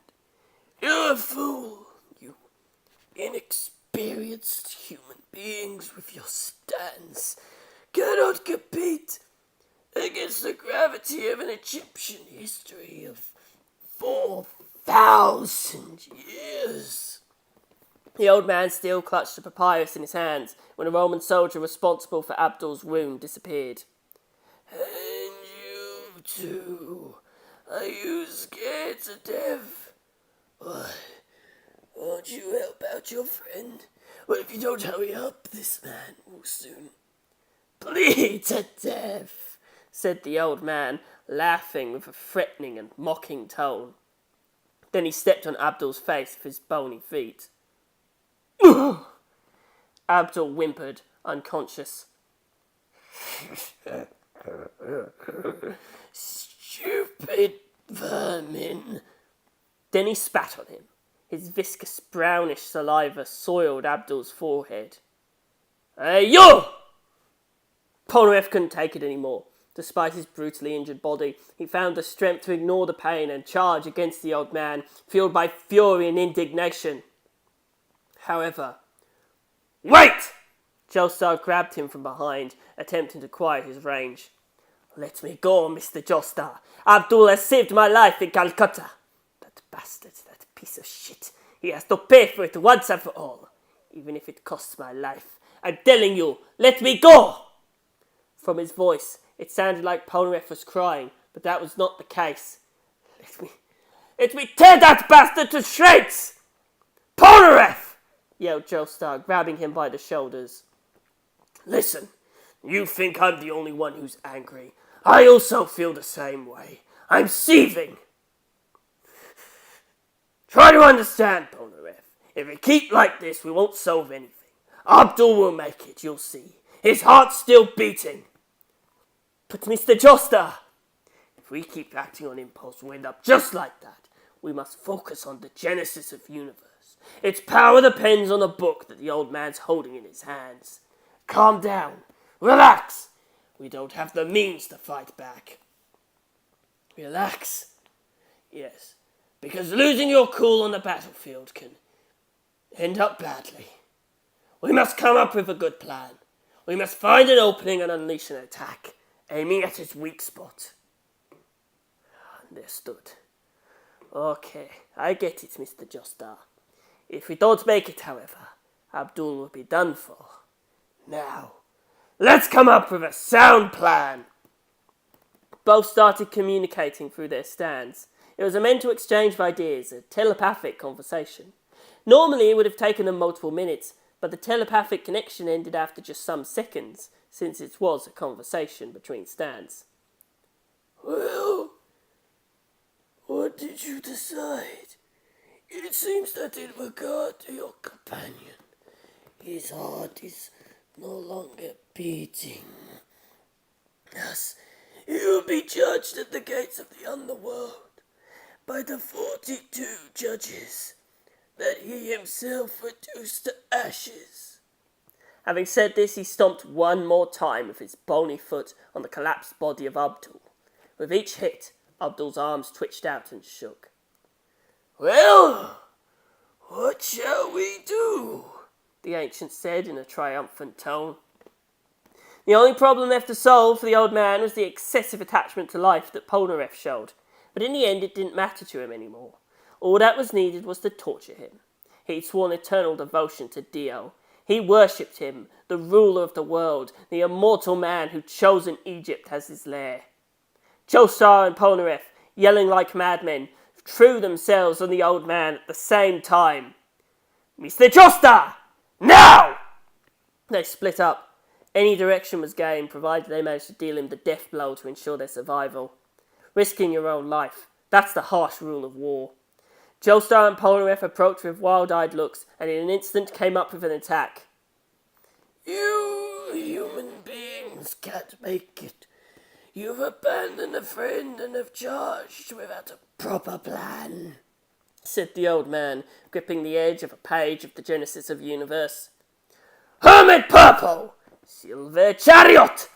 One from the right, the other from the left. They moved like bullets towards the old man, attacking from both sides, and then simultaneously, both unleashed lightning-quick attacks. Take this! This is for Abdul! Both stands were released.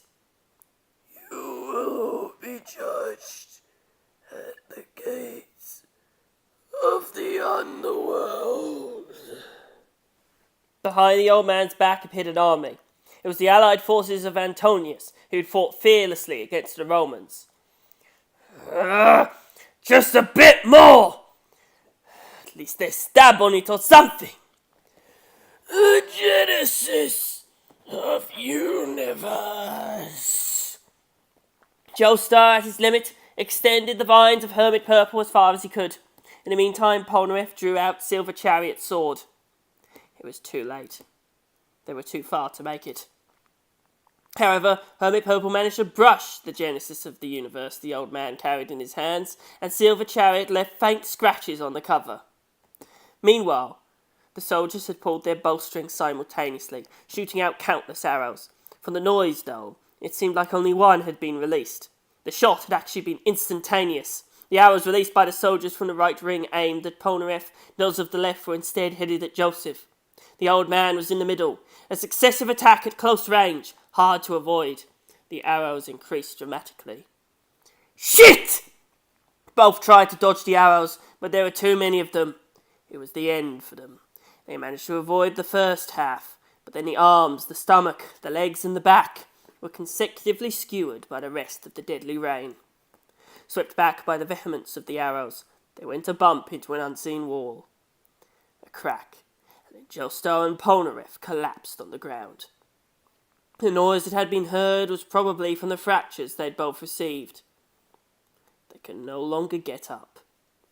Staring at them, satisfied, the old man closed the pages of the Genesis of Universe, and at the same time, the soldiers aligned behind his back also disappeared.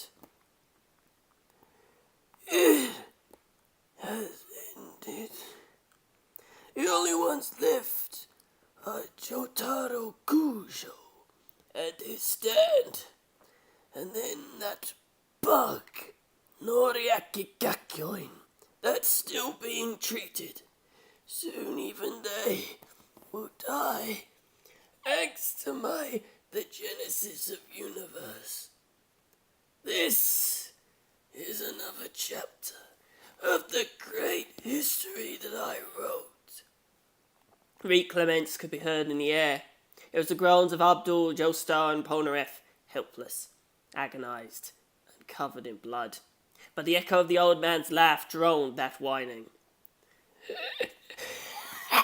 There were no mistakes in this history, as I am the history, the great history of Egypt, he said, raising the Genesis of Universe. The legendary book came to light in the Valley of the Kings. A book of nightmares that materialized for the power of his stand. Thanks to the mystery of transmigration of Ba, documented in the book, Ani the scribe obtained eternal life. 3 men were lying on the ground in front of his eyes. Good. The time has come to send you to the gates of the underworld. For Abdul, Joestar and Polnareff, the last hour was approaching. The old man, better known as Ani the scribe, would have eliminated them in an instant with his stand. At this point they were close to death. The old man browsed again the pages of the Genesis of Universe. His face hinted a menacing laugh, but before killing them he would have to find the right page. Then it would have been sufficient to halt in the exact point and read it under his breath. Only this way he would have been able to summon, at his discretion, the events there described. but in the moment in which he was about to read. You're quite disturbing indeed. Seems like you stepped out of a museum. Behind his shoulders echoed a voice, a deep voice, an energetic voice, threatening and commanding at the same time. The one who spoke had been Jotaro! Joestar, lying on the ground and on the verge of unconsciousness, found the strength to pronounce that name. Jotaro, repeated the old man. Jotaro Kujo. Who knows when he got closer? Jotaro Kujo was behind the old man, emanating a fearsome fighting spirit with clearly murderous intentions. A warrior who manipulated the stand Star Platinum with exceptional power, ultra-precise movements, and unmatchable speed. The man in which flowed Joestar blood. Oh, you, Jotaro Kujo. They say that you're very afraid of Audio. It's dangerous, Jotaro! Watch out for that man. Stand! Joestar yelled desperately. But Jotaro silenced him with a look. Shut your trap, Grandpa. I think I've basically understood who I'm dealing with. Suit yourself, Jotaro. But I warned you, it's risky to get closer to that man. Exactly, added the old man, looking at the Genesis of Universe. Even though you're so close, I'm already at a point where I could summon the contents written in the book in the blink of an eye. It was indeed true. It materialized the contents of the Genesis of Universe. All he needed was to silently read the text of those pages. However, as it has become clear from the events up until now, the old man finished reading the contents of a page at the same time he selected it. Interesting. You won't have the time to summon your local knickknacks. From this distance, my Star Platinum will break you in half like a watermelon in no time. Is that so?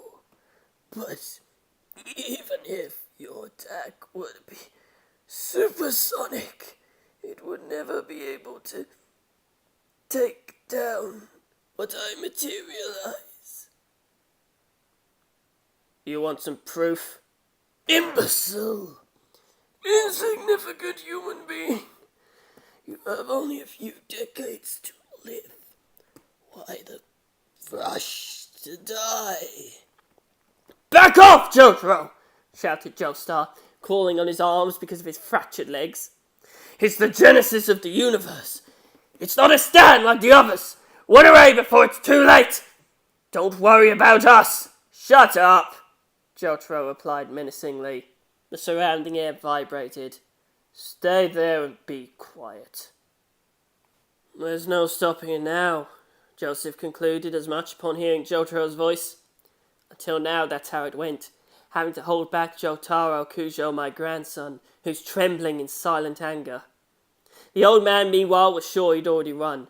A successful plan. His next card would have been the beast goddess Amit, a very powerful demon who fed on the still pulsating hearts of sinners that got judged at the gates of the underworld. The people whose hearts get devoured by Amit. It's said that they are removed from this world, not just in body, but in soul as well. Amit, or Ahamite, the largest and most powerful demon among the Egyptian legends.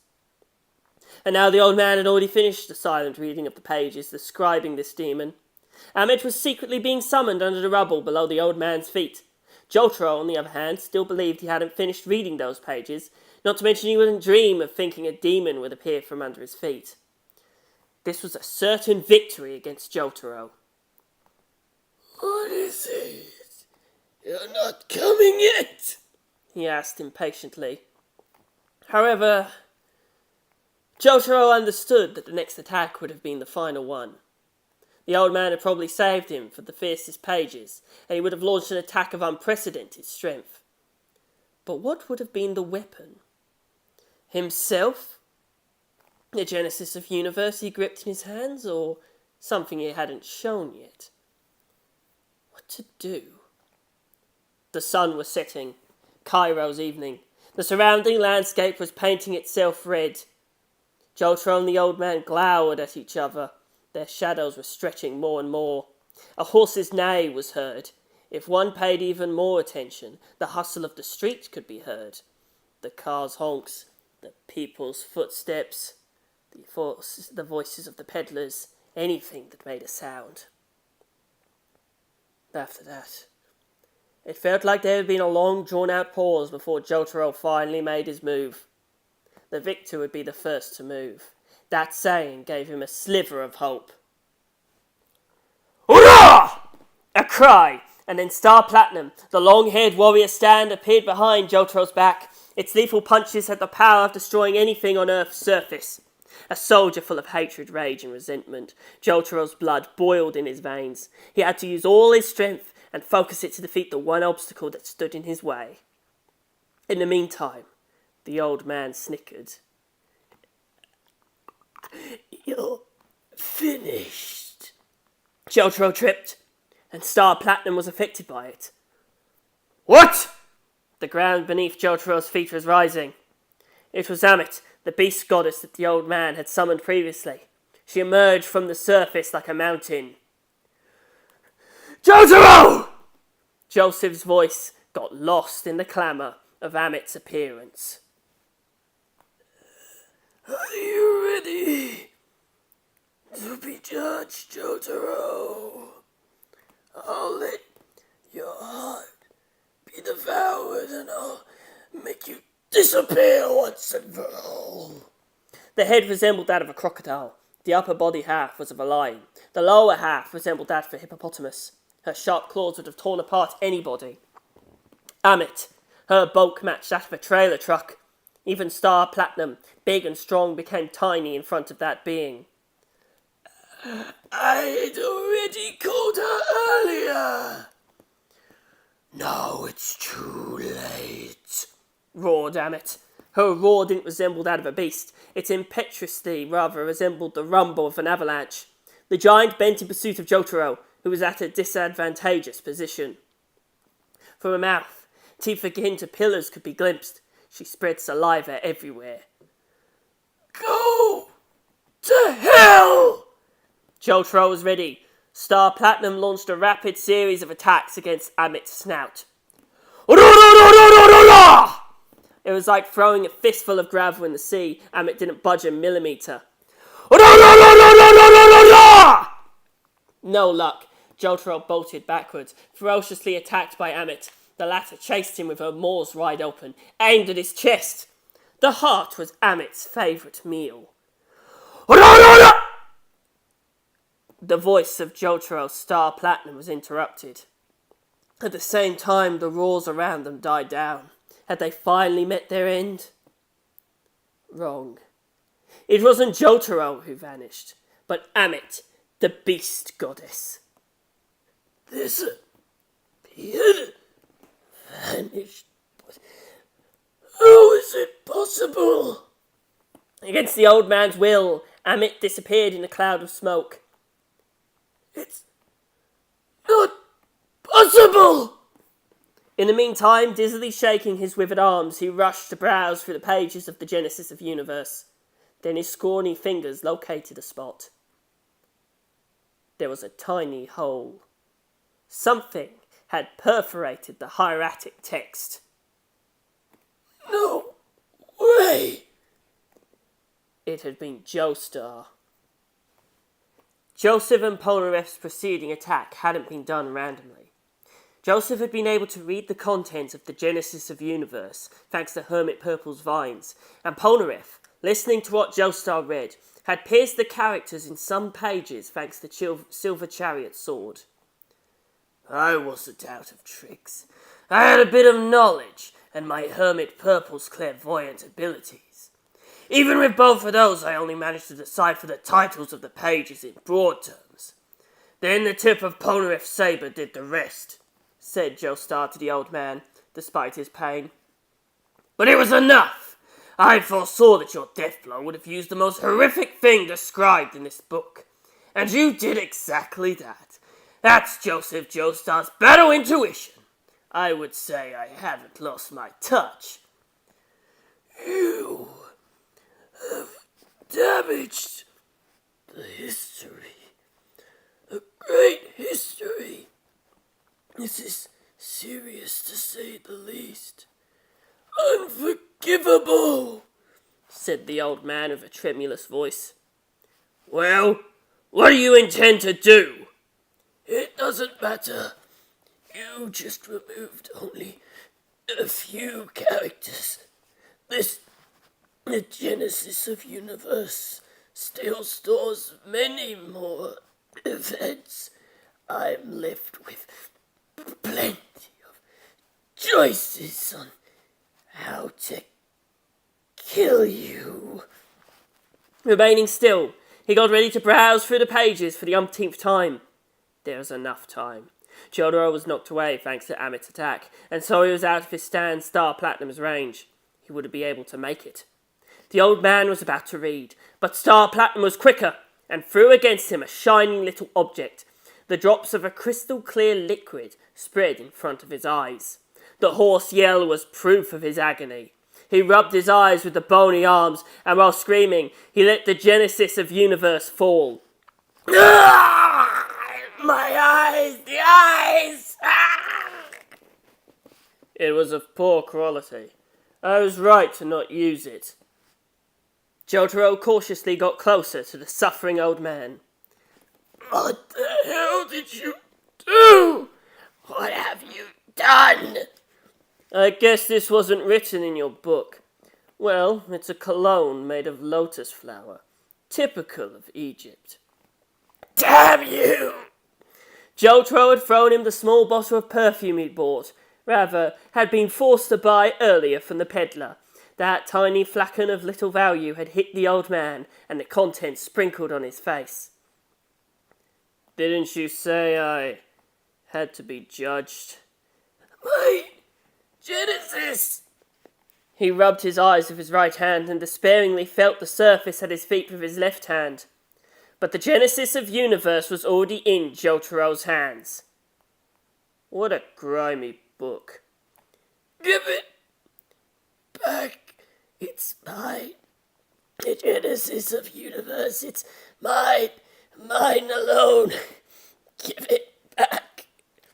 Jotaro wasn't facing a stand user with 4,000 years of Egyptian history on his shoulders anymore. At this point, he wasn't anything but a withered old man close to death. Listen, even if you're very old, I won't go easy on you. I'm warning you. The old man let out a weird cry. Behind Jotaro silently appeared Star Platinum. Its right hand slowly made a fist. Then, the one to judge will be me!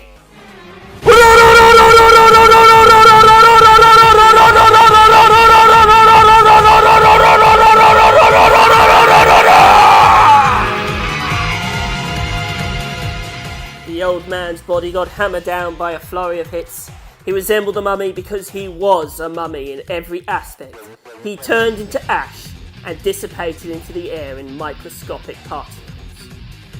He hadn't been a human being in a long time. The punches of Star Platinum provoked a variation in pressure, and all of that dust vanished into Cairo's sky. At the same time the old man was scattered, the Genesis of Universe that was in Jotaro's hands turned into dirt and spilled between his fingers. It had become a reddish-brown dirt and mixed with the ground of Cairo. The Genesis of Universe had disappeared once and for all from the face of the earth. Fortunately, Shellstar's fractions were nothing to be concerned about. The sword that pierced Abdul also missed any vital organs. Polnareff had been hit in several spots, but none of them had threatened his life. After having received appropriate treatments, they all met again in a cafe. Jotaro, if it hadn't been for my fast reflexes, by now you'd be wandering the world of the dead for all eternity. Give me a break, Grandpa, said Jotaro, sour due to Joestar's ironic giggle.